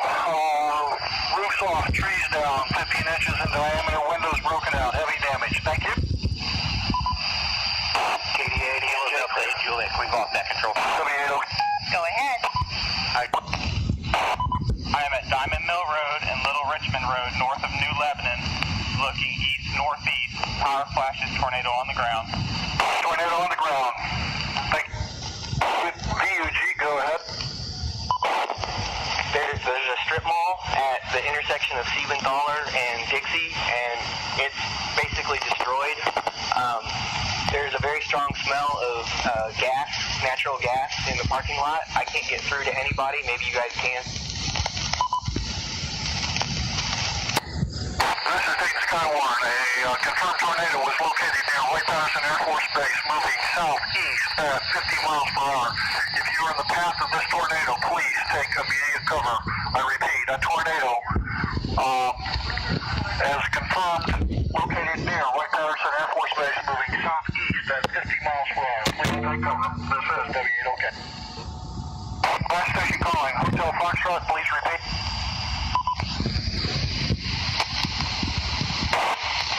Roger, this is Sierra Hotel Foxtrot with a weather report from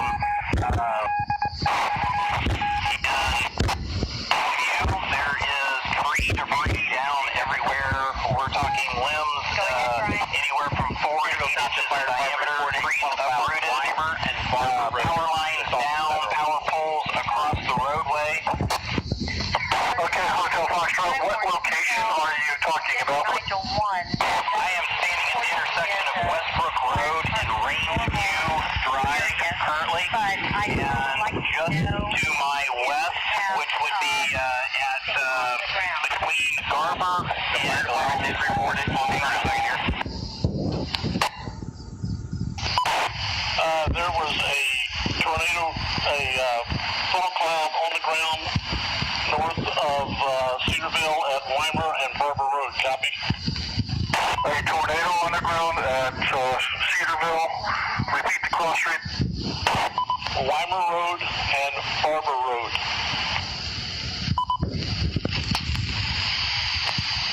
Affirmative. Get that. Also, we have a tornado. The big supercell appears to be recycling again, and now a tornado is likely occurring near the Greene County, Fayette, Madison County triple point, a few miles north of Jamestown. If you have anybody up there, Jim. So that was just a brief snippet of our net control station that was going on that night. The tornado that you heard on there with Trotwood, we verified the tornado on the ground through the lightning flashes. We relayed that to the Wilmington Weather Service.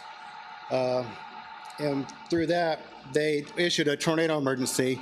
And because of that, between the time that tornado emergency was issued till it gained EF4 strength into the Dayton area, there was a 36-minute lead time. And there was only one loss of life for the whole tornado, directly lost, and that was up in Salina. A car had went through the house and killed an elderly man that was up there. There was a second loss of life, but it was from the day before.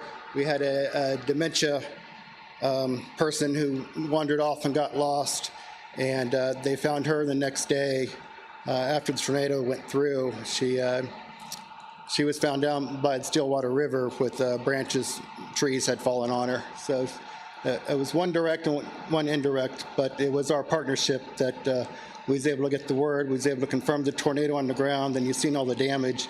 We also have a good working relationship with our media partners as well. Our net control station, as you saw there, is actually in Cox Media Building, which is Channel 7 WHIO and a bunch of other radio stations. So we actually have a good working relationship with our media partners. So they actually come to us when they have something as well, or if they're looking for information, we can get on the radio and ask spotters for that information, and they'll in turn get that word out there. So we're not only working with the Weather Service, we're working with our media partners in order to get the word and the messaging out there to save those lives. And that's all I have.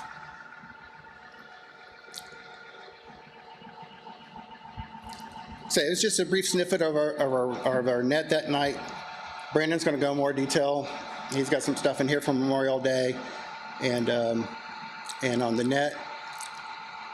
Because of the pandemic, we haven't been able to meet in the office with Brandon until this year.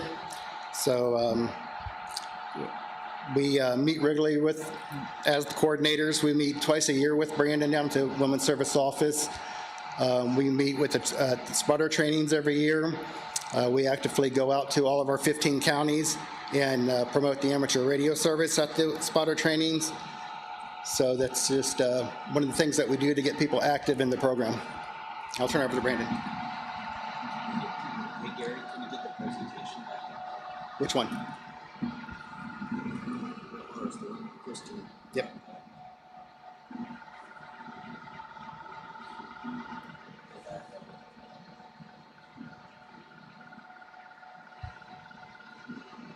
It's not slow.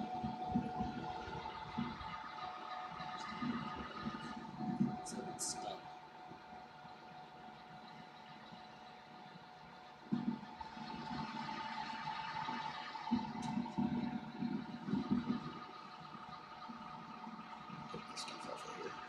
Those other things. Yep, that's what I'm doing now.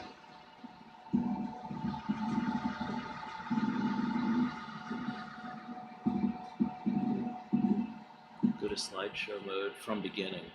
Pick from beginning over there.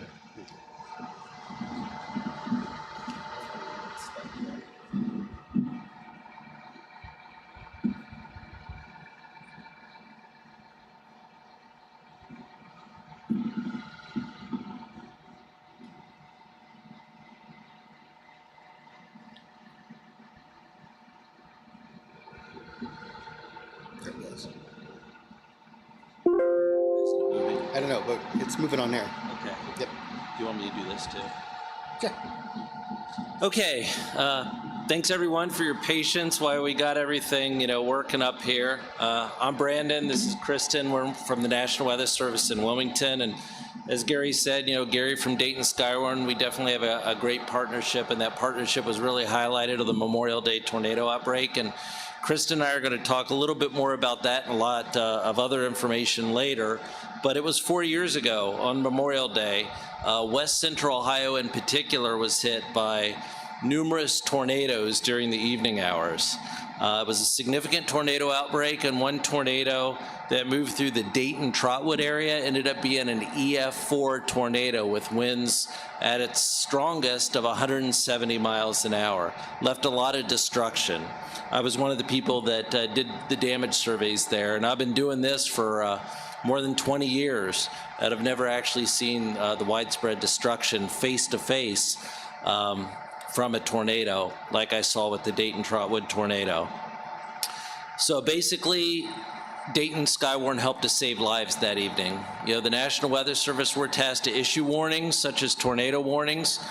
We have great technology like Doppler radar technology that helps us issue those warnings, but ultimately it's the reports that we can put into our warnings that can help us give a lot of lead time, a lot of advance notice for these tornado warnings, especially these tornado warnings that we're issuing for stronger tornadoes. So Dayton Skywarn helped us save lives that evening. Dayton Skywarn provided the National Weather Service with real-time reports of severe weather, including tornadoes. And that information really was the trigger point from us elevating that tornado warning for Montgomery County and surrounding areas to a tornado emergency.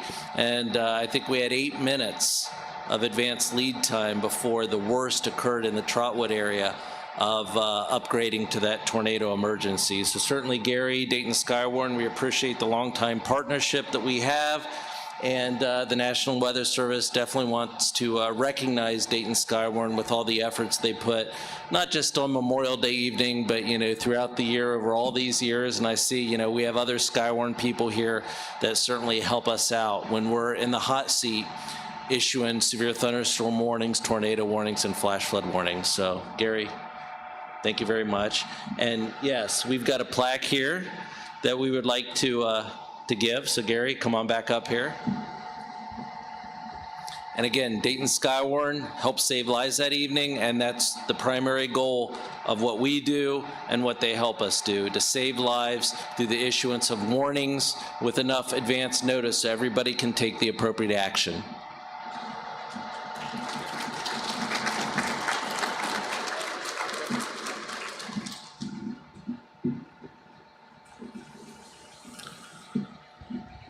All right, so Kristen and I are going to tag team this a little bit. So you're going to hear both of us talk. So that's our information up there. Again, we're from the Wilmington office. And so this is going to be kind of challenging. I actually can't see the slides change over here, so I'm going to have to orient my body here. So Kristen, you might wind up doing a lot more talking than me. So this is how we're structured, right? The National Weather Service is a federal agency. We're part of the Department of Commerce. And under the Department of Commerce, or DOC, there's a lot of different agencies, such as NOAA, that's the National Oceanic and Atmospheric Administration. And then under NOAA, you have the National Weather Service. And there are actually 122 individual weather forecast offices across the country. And there's some national centers too. How many are familiar with the Storm Prediction Center, or the SPC? Yeah, that's a good one. They issue the convective outlooks. If you're familiar with marginal risk and slight risk and enhanced risk, the Storm Prediction Center out of Norman, Oklahoma is a national center that issue those. And all the weather forecast offices, those 122 offices, are working with the national centers like the Storm Prediction Center when we're thinking about severe weather and the risk for severe weather, and ultimately whether watches like tornado watches and severe thunderstorm watches are issued. So there's the local weather forecast offices down there, and I think that's a map of the all the different 122 offices there. And if I remember correctly, there's a circle around Wilmington. That is our area of responsibility. Okay, we have 52 counties and parts of 3 states. 52 counties in central and southwest Ohio. We've got some counties in southeast Indiana, and we've got 12 counties in northern Kentucky as well. And essentially, all the weather forecast offices are doing the same thing, just in different geographical locations. And I believe that is a zoomed-in version of our local forecast area. So again, 52 counties in 3 states. And Kristen, I'll let you kind of take it away, because I just can't orient it or angle myself enough to see some of the details of the text there. Well, thanks, Brandon. So essentially, each weather forecast office, the previous slide showed that giant puzzle. So we each have our own area of responsibility. So anything weather or water related within those 52 counties, it becomes our responsibility. And so we will issue forecasts, watches, warnings, advisories for those 52 counties, but of course, we butt up against other weather forecast offices, their own area of responsibility. So when we are issuing those forecasts, those advisories, watches, warnings, we're not only thinking about the meteorology, thinking about, okay, what are we expecting to happen? We are also coordinating those forecasts and that messaging with our surrounding offices. And so we have Indianapolis office to our west, North Webster, Northern Indiana off to our northwest, Cleveland to our northeast, Pittsburgh to our east, Charleston, West Virginia to our southeast, Jackson, Kentucky to our southeast as well, and Louisville to our southwest. So we have to coordinate essentially with all those other weather forecast offices, make sure that our forecasts and our messaging for severe weather is consistent across these kind of artificial boundaries that we create. And so to our southeast, you see the Jackson, Kentucky office. They are actually considered our sister office. So in the event we would need to seek shelter from a tornado ourselves, they can assume warning responsibilities for us and vice versa. In fact, just on Tuesday, they had a tornado warning that they issued essentially for themselves in Jackson, Kentucky.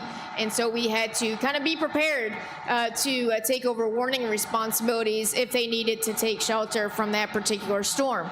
So it's a lot of collaboration, making sure that our message is unified so that the public knows what action to take.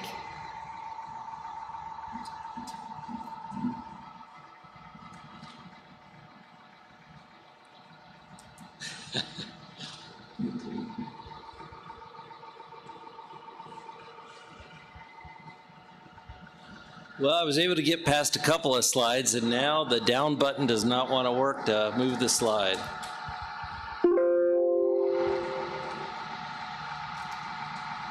There you go.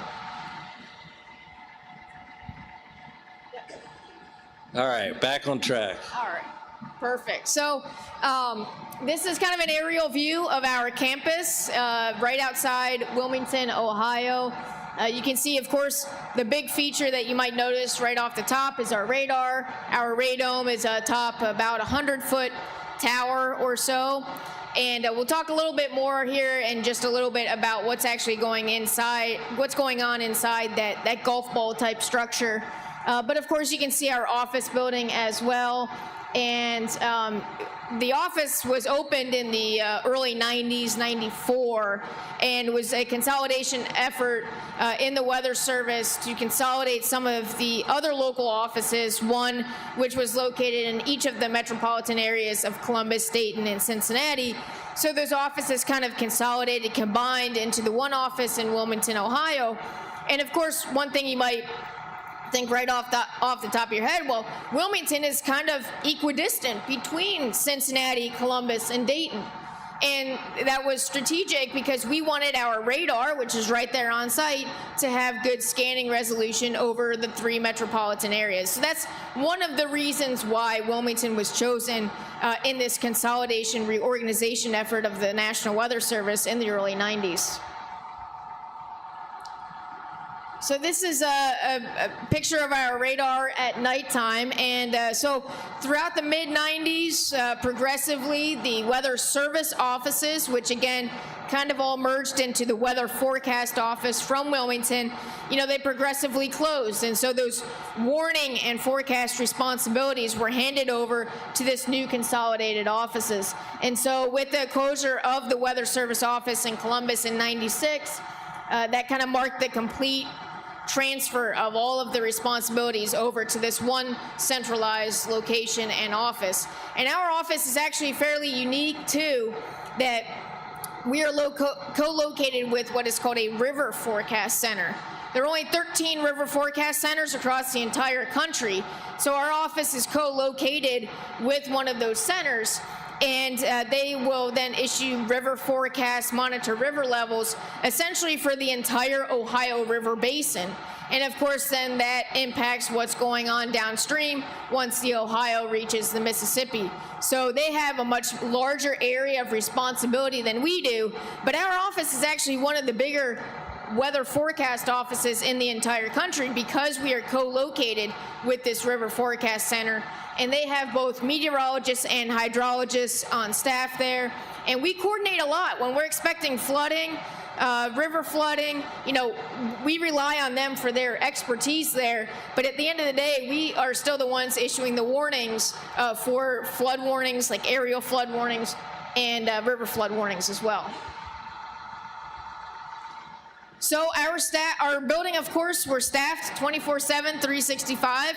The weather does not take a holiday off, and that was especially evident on Memorial Day in 2019. Of course, our staffing levels are going to differ depending on the situation. They're going to vary from day to day, from time of day to time of night, depending on the weather situation. Of course, a day like today, we have lots of blue sky, lots of sunshine. We might have as few as 2 people in the office, and especially since we are not expecting any severe weather anytime soon, our typical base staffing is about 2 to 3 meteorologists during the day in our office. And then, of course, we have day shifts followed by evening shifts followed by overnight shifts, but we will always have 2 forecasters on staff. So this is a look at our operations area. Of course, you can see in this picture, no work is being done, but I promise you there is someone there right now. In fact, again, 2 to 3 meteorologists, even during the quiet weather, because not only do we issue warnings, issue watches, we also issue things like aviation forecasts for 6 of the area airports. And even though, on a lot of days in the winter might seem like there's not a lot going on because it's cloudy, but clouds and low visibility, of course, that impacts the aviation industry, and that's when the aviation forecast desk can be particularly busy. So there's always something to look at, even on these quieter weather days.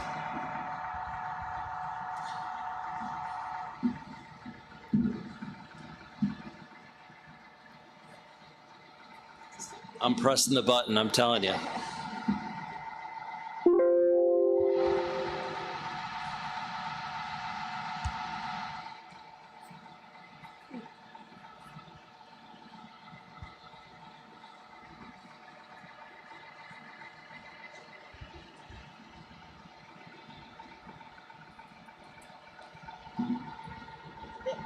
There you go. All right, perfect. So this is kind of a look at our operations area if we were expecting active or severe weather. Of course, we all have our own assigned duties when we're coming in for shift, and that's one of the main responsibilities of a shift supervisor, is to coordinate exactly, A, how many people we're gonna need and what kind of responsibilities and roles we need to fill leading up to a severe weather event. So of course we have our public service desk. That's the desk that might do a special weather balloon launch ahead of severe weather. That's the desk that is probably going to be one of the first to answer our public phones. And of course the desk that might be handling some of the social media posts, the social media content that comes out of our office leading up to active weather.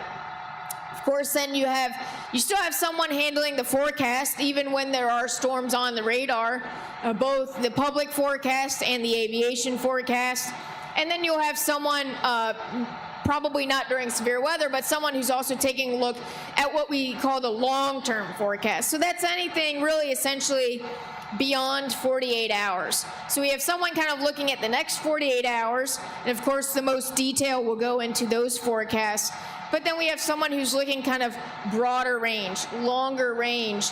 And of course, as you go out into the future, the weather forecast becomes a little bit less certain. So we tend not to put as much detail because there are uncertainties both in time and space of how the weather is going to evolve in the future.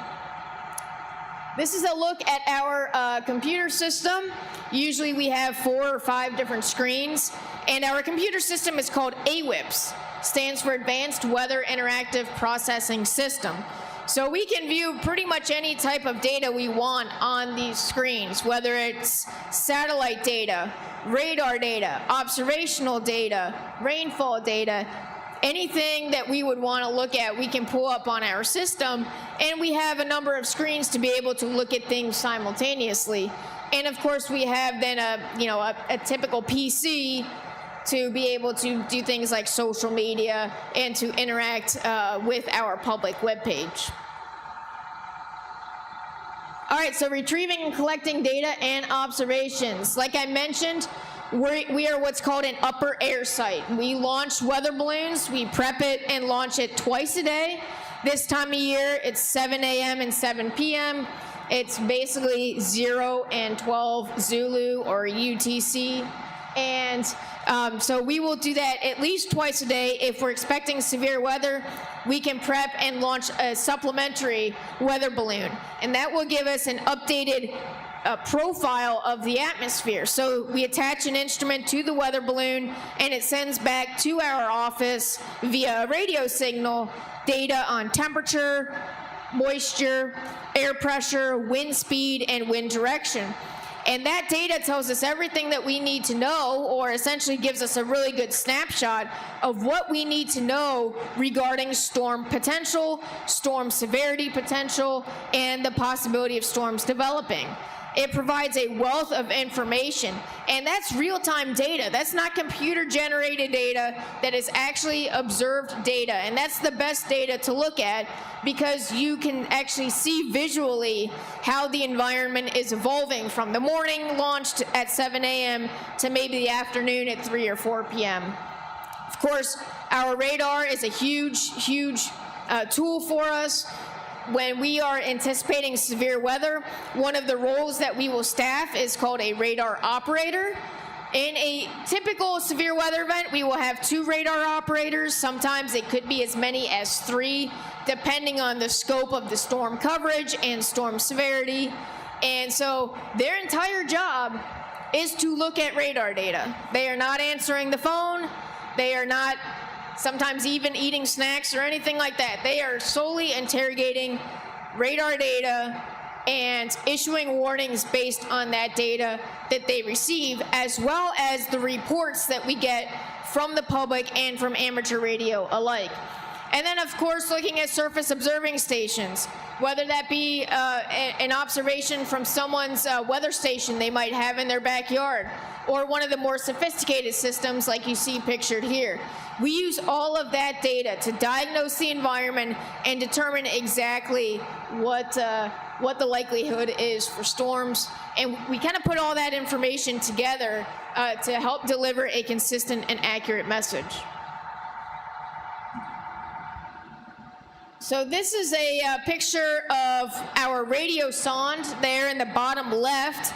If you stop by our booth, you might have already seen that already. That's the instrument that will essentially measure temperature, moisture, and send that data back to us via a radio signal. And so our computer will decode the data, and it has an internal GPS component, so we can detect its change in location over time, which of course that gives us the data we need to know about wind direction and wind speed. And then we can also determine the air pressure from the altitude. And so that's a picture of our balloon in its inflation shelter with the parachute. The balloon will go all the way up to, a lot of times, 110,000 feet above the ground. Takes about 2 hours for that balloon to ascend all the way through the atmosphere. And then it gives us the data that you see there on the right. It might look like random squiggly, showing velocity, air moving in 2 different directions at very high velocities right next to each other. That tells us that there is a very, very strong, intense circulation within that storm. The bottom left is something we call correlation coefficient. It essentially will tell us the nature of the pulse, the nature of the energy coming back from the pulse. How does that differ from one pulse to another? And when there's low correlation, that means that it is seeing objects of different sizes and different shapes. And the reason for that is when you have a debris ball, you have low correlation coefficient because some of those objects that's returning energy to our radar, it might be insulation, it might be shingles, it might be small pieces of wood, which of course all have different sizes and shapes. So we can use that reduction in correlation coefficient to also confirm that what we are seeing here is likely debris on our radar. And the bottom right is something called differential reflectivity. It's telling a similar thing to correlation coefficient, telling us that there are different shaped objects that are returning energy to the radar within that particular location. So we used all of this information as well as the reports that we got from Dayton Skywarn that night. And we took all of this information together that in exceedingly rare conditions, if there is an extreme risk to life and property, we can issue a tornado emergency. So we have to ask ourselves, was this a populated area? Absolutely it was a populated area. It was the Dayton metro area. Did we have a confirmed tornado? Yes. Dayton Skywarn told us there was a confirmed tornado on the ground in Trotwood. Do we have certainty of a strong tornado? Absolutely. Those velocities on that velocity image tell us that it's an intense circulation. So we had all three things. And at 10:57 p.m. on Memorial Day 2019, our office issued just its second tornado emergency on record. And so that was because of the reports that we were able to get from Dayton Skywarn and the amateur radio networks. And there it is, 10:56, excuse me. A confirmed large and destructive tornado was located over Trotwood. That warning is coming across your phone, or that warning is coming across the TV. You are not going to treat that like any other tornado warning. You are going to seek shelter quickly. And we have to be able to communicate the urgency of that situation as quickly as possible to as many people as possible so that they can take action to protect themselves. So for storm reports, what do we ask from our storm spotters? Well, they're trained spotters. They went through our basic training course, and depending on where you live in the country, your local National Weather Service office may have a slightly different variation of the same training course. But essentially, they are all the same, and we want to know, okay, where are you located? What are you observing?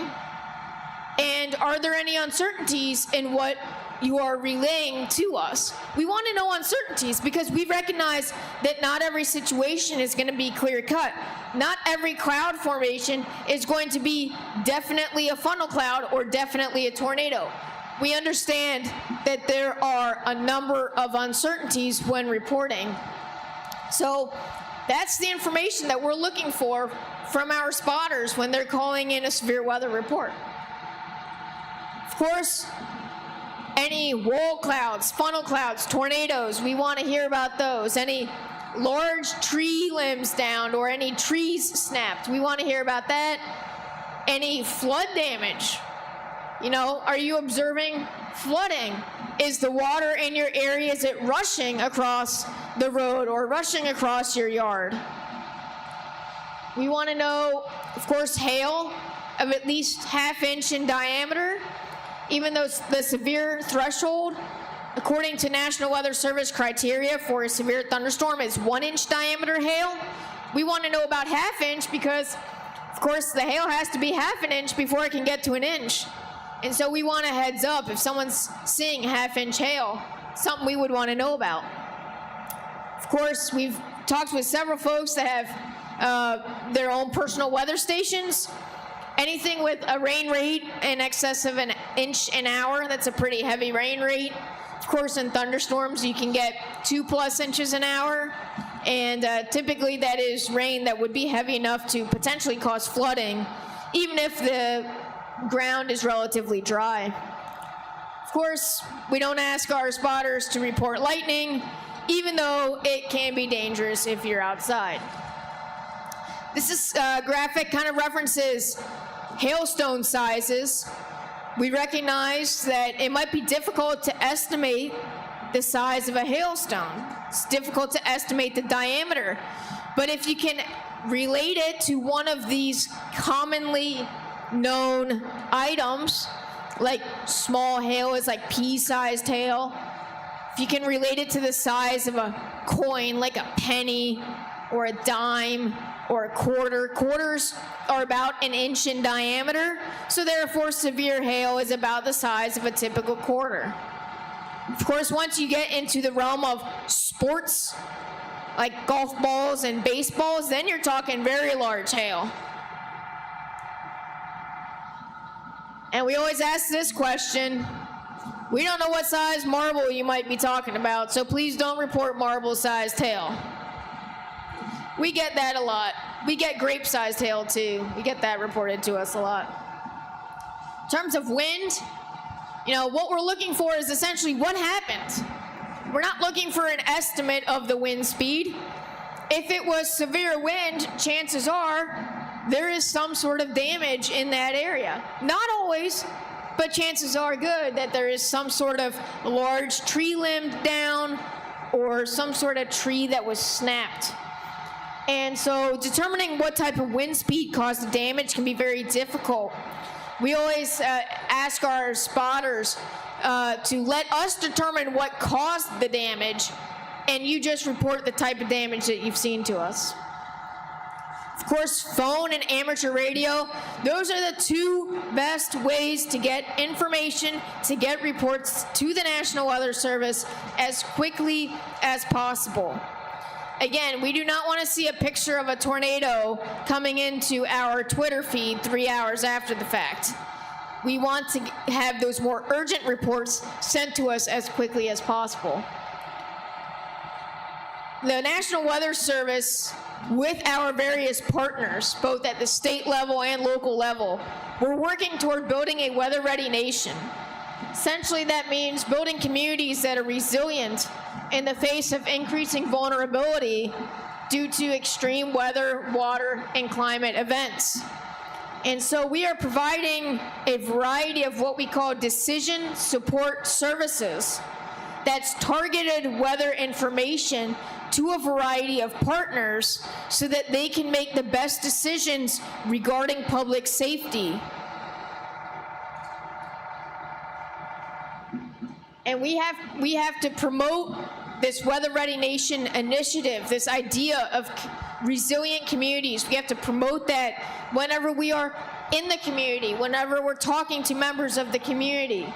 And that includes social media outreach, media interviews, having our data easily accessible by all types of people, all types of vulnerable communities, making sure that the data, those warnings, that they're getting to the people that need them the most.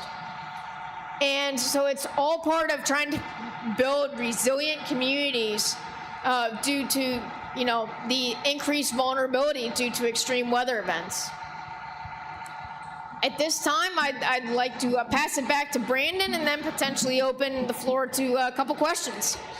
Yeah, we definitely want to take your questions. I want to give an extra thanks to Kristen here too. We had actually planned on tag teaming this presentation, so you would have heard me talk a lot more, but the slides aren't changing here, so I can only see the slides over here, which there's no way I could do that. So Kristen ended up doing a lot more than I think she expected, and she did a great job. Thank you very much, Kristen.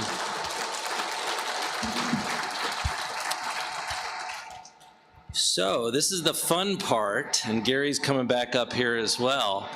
You get to ask us some questions, weather-related questions, please, and just fire away, as Pat Benatar would say. And you have to speak up.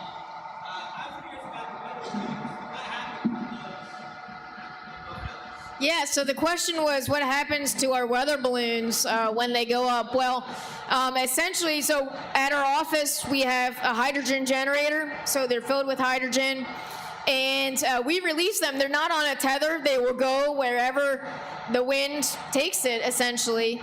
And eventually, as it goes up, the air pressure will decrease, and so the balloon will continue to expand, expand, expand. Believe it or not, getting about 20 feet in diameter before it ends up bursting. And we have that parachute that will allow the balloon plus the parachute plus the weather instrument to glide gently back down, and it will land wherever the wind will take it. And again, it bursts at about usually above 110,000 feet above the ground level. So that's into the stratosphere. These balloons get really, really high. Of course, for meteorologists, we are only concerned about the data in the troposphere. So generally, the lowest 30 to 40,000 feet that's the data that we're most concerned about.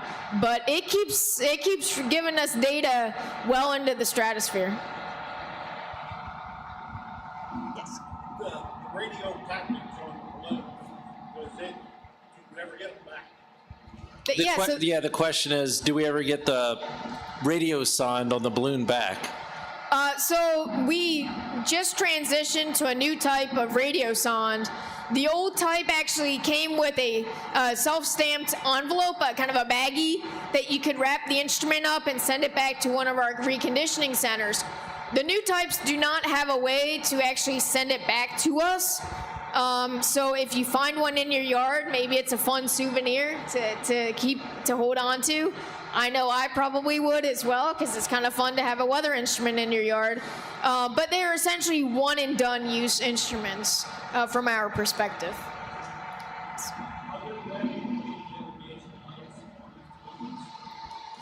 So that's a great question. The question was, are there navigation lights on the balloons? Some offices do have those. They will put like a light stick on the balloon train, as we call it, like attached to the balloon, so that it can be seen. We do not have that at our office. We do coordinate with the local tower at the Wilmington Air Park, make sure that there's no increased air traffic that's taking place, no backlog of planes coming in or taking off right as we're about to launch the balloon. So that provides us a little bit of safety, making sure that there's no interaction between our balloon and any potential aircraft.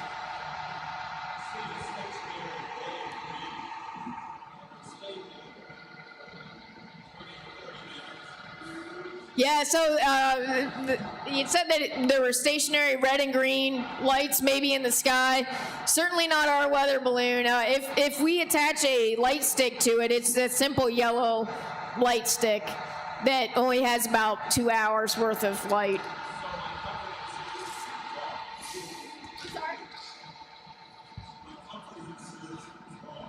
Unfortunately, yes. I think it's just a UFO. Yeah.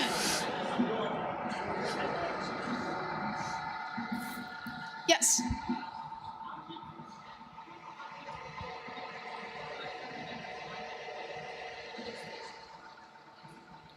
Yeah, that's a great question. So the question is, if you're not around here, how do you find what weather station, weather office you might send a report to? And that's a great question. So if you go to weather.gov, that is our national web page, and say you're from northern Georgia, you click on the map and it will take you to the office that serves northern Georgia, and then at the bottom there will be a phone number and an email contact for you, and you can get in contact with the office and find out what their preferred method is for reporting to them, because each office might have a little bit different preferred reporting method depending on where they're located.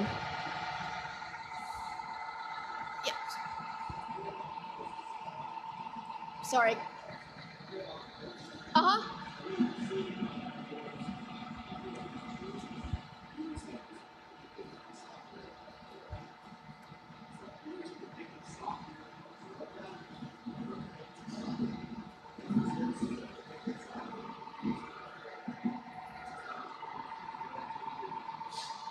Yeah, so I think I heard the question, is there a predictive software for, severe thunderstorms like there are for hurricanes? So essentially we rely pretty heavily on just our computer models. They're just the general weather models. The data from our weather balloon will feed right into those weather models. So we can track anything from hurricanes to winter storms to ice storms to severe weather outbreaks based on the various solutions that weather models are giving to us. And that information is actually all available online, because these weather models are funded through the National Weather Service and funded by the taxpayer. So all of that weather model data is available online, kind of as an open source. So if it interests you to take a look at what weather models look like, I invite you to visit weather.gov, and I know there are links from that main webpage to take you to these individual weather model data sets. And of course, those data sets will update depending on the type of weather model.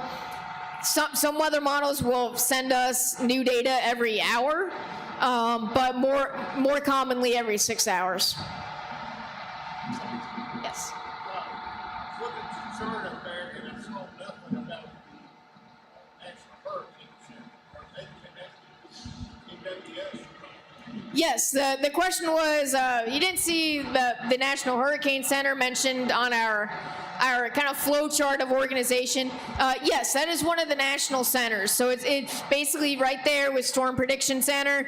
We just didn't have enough room on the screen to put it there, but you might have also heard of the Weather Prediction Center, Space Prediction Center, Ocean Prediction Center. All of these national centers kind of have more specialized areas of expertise. And certainly at the National Hurricane Center, their area of expertise is forecasting not only where a hurricane's going to go, but how strong it's going to get before it makes landfall.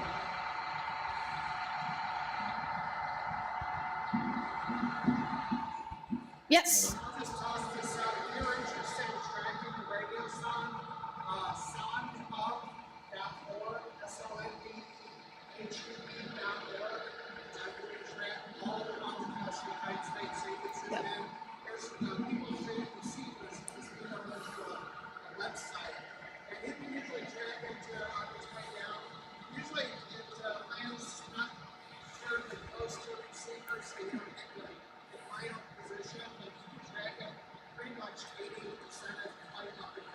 Yeah. Yeah, so I'll kind of just generally repeat. If you want to track the radio sons, their frequencies are known at our office. It's 403.81 megahertz.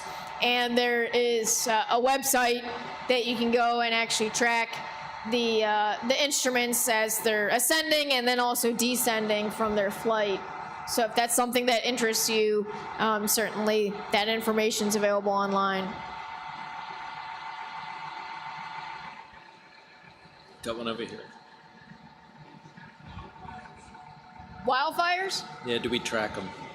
So yeah, certainly we partner a lot with the various forestry agencies in terms of trying to contain wildfires, and the Storm Prediction Center will actually issue fire weather outlooks, depending on how dry and windy the conditions may be.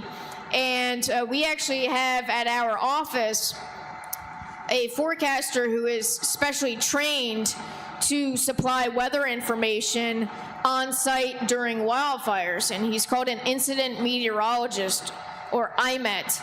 And so during wildfire season, this particular forecaster might be deployed to Alaska, he's been deployed to Washington, Idaho, wherever there may be a fire, because of course, as the forestry folks are battling that fire, trying to contain it, weather, of course, plays a crucial role in trying to determine where to position folks. And so that's a big part of the National Weather Service mission as well. We support the Forestry Service by supplying incident meteorologists when they're needed.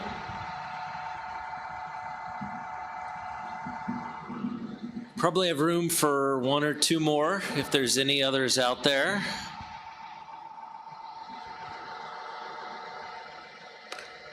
If not, you can always, come on up after. I see one more hand down here.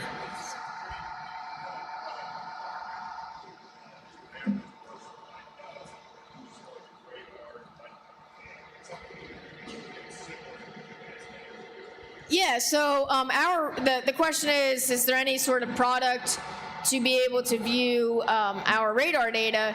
And you can go to our website. The radar data is right there. It's on a map.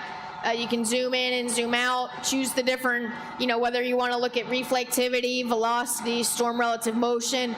So that's all available on our website. And then, of course, there are some private vendors that take that same data and they might display it in a slightly different way.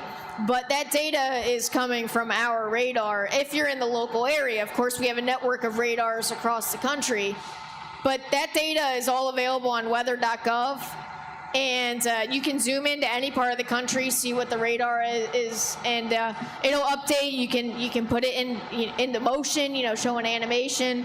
So much of the data, I don't want to say all, but much of the data that we're looking at when we're issuing warnings is also available online, free of charge, because it's part of weather.gov.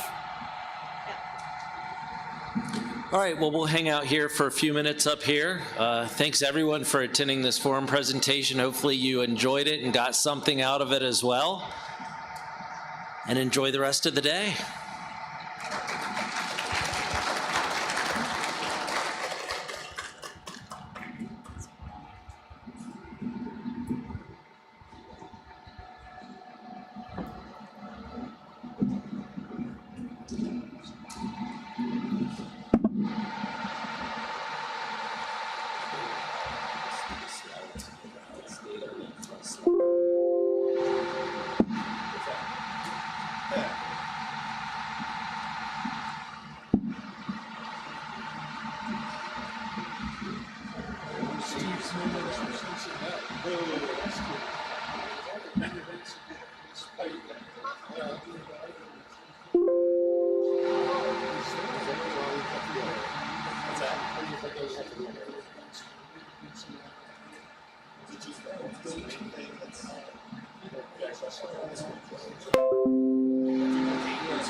I send that contact info out to anybody who asks. Anybody wants to buy it, where do you go? Buy it from the village. So we do have the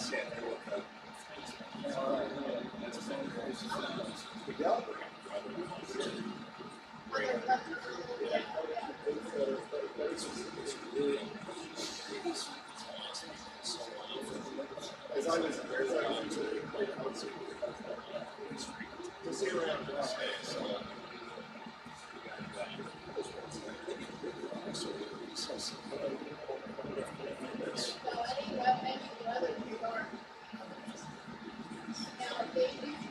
being said, they have their own set of weather radar, which they share at the it's for total Doppler weather radars. And there's one actually located in Cincinnati. So it's coming from each of those two sources. So they do have their own radars, which they own and maintain. So I can't speak to whether they bounce back and forth. We bounce back and forth between different sources of radar data, depending on where the storm is and what the propagation is. So, Thanks, Kristen, for your description. Really advanced like that. I mean, that's what we get from that. It's. She said it's going to be a little out? No, it's a little. We'll be around it too. Right. They call us something, and that real fast and sounding. I mean, I can treat it as a page.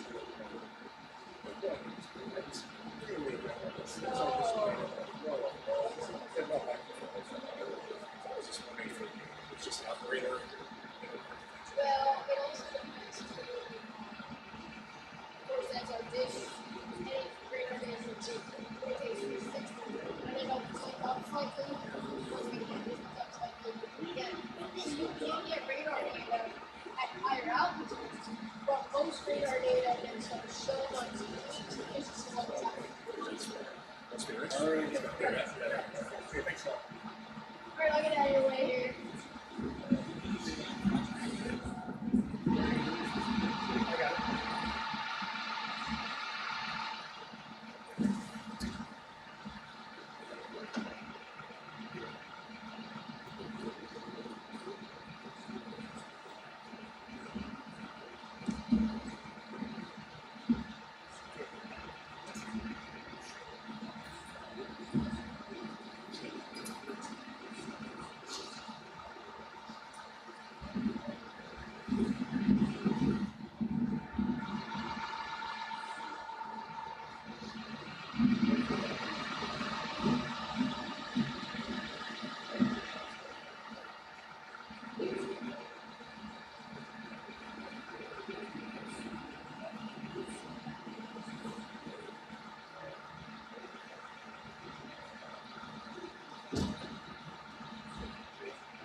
So,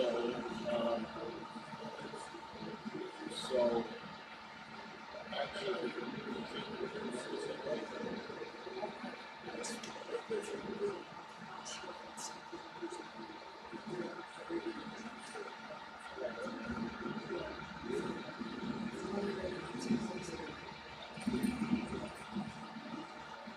yeah, they've got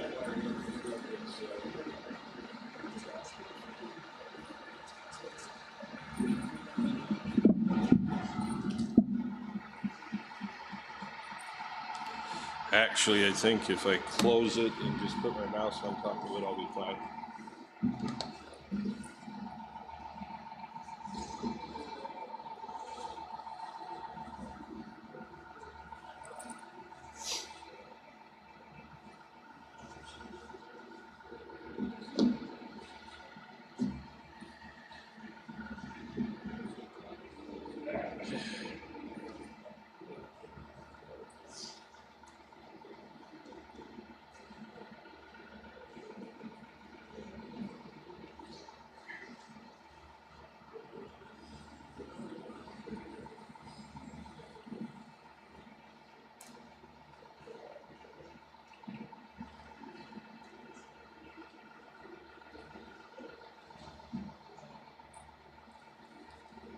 Satisfied that we do something to get the guy to come over and take a look at the meeting. I think we'll be fine. All right, let's stick around. Do you need an intro or anything? We probably give it that intro. I can handle it. Thank you. All right, if you need anything, I'll try to run it. So I'll watch and make sure that it goes well for me. If there's questions, we want some. All righty, sounds good.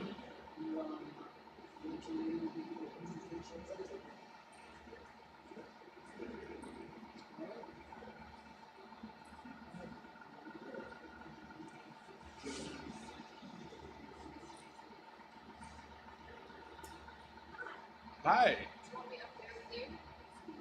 That's up to you. Okay, cool. I think when we get to the second half, I may just turn it over to you at that point. All right, cool. I'll just hang out now. You know what? I'll just talk. Okay. Does that make sense? Okay. Grab a chair. Yeah.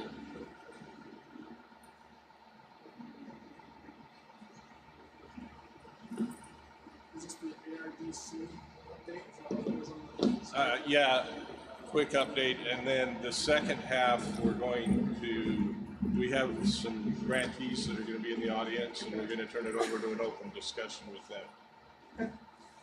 It's an experiment. Yeah. I'm just looking for food, so.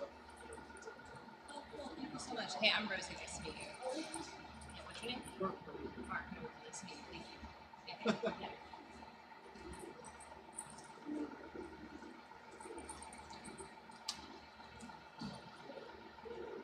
My blood sugar decided to take a dive, so I grabbed Sprite. All right. Whatever you. Yeah, got it.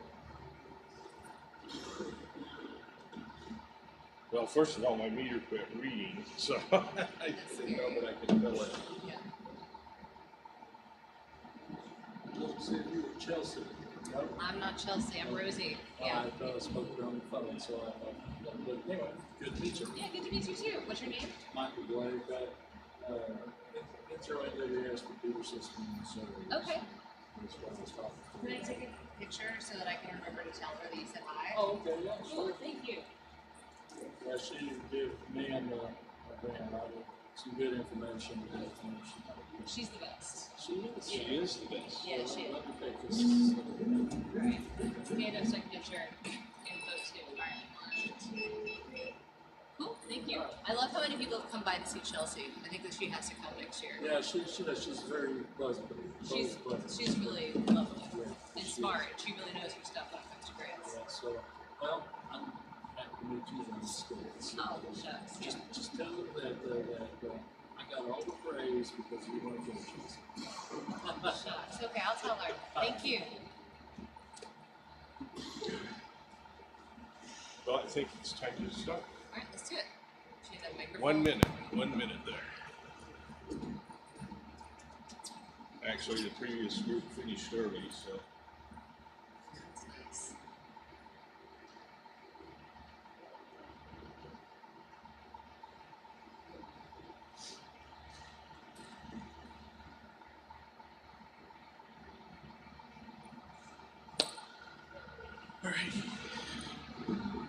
Hello, everybody.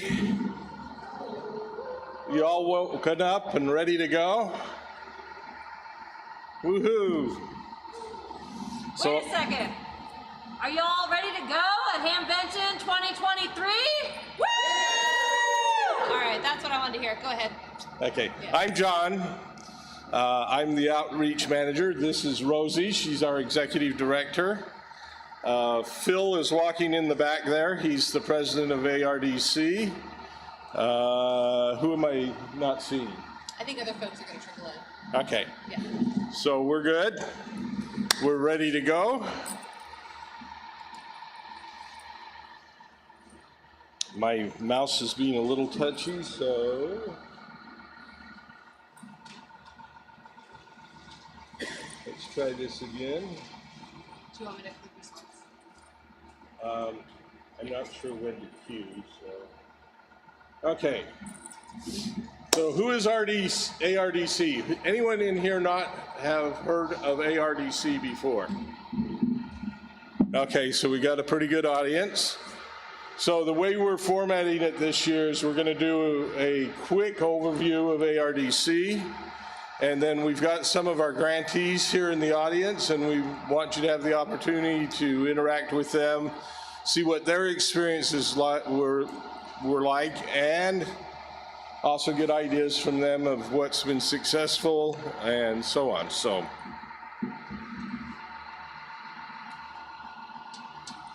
we'll go through this real quick. Back in '81, Hank Magnuski approached John Postel. Sorry, I'm having a little blood sugar issue here. And he went to him and said, could we have some internet addresses for use for amateur radio? And was awarded a Class A network, which is 16 million IP addresses. So,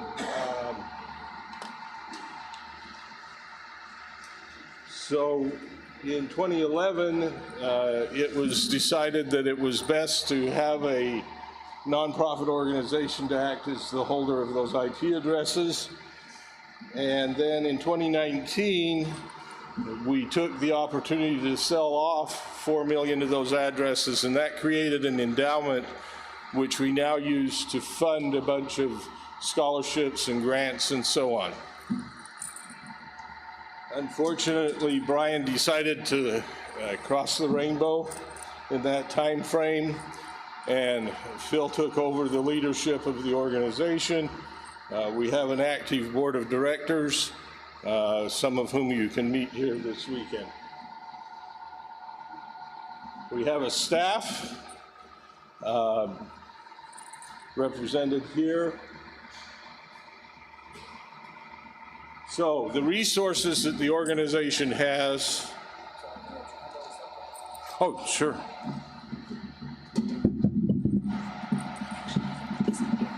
That works great. Okay, that'll work great. No, it's not a joke. Appreciate it. So we have 12 million legacy IPv4 addresses that are still owned by the organization, and we make those available to amateur radio projects at no cost. You have to provide your own networking infrastructure, but we provide these addresses.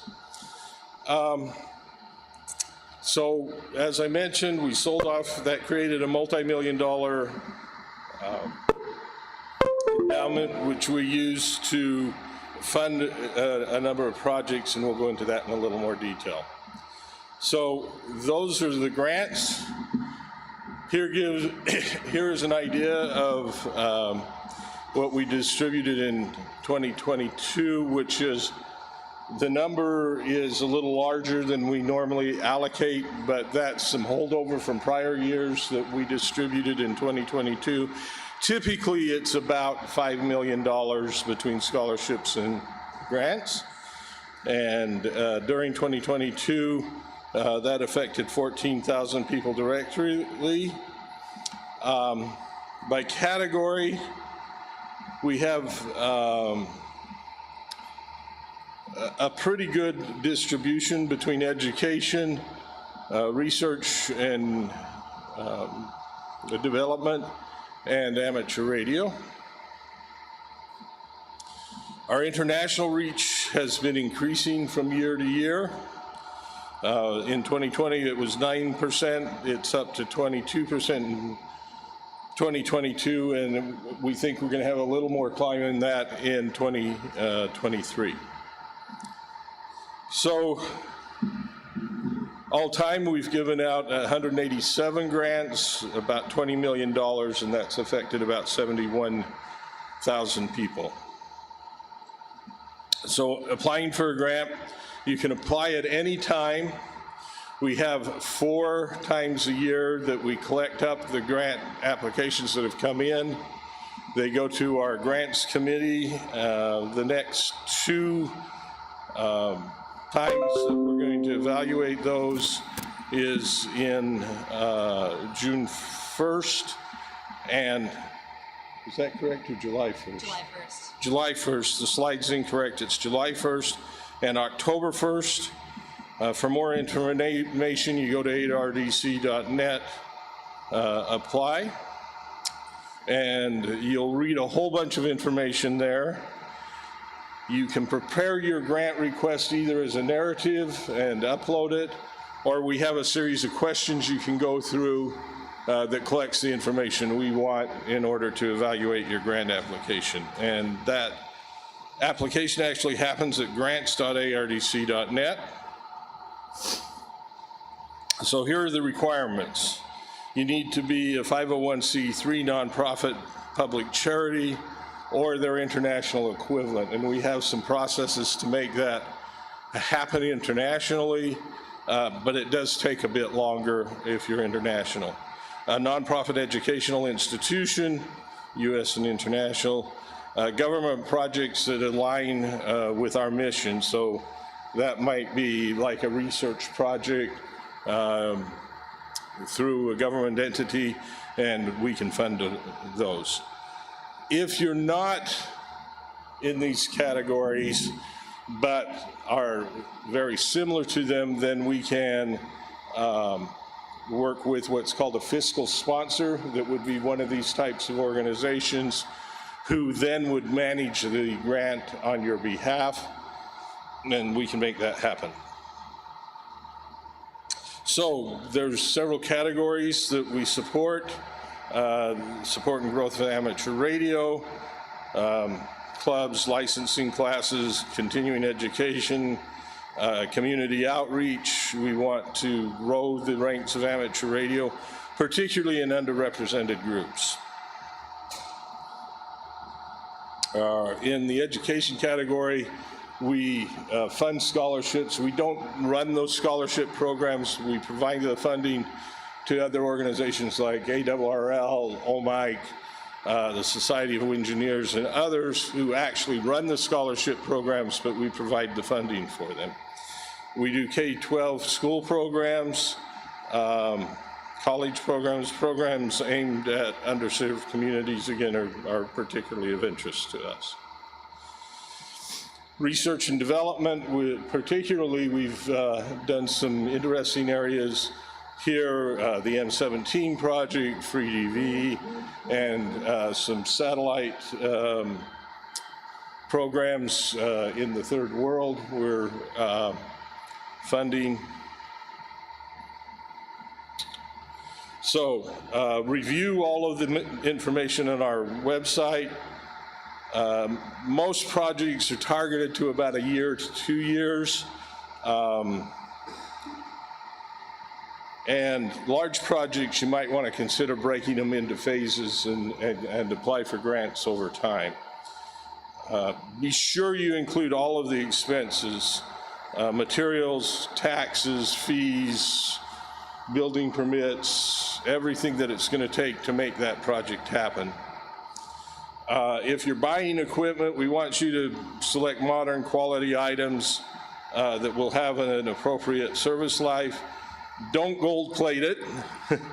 but don't underspecify. We don't want you to say, oh, well, Bill has a 20-year-old repeater that we can buy cheap and refurbish. We'd rather you get something that's going to last a while. Be sure that you include a project plan with who, what, when, where, and why you're doing this project. We're looking for projects with a broad reach, social over commercial benefit, inclusion of underrepresented groups, empowerment of individuals and a distributed organization, preservation of the right to innovate, and anything that we fund has to be open source or open access. So if you're building, say, a repeater network and nobody can use it unless they join your club and pay dues and stuff like that, we're not going to fund that. You can certainly encourage people to join your club, but we want people that show up on things that we fund to feel welcome and have the ability to use it with the requirement of, for example, having a license. And basically, tell us how your project will make the world a better place. Not that Fred and I can talk over the mountain because we put a repeater between us, but by doing this, we're reaching out to the community and building a better world, as it says. The process is pretty straightforward. The application deadline that we talked about earlier, it can take 2 to 4 months, maybe even a little longer if you're an international entity, just because of some things we have to do so that the IRS doesn't come back and said, you're bad folks and we need to get rid of your tax-free status. If we need more information, we'll call you. So just real quick, these are the people that are on our grants advisory committee. They get together, they go through all the applications and try to pick out the best ones. And once they've pulled that together, they create a portfolio, which we send to the board of directors. And the board of directors has the final say on funding or non-funding. Talk to us about it. We have a booth here, 1302 in the Maxim building. And any questions you have, send to giving@ardc.net. And that comes to both myself and Chelsea. And between the two of us, we can usually come up with an answer for you pretty quick.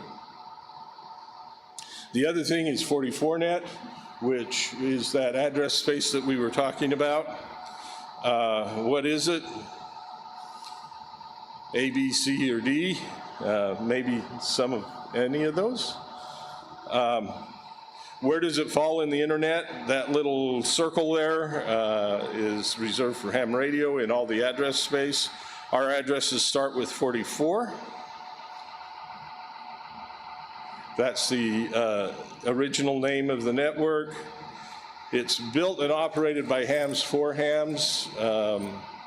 We have the 12 million addresses. Generally, they're issued to amateurs who are licensed for use in non-commercial use, pretty much all non-commercial. Licenses are free to use. Licensee is responsible for obtaining connectivity. Here's some of the things you can use it for. Hamnet's a big network in Germany, thousands of nodes that are all interconnected on a multimedia network. IRLP uses it. HamWAN, which is an IP-based digital network, more common here in the US. Emergency communication, Internet of Things, IP mesh, repeater, infrastructure, SDRs, and email. But just about anything that can go over IP that is ham related works. And there is the rule that if you're sending it over RF, you can't encrypt to obscure the meaning of the message. But other than that, pretty much anything that can go on IP. John, did you bring in the box? This is John Kemper. Here's our tech director. He's also in charge of 44net.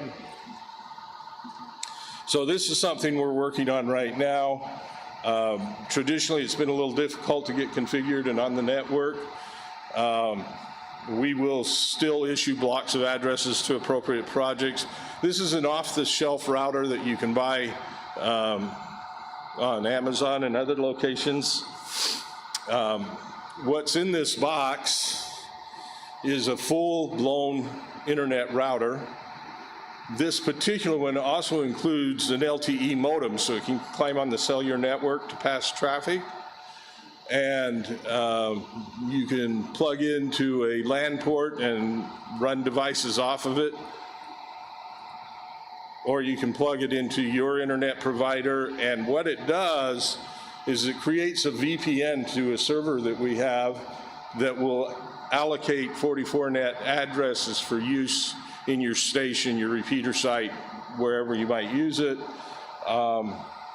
And it's cool. I mean, I have this on my D-Star repeater in my town where there was not internet, and using a really inexpensive IoT plan, I put the SIM in and I'm able to connect and get internet there for about $50 a year based on that SIM. So it's a pretty good thing, but the idea here is we're working on some infrastructure that we have in internal test right now, and it takes about 5 minutes to configure this from the off-the-shelf box you get, and you have 44net.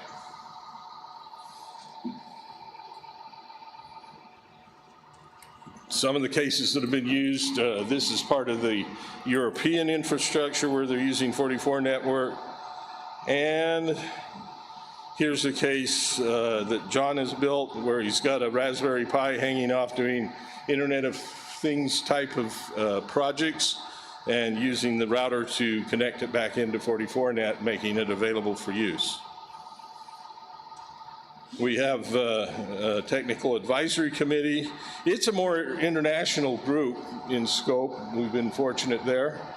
And they're doing a ton of work in documenting how this is all going to work, creating policy around it. Our policies have kind of been left up to one guy that has had to kind of make it up as he goes, so we're working to solve that problem.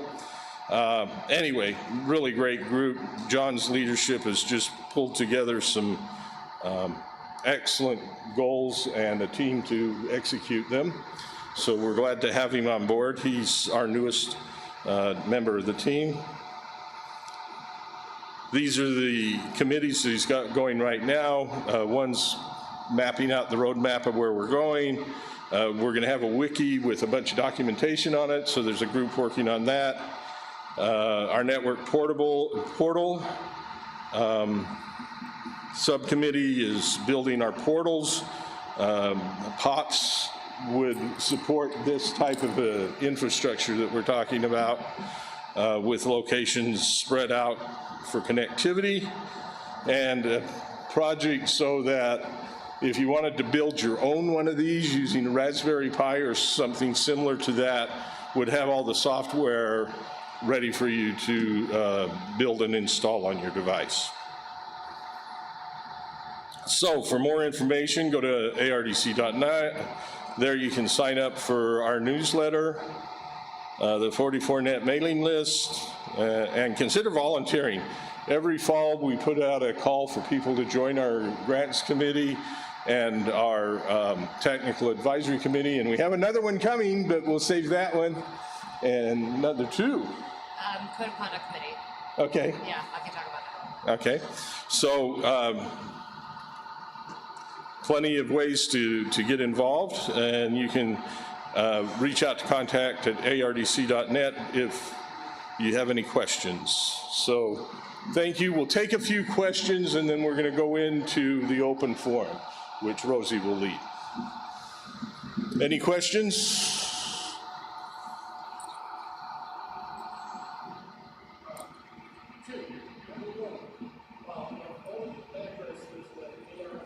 I'm sorry, I can't hear over this. If you could, there we go. Of all the addresses, the grand total addresses that are under the control of ARDC, How many of them are currently in use, and approximately? And So- number two Go ahead. is that I saw on your map where you distributed international grants. One of them was Russia. Is that currently, or Russia currently applying or being given something, or is that just legacy that they were in the past? So could you restate the second question? Okay, since the start of the Russian-Ukraine war, has ARDC dispersed any money to Russia because it was indicated on the map when you put up the international map of where the money is going internationally? Is it just the case of, okay, we gave it to them, you know, several years ago, no problem, but we're not going to do it now? Is that the case? In other words, if somebody from Russia comes and applies to ARDC, what is ARDC's policy toward dispersing money to Russia? Thank you. Okay, so the map is historical. I'm not aware of anything we've issued in the last year or two in the Russian Federation. We try not to be too political. We do like to reach out and help people that need to be helped. The question as to the address space that's out there, how much of it is used, we've audited it. In some ways, it's not as easy to get the total count as one would think, because we do allow certain people to get a subnet and BGP it, and we don't know necessarily how many people are being used that. You know, you can do a port scan, but that means the machine's on it. John, there's a very simple answer to that question. Okay. There's a very simple answer to that question. It's minuscule. Yeah. That's probably it. Also, regarding our grants and where they go, all that information is on our webpage. Go to the website and you can find a list of all the grants by year and who they were for and how much. Yeah, thank you. And, but it is also misleading in that the entire address range is being used for scientific research in the background. So, and if you want more detail, come by our booth and we'll talk about that. But the whole address space is in use. Anyone else? Down here in front. Question on the 44net, the repeater system that I'm the trustee of. We've got about 11 repeaters linked together, partially RF, partially through IP.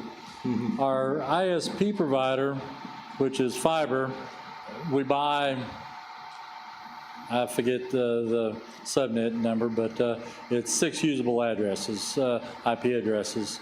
With the 44net, what I'm trying to get my head around,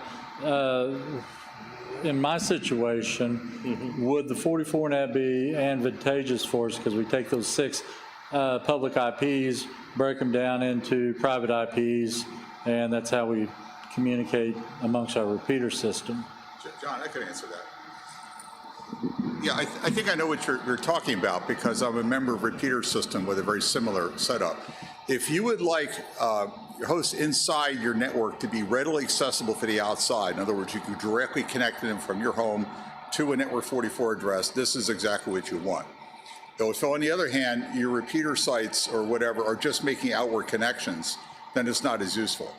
But if you want the first part, if you want to be able to get in for the general public and you have to protect yourself against that, Network 44 is exactly, that's what it is. Why are these addresses so valuable is they can be reached directly from the outside without all port forwarding nonsense.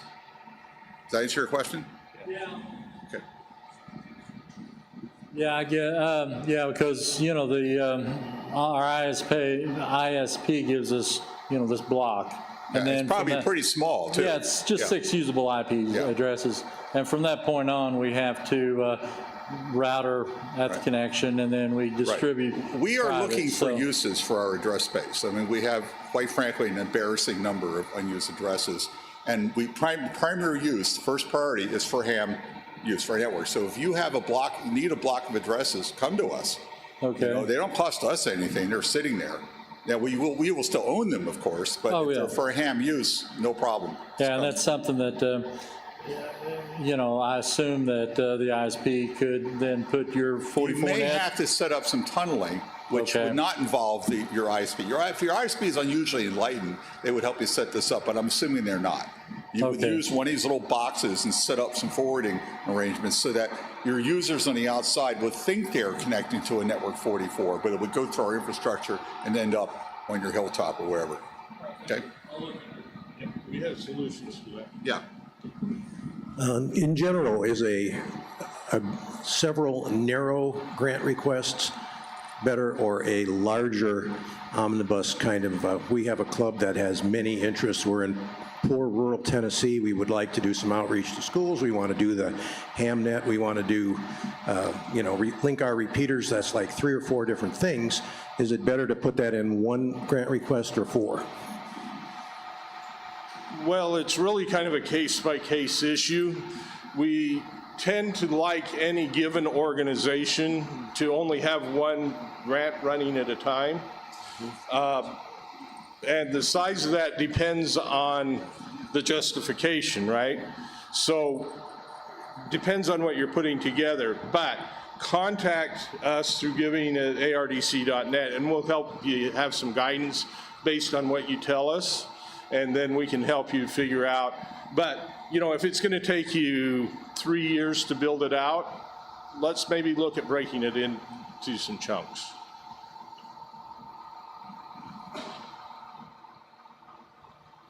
Okay.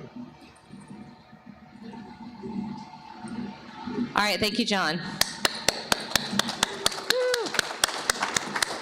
And sorry about my shakiness. My blood sugar was dropping quickly and it's recovering now, so.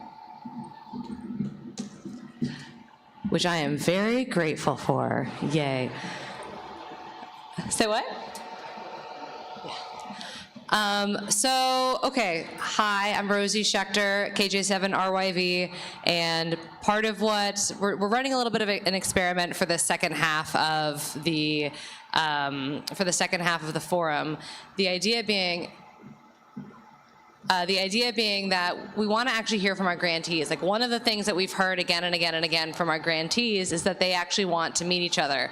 And so we kind of did it last minute, but we wanted to bring some of our grantees together. So can I actually see a show of hands? Like, how many of you here have received a grant from ARDC? Okay, all right. 1, 2, yeah. Okay, great, awesome. Well, I'm actually curious, if you, not to put you on the spot too much, but would any of you like to share about your grant and what you're doing with the rest of the group? Anyone? Yeah, come on up.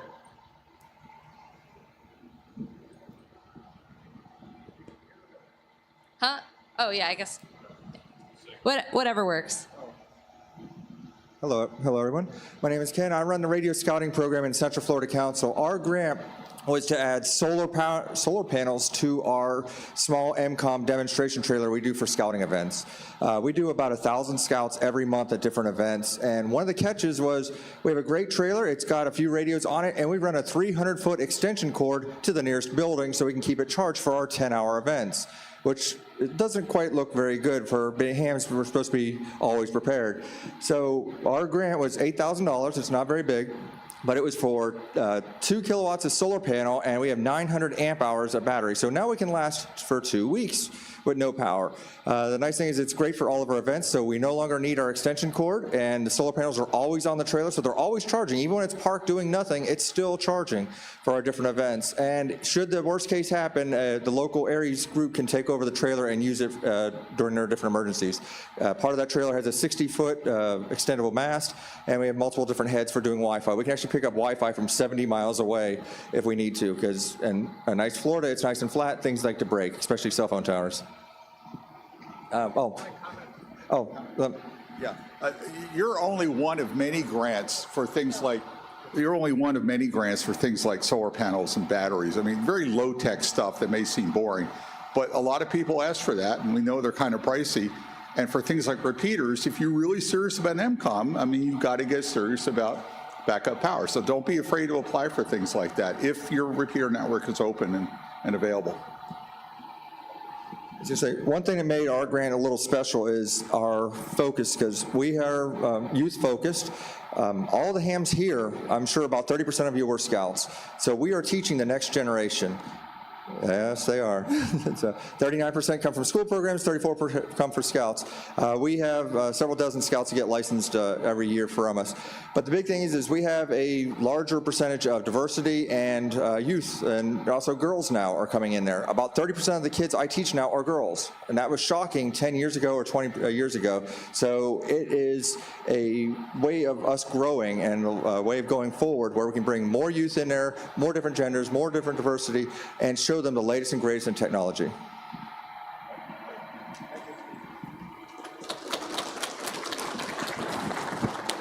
Thank you. Cool. Any of our other grantees want to talk about what they do? Anyone who's in the room? Yes? No? Munir? Thank you. Munir's doing some really, really, really amazing work, actually. So I'm really, really grateful to hear from Munir. Hi, hear me okay? So I'm from the Free DV project. You might have heard ARDC's announcement a couple months ago about the grant we just got. So if you're not familiar with what Free DV is, it's basically, it's similar to say like DMR or DSTAR, but no patents and open source and more on HF. Since there's a lot of the digital voice stuff that's done on amateur radio right now is mainly just like on VHF and above using proprietary type codecs. So what we're planning on doing with the grant is basically using that money to put some effort into development and improvement of FreeDV and the Codec 2 library in general. So. Yeah. Let me add to that. The reason that FreeDV and M17 and projects like that are getting funded, what's the topic of this year's Hamvention? Innovation, and we want more R&D projects. So yeah, we are hurting for R&D projects. We're not getting as many as we thought we would. So if you've got an idea for something to develop and you're willing to make it open, that's an absolute requirement, then we are actually quite happy to talk to you. All right, right on. Thanks, Munir. All right, I did see a few more hands. Maybe if I could get one more person to come up and talk about what they do, if you want to. If not, that's okay. Okay, well, I think that kind of concludes what we were here to do. I'm gonna hang around, John's gonna hang around, John's gonna hang around, Phil's gonna hang around, Ria's gonna hang around. So if you have any questions, if you wanna talk to us one-on-one, we are here. And to the grantees in the room, feel free to meet each other. We've got some folks who are working with clubs, we've got some folks, very few, but we've got a few folks who are working with clubs, someone working on the R&D side of the house. So yeah, talk amongst yourselves. Thank you very, very much.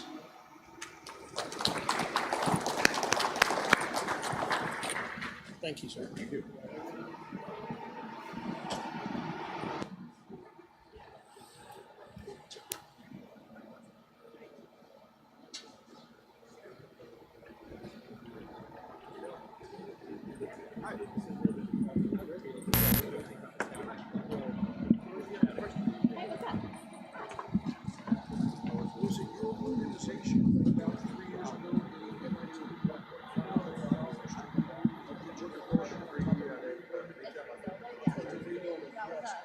I've actually been inside of that. The new one? No, not the old one. Of course, the fiberglass was deteriorating, so the light that shines through, so I took the photos of this inside the buff. Tests. The radio station that's up on top of the radio, so doing a great audition. Things like that. Oh, wait.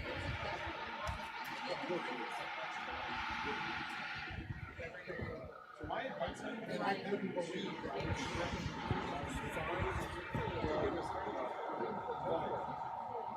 My advice would be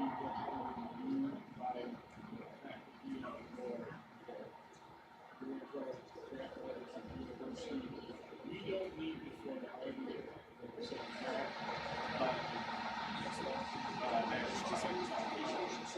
That's most of it. But no, there's no.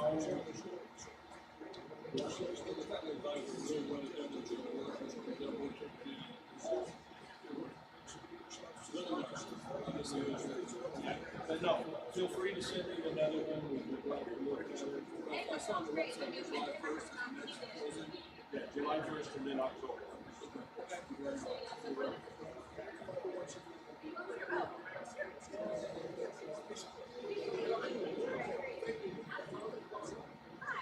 Fine, I was going to.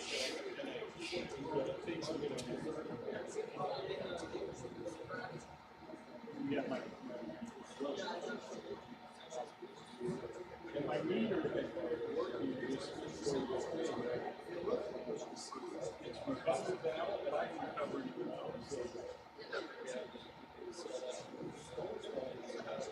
It almost always overshoots.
Because we built the foundation back again.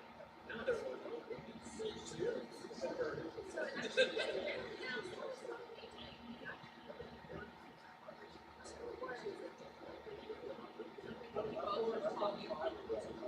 yeah, I mean, we formed the foundation, you know, to spend a couple months.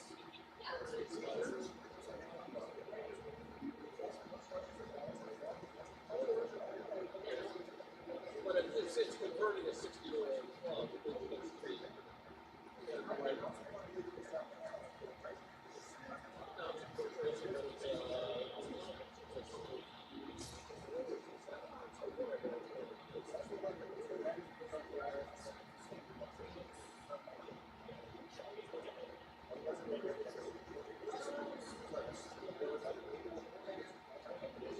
So, I mean, the one thing applied to the league.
No videos, just present, just there. Are they in the screens this year, or how are they doing it?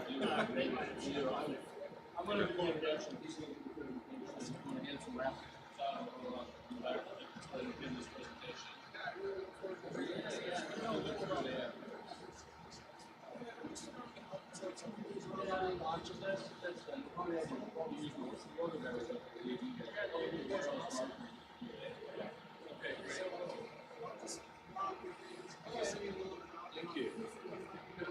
Thanks.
Hello, everyone. Good afternoon. You having a good time at the Hamvention? Okay, great, great. Well, if you wanted to be in the System Fusion Forum, you're in the right place. This is our seventh System Fusion Forum. We had a couple years of downtime in 20 and 21. I know the first Fusion Forum we had was back in 2015 on a Sunday morning back in the Hare Arena, and we've moved into a Friday afternoon slot, which I think works pretty well for everyone. We certainly have some beautiful weather out there. So, how many people here, raise your hands, own a System Fusion radio? Wow, we got a bunch of believers, okay. 7 years ago when I asked that question to a room of about 200 people on a Sunday morning, there were a lot less, but there were a lot of interested people, so it's been a lot of growth in the last 7 years. I'm going to ask a couple quick questions. Who can tell me the month and year that System Fusion was first introduced to our world? Anybody know?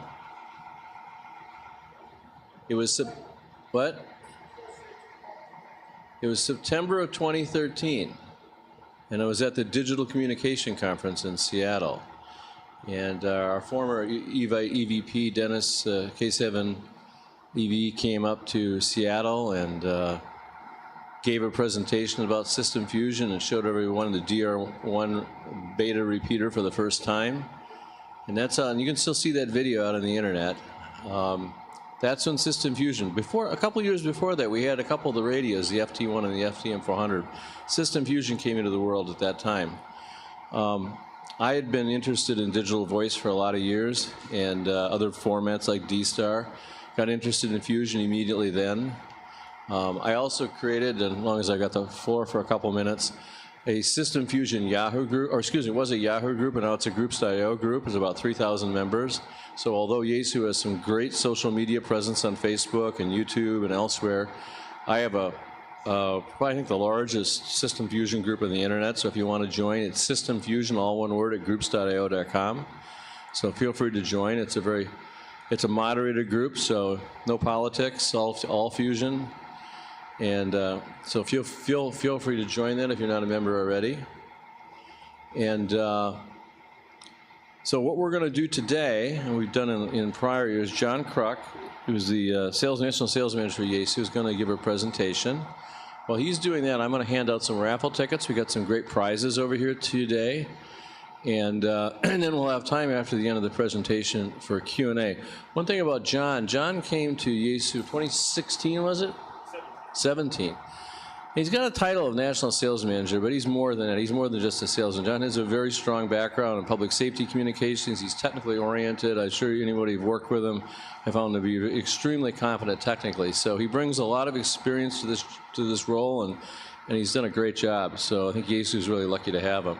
So I'm going to turn it over to John. I'm going to hand out some raffle tickets. I'm going to keep one. You're going to get one. We're going to do a raffle at the end, and then we'll go and do some Q&A. Here is John, N9 UPC.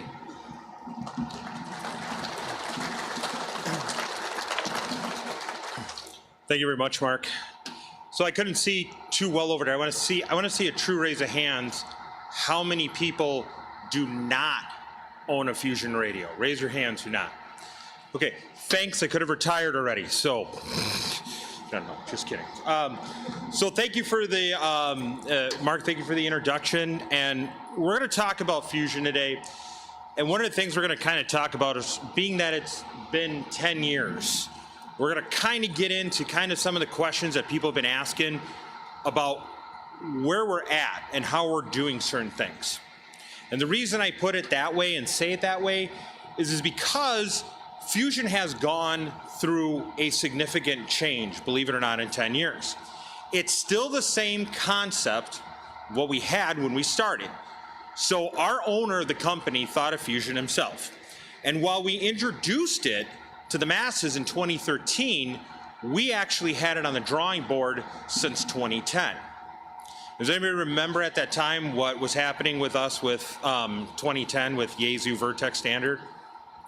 There's a little company which will remain nameless but begins in M and ends in Motorola. And what ended up happening is that they got mad at us because we were a competitor with their LMR division. And anybody work for Motorola in here? Used to? Get out. But you guys had a really cool adage about your business model. And the adage was, if you can't beat them, buy them. And they bought us. And what happened, if anybody remembers, there was all these rumors circulating that we were done for and everything. Well, Motorola didn't want us. They wanted Vertex. So in 2012, we bought ourselves back. And that's where we're at today. That's why we're marine, aviation, and amateur. That's why there's Yaesu, and then there's actually Standard Horizon, if any of the marine folks in here, right? So what ended up happening is then we said, well, and this is before my time, but I got to take a look at the protected scrolls.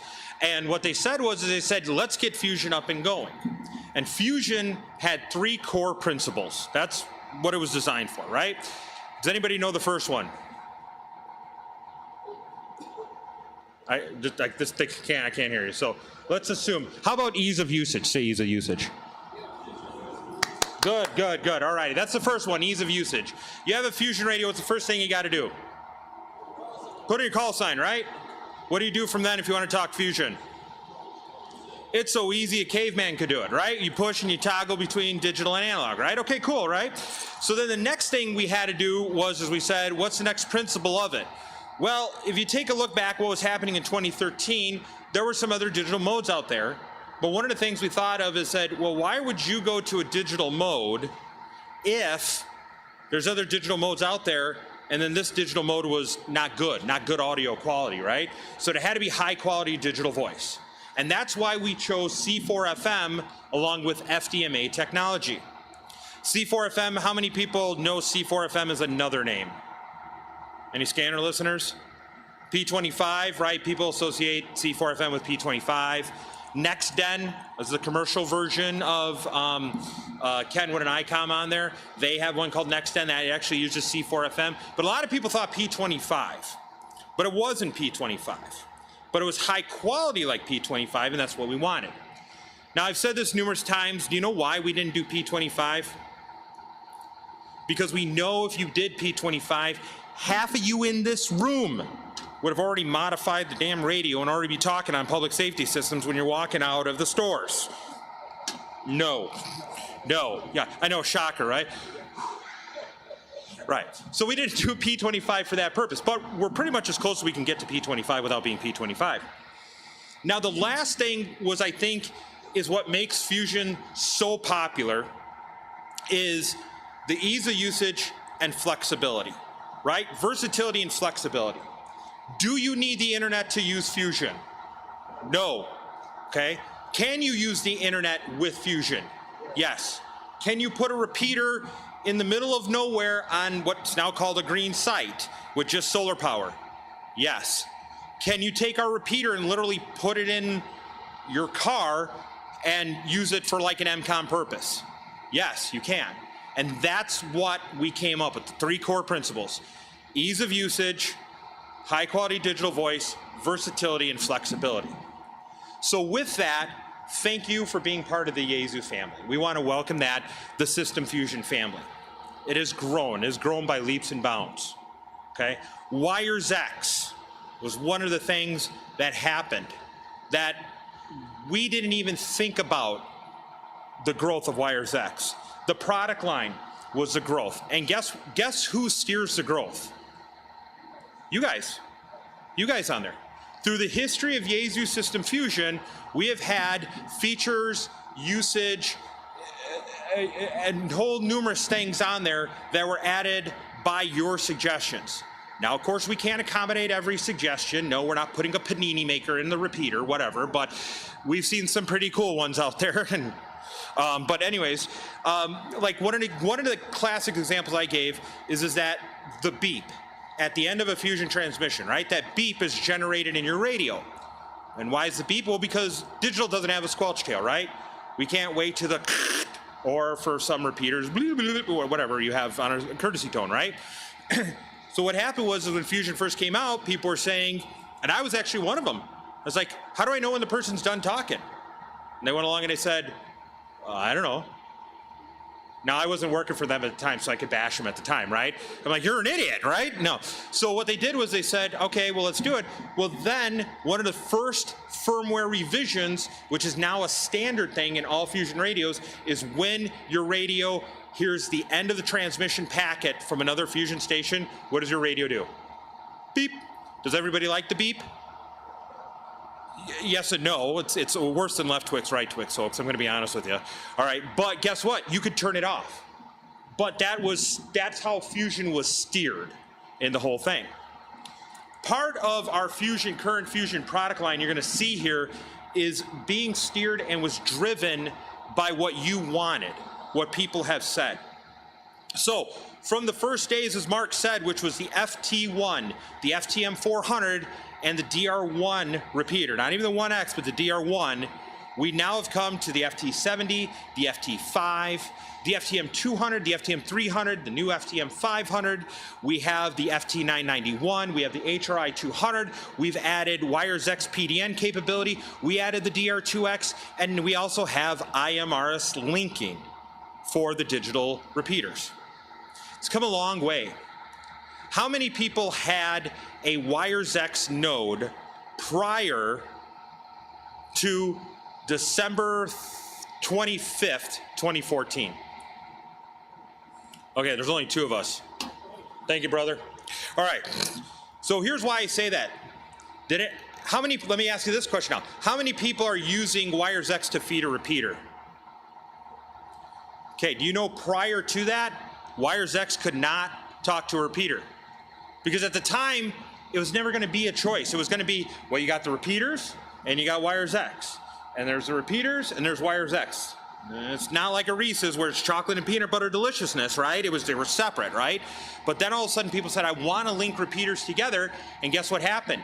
You said it, we heard it, December 24th. I say this because it sticks out in my mind, because I'm sitting there, I'm online, it's Christmas Eve, I'm drooling, Christmas shopping, whatever we want to call it, over all this stuff, and I'm looking at the Yaesu website, which by the way, for this day and age, that's like the Sears catalog to me, okay? It's like, oh, Kung Fu Grip, DGID, I mean, that's the equivalation right now, okay?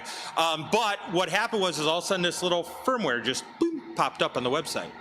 And what was it? It was a firmware, tiny little firmware we gave to the HRI 200, now allows us to feed and work with a Fusion repeater in digital mode. So Wires X is the first topic we're going to talk about. So Wires X started as a solution. Does anybody know what the solution was? Or what country the solution was applied to? Japan. They're mean in Japan, because they won't allow a Fusion repeater on the air. They won't. It's against the law. The JARL, and I don't know why the JARL, I don't know if they're invested in some sort of digital voice mode, but they coined D-Star, so just, okay. All right, so it's programming note. So they said no Fusion repeaters on the air. Well, we said that's not fair. So what we did is we created Wires X. Wires X was born out of Wires 2. Wires 2 was a concept that we started in the office in California. And what we did was, back in the days of you've got mail, right? What we had was is that we said how people wanted to link. And RF linking wasn't always possible. So we said, what if we took a little box, and we took this little box, and we hooked it up to the repeater, and then we hooked the little box up to the internet. That's a great idea. Well, then what do? Well, we go ahead and we push buttons on our radio. Well, what does that do? Well, that tells us to go ahead and connect to the other thing. Oh, like a PBX? No, not like a PBX, like ROIP. Well, okay, so then how do they connect? Well, the box talks to a box. Okay, how? Through the internet. Okay, so kind of like Instant Messenger. No, not like Instant Messenger, it's ROIP. And then Wires 2 actually started to catch on. Well, what we did with Wires X is we said, okay, why does it only have to be analog? Why can't it be digital?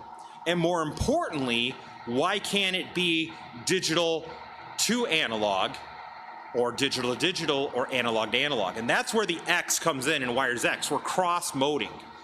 Wires X was the first actual networking option of a digital voice technology, mainly obviously Fusion, that allowed you to cross-modulate at an infrastructure level.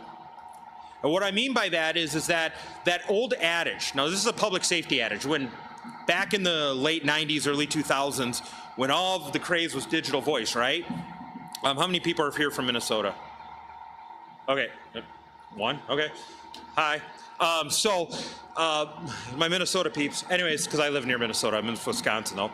But what happened was that the whole state was going 800 digital. And the state legislature enacted and said no ham left behind, or no ham, sorry, no PD left behind. And Wires X kind of did that thing and said the same thing was no ham left behind.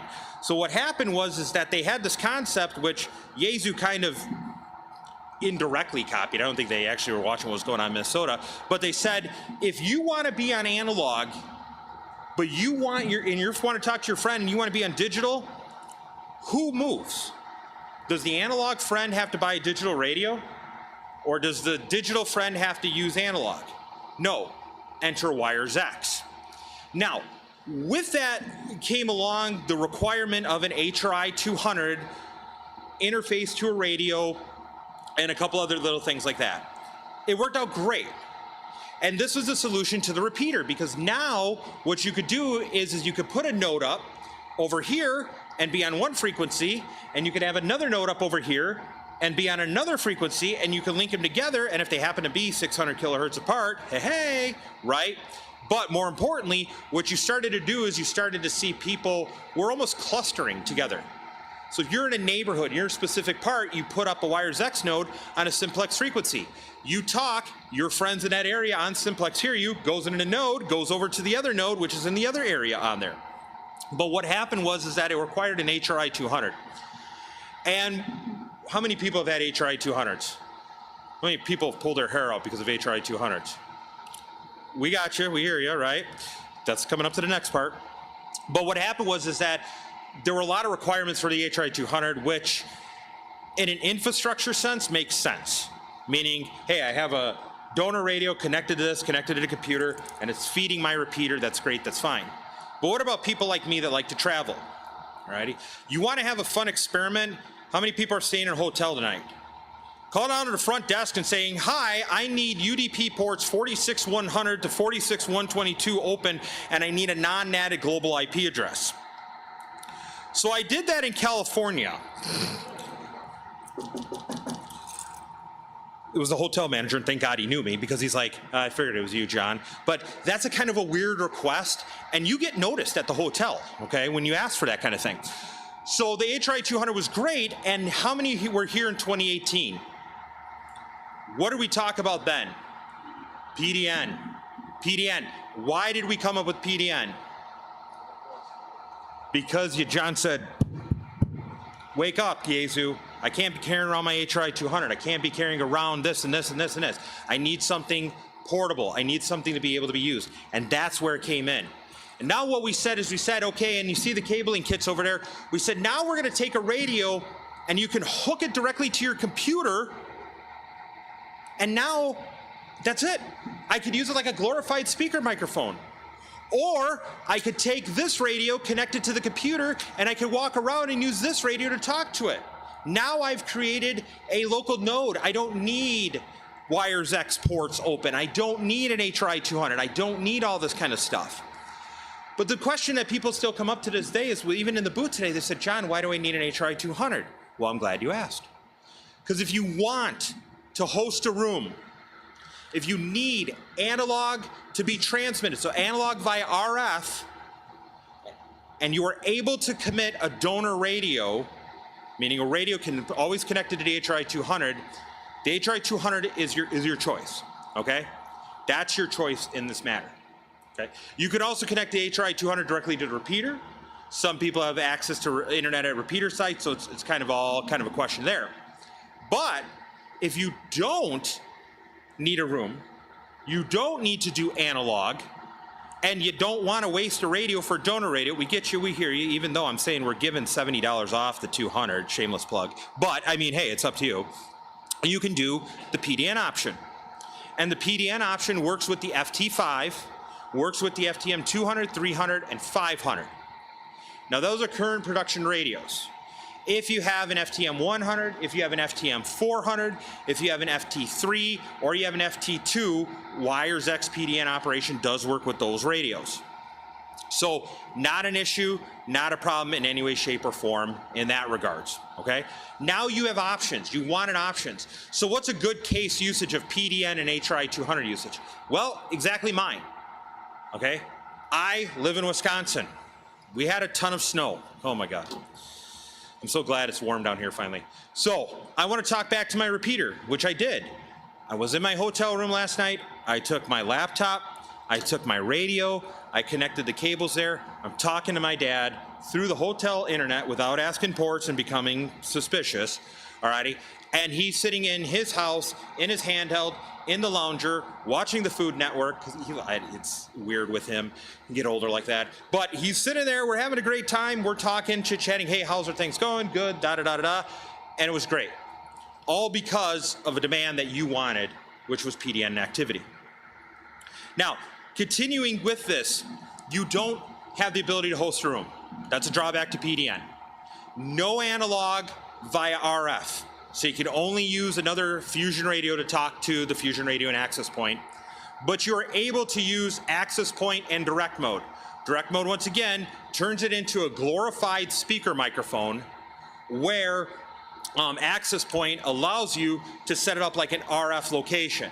So if I had my radio set up here in access point, if you all knew the frequency, you could take your Fusion radio and transmit into it and go down the room or control the node or anything like that on there.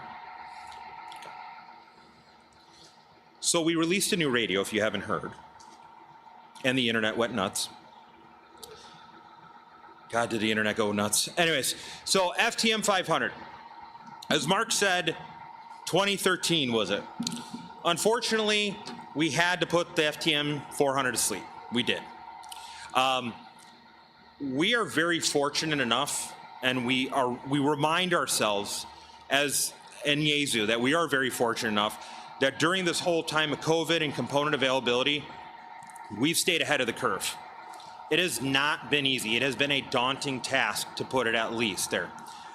But one of the issues we've had is that all good things must come to an end. And components are that way. The components for the 400 XDR or XD series just were no longer available. The FT818, we had announced at the same time, components aren't available. And the sad part about it is we're faced as a company with this issue. And the issue is our manufacturer of the components comes to us and says, "Hi, John," or Yaesu, I should say. I'm not that high up. Don't let me fool you. All right, "Hi, Yaesu. Component A101 is no longer available." Okay, what's the replacement? B202. Okay, what's the difference?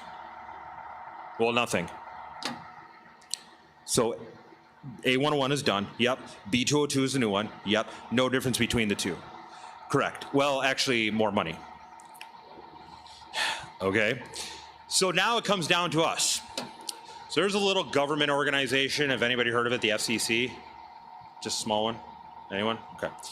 We have an issue to face where when we as a manufacturer radio, we just can't make a radio and slap a label on it. We have to go through type acceptance and everything. So it comes to an issue of, do we get the new components, do we redesign the radio, or do we listen to what you have said and saying, we want this in there, we want this in there, we want this in there, and then just come up with a new radio and let that one go gently into the night? Well, that's what we did with the 400, and that's where we came out with the 500. Now, the 500 is a flagship Fusion Mobile. If you haven't been to the booth, I strongly suggest you come over, take a look at the radio. It is designed for the mobile user. It is designed for ease of operation, usage. We have a lot of things built into that radio that makes it a fun radio to use, but also more importantly, that has features in the radio on there to use. So for example, the ability to have Fusion on both the A band and the B band. The ability to link groups together for ease of usage and finding it in the radio. Customizable favorites list, all this kind of thing. Plus also mounting aspects that you have in there. And one of the things that we wanted to do is every time we come out with a new mobile radio, and especially if it's part of the Fusion line, we ask ourselves, how is it going to be able to perform? So there's going to be a series of standards of things that are going to be in the radio, which is going to be PDN functionality, for example, in this case, making sure that it operates Fusion capabilities as the other radios on there, but also too is how the people can use it in a concept of why we call it Yaesu System Fusion. Does anybody know why we call it Fusion? Because we're fusing analog and digital together. If you don't want to use digital today, cool. If you want to use digital today, awesome. But what we do is we want to make sure that it's able to be used across the platform of what you want to use. And then the other thing too is we're looking at the mobile environment. We're watching things. MCOM. How many people are involved in MCOM? Aries, Racy, Skywarn, some other 3-digit acronym or something, right? It's important. It's important to me because that's where I came from. But the biggest thing that we want to do is we want to be able to have and let you as users be able to use this radio that can say, hey, it's a Fusion radio, but it's also a mobile radio, and it's something that's going to be easy for me to use. And that's where it kind of comes in. The microphone structure, the other aspects of the mobile itself and all that kind of jazz, the accessories that are on there and everything, we want to be able to do it. We want to be able to say, hey, here's what it is. And Fusion is growing.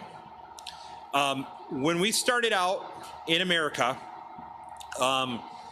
we did the Wires X numbering, where the first Wires X node was 11000. And that's ours in our office in California. And then we had a few others that like 1100, I think 11000 to 11003 are all like Yaesu numbers on there. And then we had our room numbers, okay? 21000, 21001, those things like that, right? As of checking it, I can't remember now, we are at node number now 97,000, and room number we've actually had to flick back over. Room number is 07,000. In that time, each node you have has to be registered. So if you have 3 Wires X devices, you have 3 numbers, 1 per each one. But I think that goes to show you what the growth is.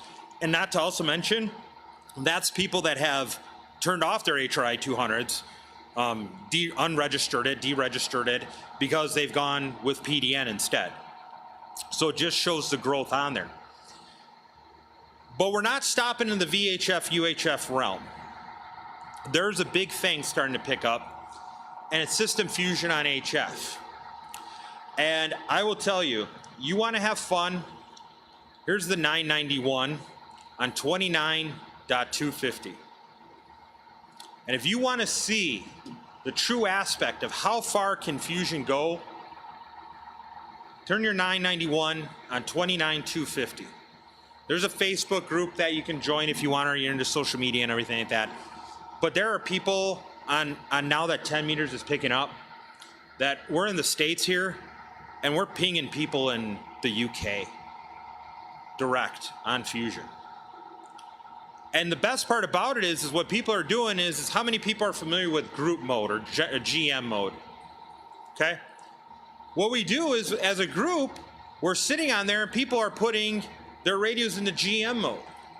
And what's cool about it is that if you have your radio and it's a GM mode on 10 meters, it's beaconing, right? And if you turn your radio on 10 meters, or VHF, UHF, you could do it there too, and you're beaconing, guess what happens? When my radio hears your radio, we quickly ack one another back, and your call sign and information pop up on my screen. And it's kind of like, I don't want to get up the FT8ers, but it's kind of sort of like FT8 QSOs going on. And here's why. I could sit there GMing, and once I see someone pop up, I know that my radio heard theirs, they know that my radio, and then we'll have a QSO. And it's just absolutely amazing. And why is it so amazing? Well, because how many people think of fusion just being VHF, UHF? A lot of people do. But it's the exploring of this going on. Now 10 meters. 6 meters starting to pick up again. People are doing GM on 6 meters. And it's just growing and growing and growing and growing from there. I can only recall maybe a handful of times that I'll be turning my radio on in 10 meters, and I'll be GMing, and after about maybe an hour or two of it sending out pings and stuff like that, that I don't get another ping back, that I don't get a response. And that just shows how many people are actually using fusion, not just on VHF, UHF, but also on the HF portions of the band. Sorry, my throat's going a little bit. So, we've been looking at a lot of things. And obviously, during COVID, we all hunkered down. We all turned on the radios again, found time to go back downstairs. And with that, we found that a lot of people went to social media. And trying to be nice here. I'm so trying to be nice. Social media is interesting. Let's say it that way nicely. And what we found out was there's people that like Facebook and there's people that hate Facebook. And then there's people that like Twitter and hate Twitter. And there's people that like Mastodon and don't. And Twitch. There's so much, right? And we started to say, you know what, here's the deal. We try to, like, we have like sort of a social media team, but there's no, I mean, I gotta turn this stuff off even myself, okay? Because first of all, I don't know how the reels are picking that option of videos I want to watch. No, okay? And two, sometimes toxic, I'll be honest with you. But we wanted to find a way that we could reach you as customers better, that we could have more of a forward-facing ability for you to contact us. And email is great. Email is great. Email's fine. We do our business via email, but there's just sometimes that, hey, a question needs to be community sourced, right? So what we are doing is we are slowly opening up our Yaesu message board system. And eventually what will happen is you will have the ability to come in and join our message board system, and you will have the ability to talk Fusion, to talk about HF radios, to talk about SDR radios, to talk about Wires X, to talk about a whole slew of things related to Yaesu, but in it, whoops, see, there you go, hang on.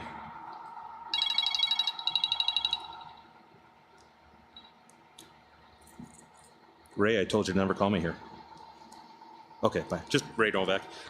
So, come on, folks. It's the end of the day. You gotta laugh. All right.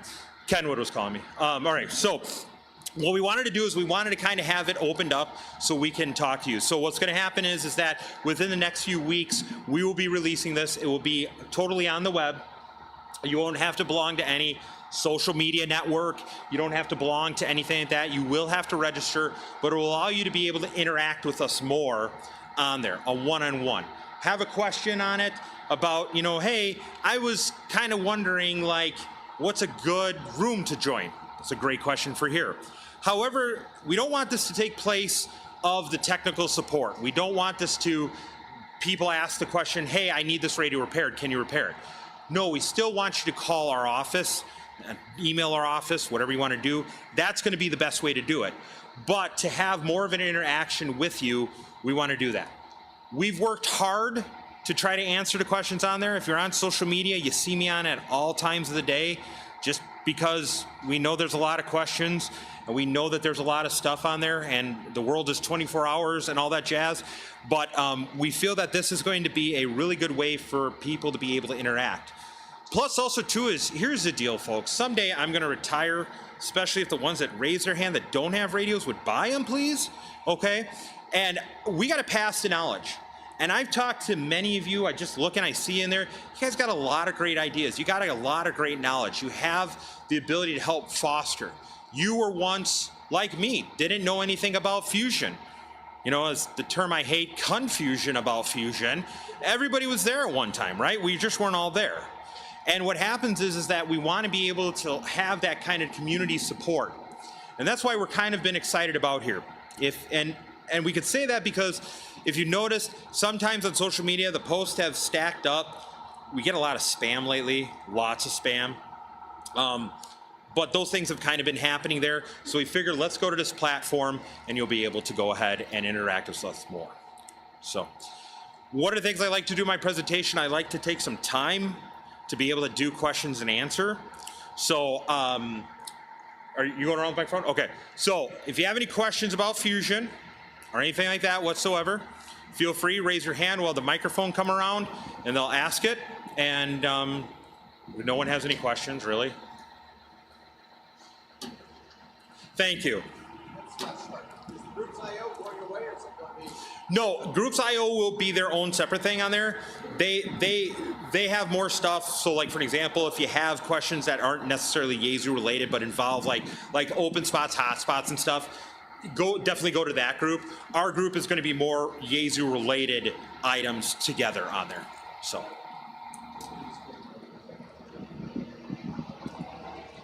So what I found on ham radio is there are people that just don't like to go on Facebook or use Facebook or some of the other social media tools. So for those people, I thought, well, it should be another alternative. And so the Groups.io group, System Fusion, all one word, tends to work out pretty well. It's about 3,000 members, been around since the day after Fusion was introduced. And I migrated everything from, I paid the big bucks, migrated all the content from Yahoo to Groups.io. So it's been a continuous forum for 10 years now.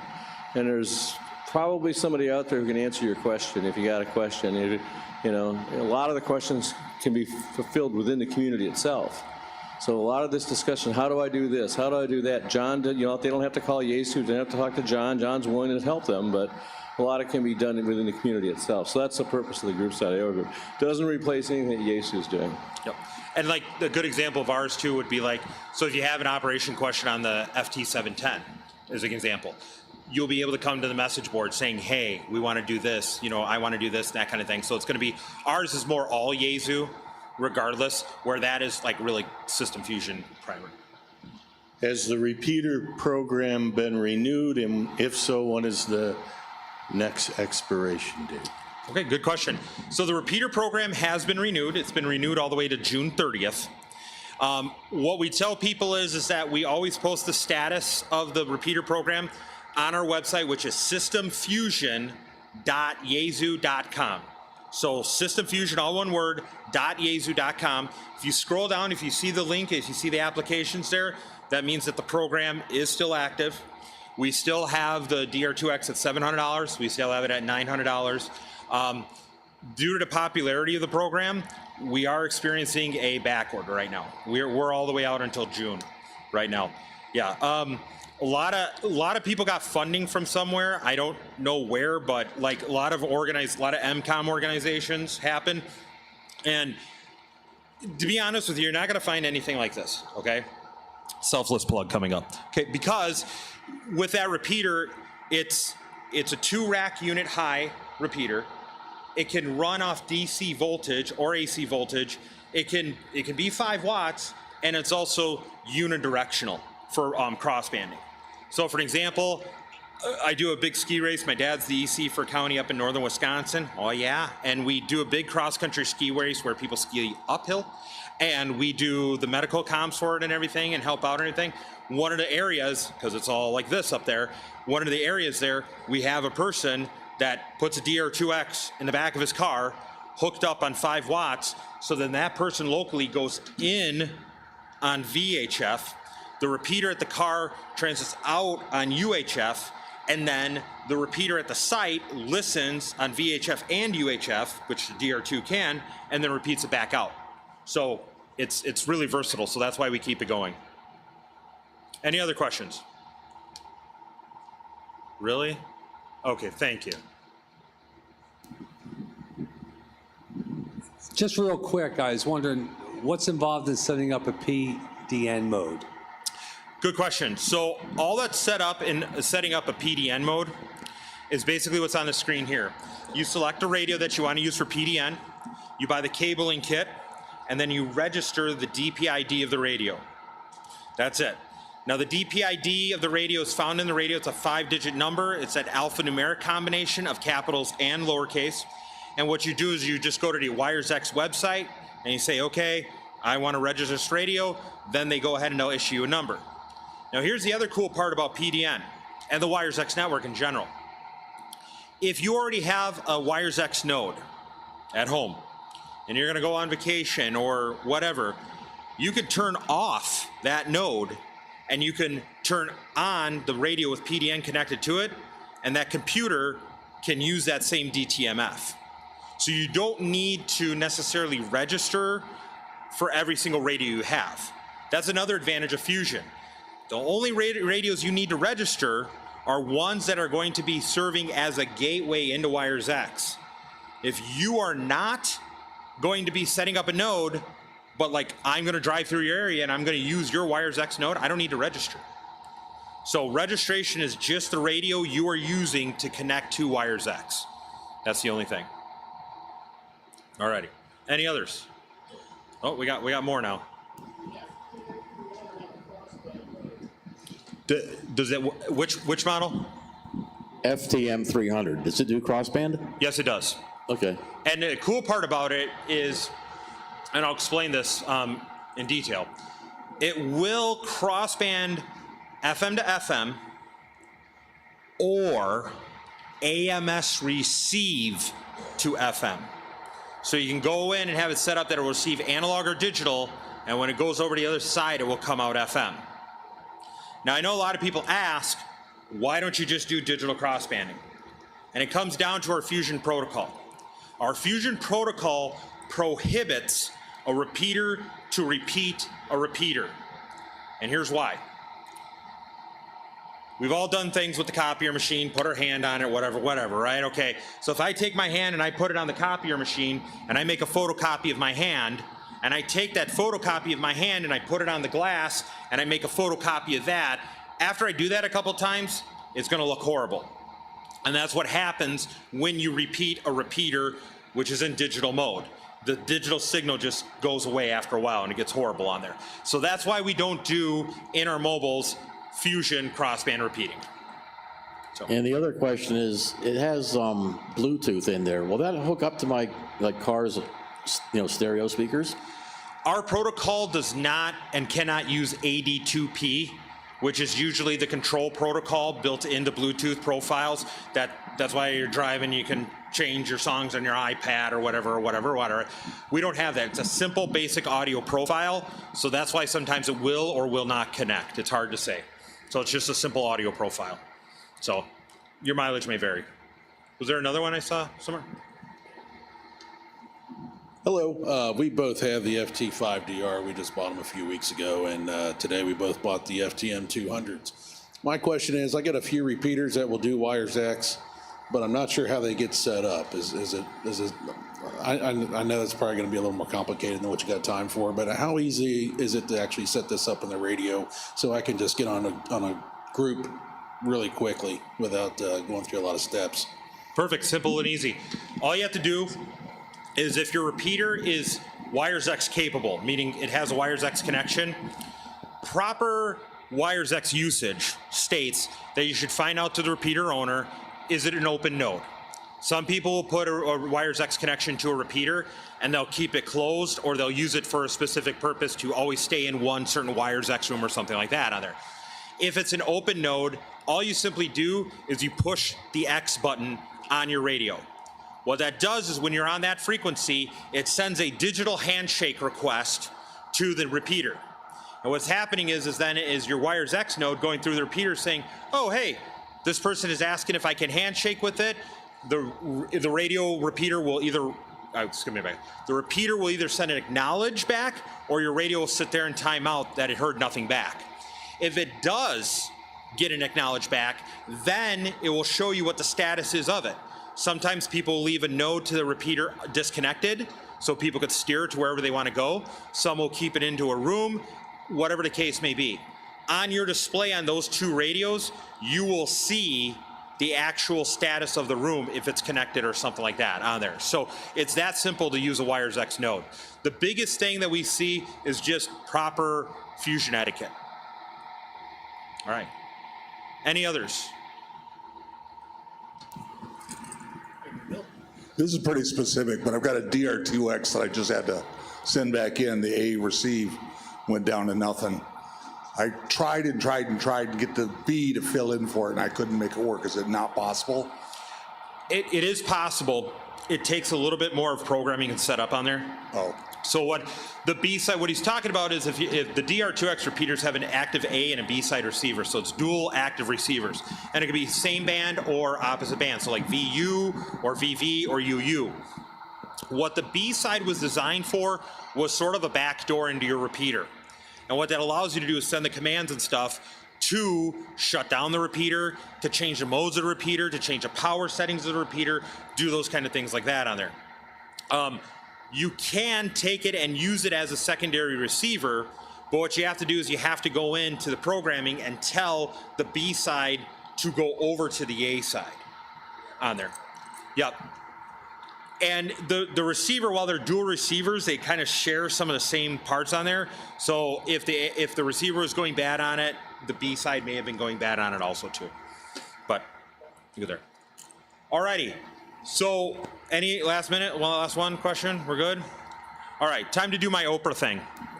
So we're not gonna reach under seats or anything. So Mark had you go ahead and tear in a ticket. Did everybody get a raffle ticket? Anybody didn't get one?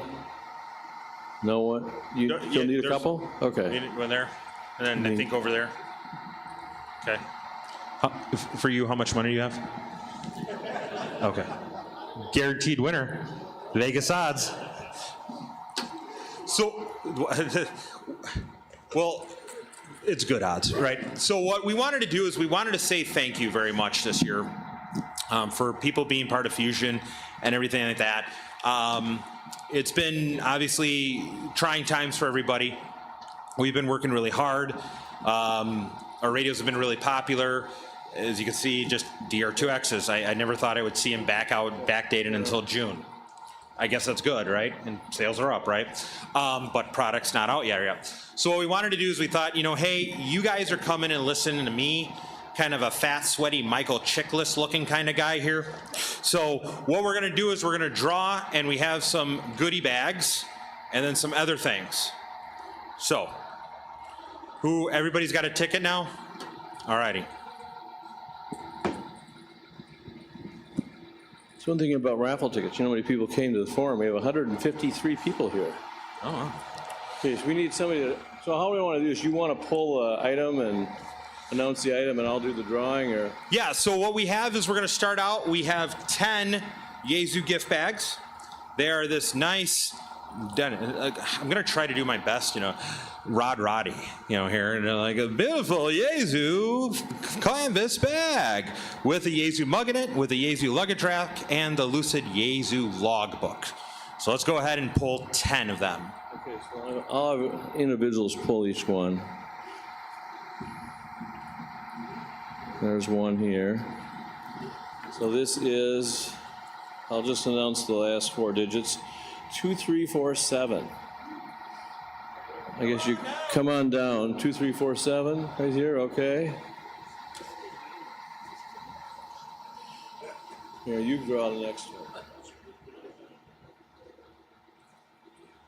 Next one is 2298. 2298.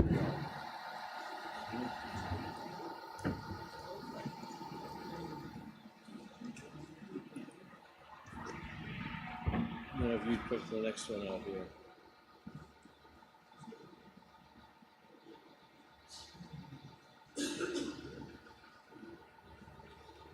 Okay, the next one, the third one is 2344. 2344. Okay, come on down and get your bag. Here, I'll have you pull the next one.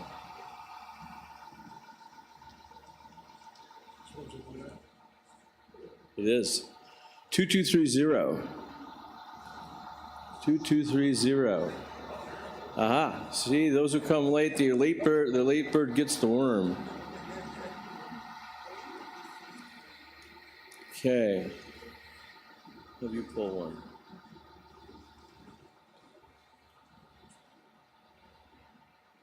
You got a 200 there. Look at that. Both got 200s. His and hers 200s over here. Let's see. Let's just do it again here. I'm from Chicago, so you don't want to make it like we're voting twice here. 2336. Okay. 2336. That's the bag. Okay.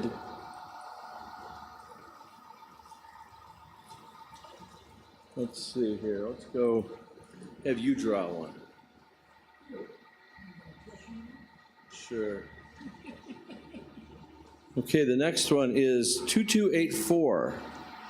2284. So the his and hers 200 couple here just bought 200s. Every couple should each have their own radios. They win a bag. How about that? Let's have you pick one back here.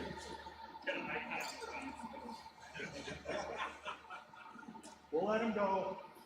Okay, 2215. 2215. Here we are.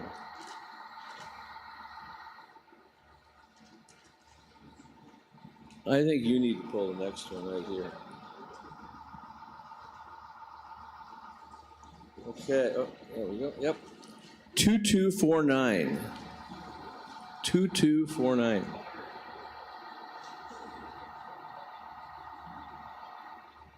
We have any more bags, or we move on to the next thing? One more bag. Two more. Okay, I think you need to pull right here.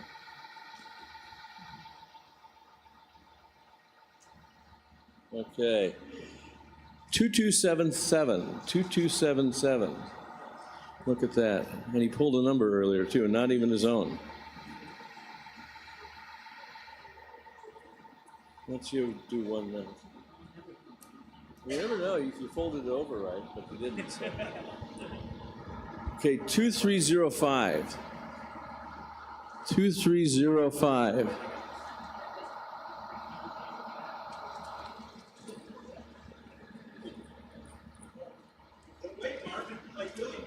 There's more. So what's next on the list here? Oh my goodness. Now you go to your Hamfest with that, and they're gonna know. Walk through the icon booth several times with that on while you're here. That's what we're asking. Okay, we're gonna pull this one. All right, so we have a few of them, so let's go ahead and we have 1, 2, 3, 4, 5, 6. Okay, 2315. There he is in the back.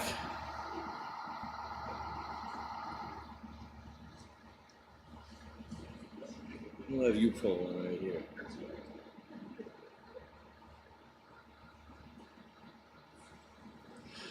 Okay, and he's from Peru. How about that? 2279, 2279.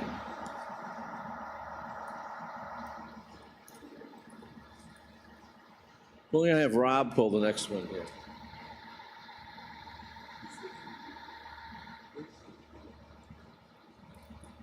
Two 2216. 2216. Okay, I'm going to have you pull the next one over here. Move this around the room.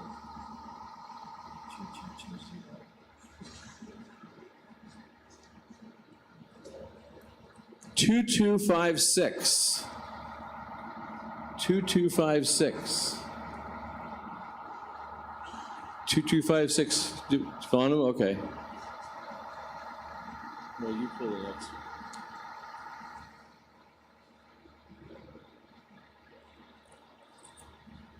Oh, this is really weird. 2257, the next number in the sequence. 2257, probably right next to 2256. 2257. Not to be confused with. Who knew? Consecutive order. How about you pull one here?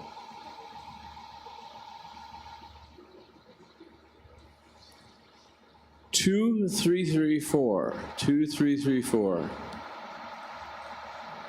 2334. Are you still here? There we are. There he is.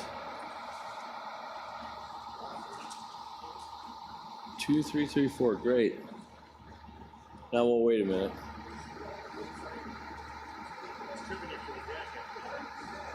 Okay, make sure, go through your icon booth with that on.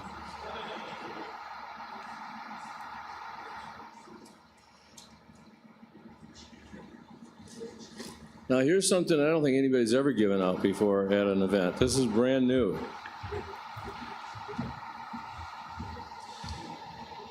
So once again, we realize and we thank a lot of you for being part of the family, all of you that are here.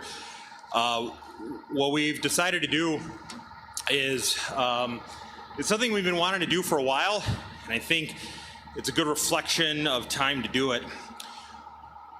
Right now, the next two winners are going to be receiving a authorization ticket for them, plus one significant other, to the Yezu Appreciation Dinner we will be holding at the Marriott in Dayton tomorrow night at 7 p.m. dinner, 6:30 p.m.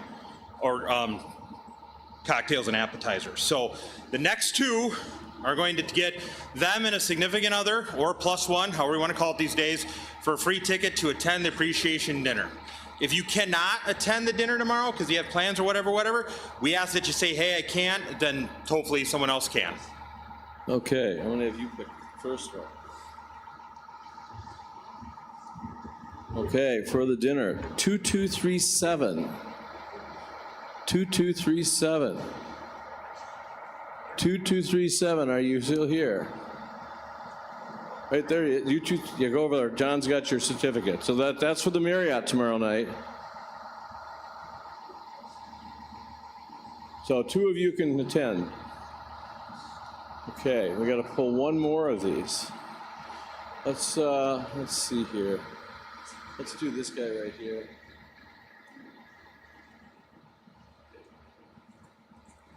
Second drawing for the dinner, 2274. Well, look at that. You guys got dinner tomorrow night. So he's going to give you a certificate. You got to go to the Marriott. For 2 of you. You can pick you can pick either of these 2 gentlemen and take with you. Oh, okay.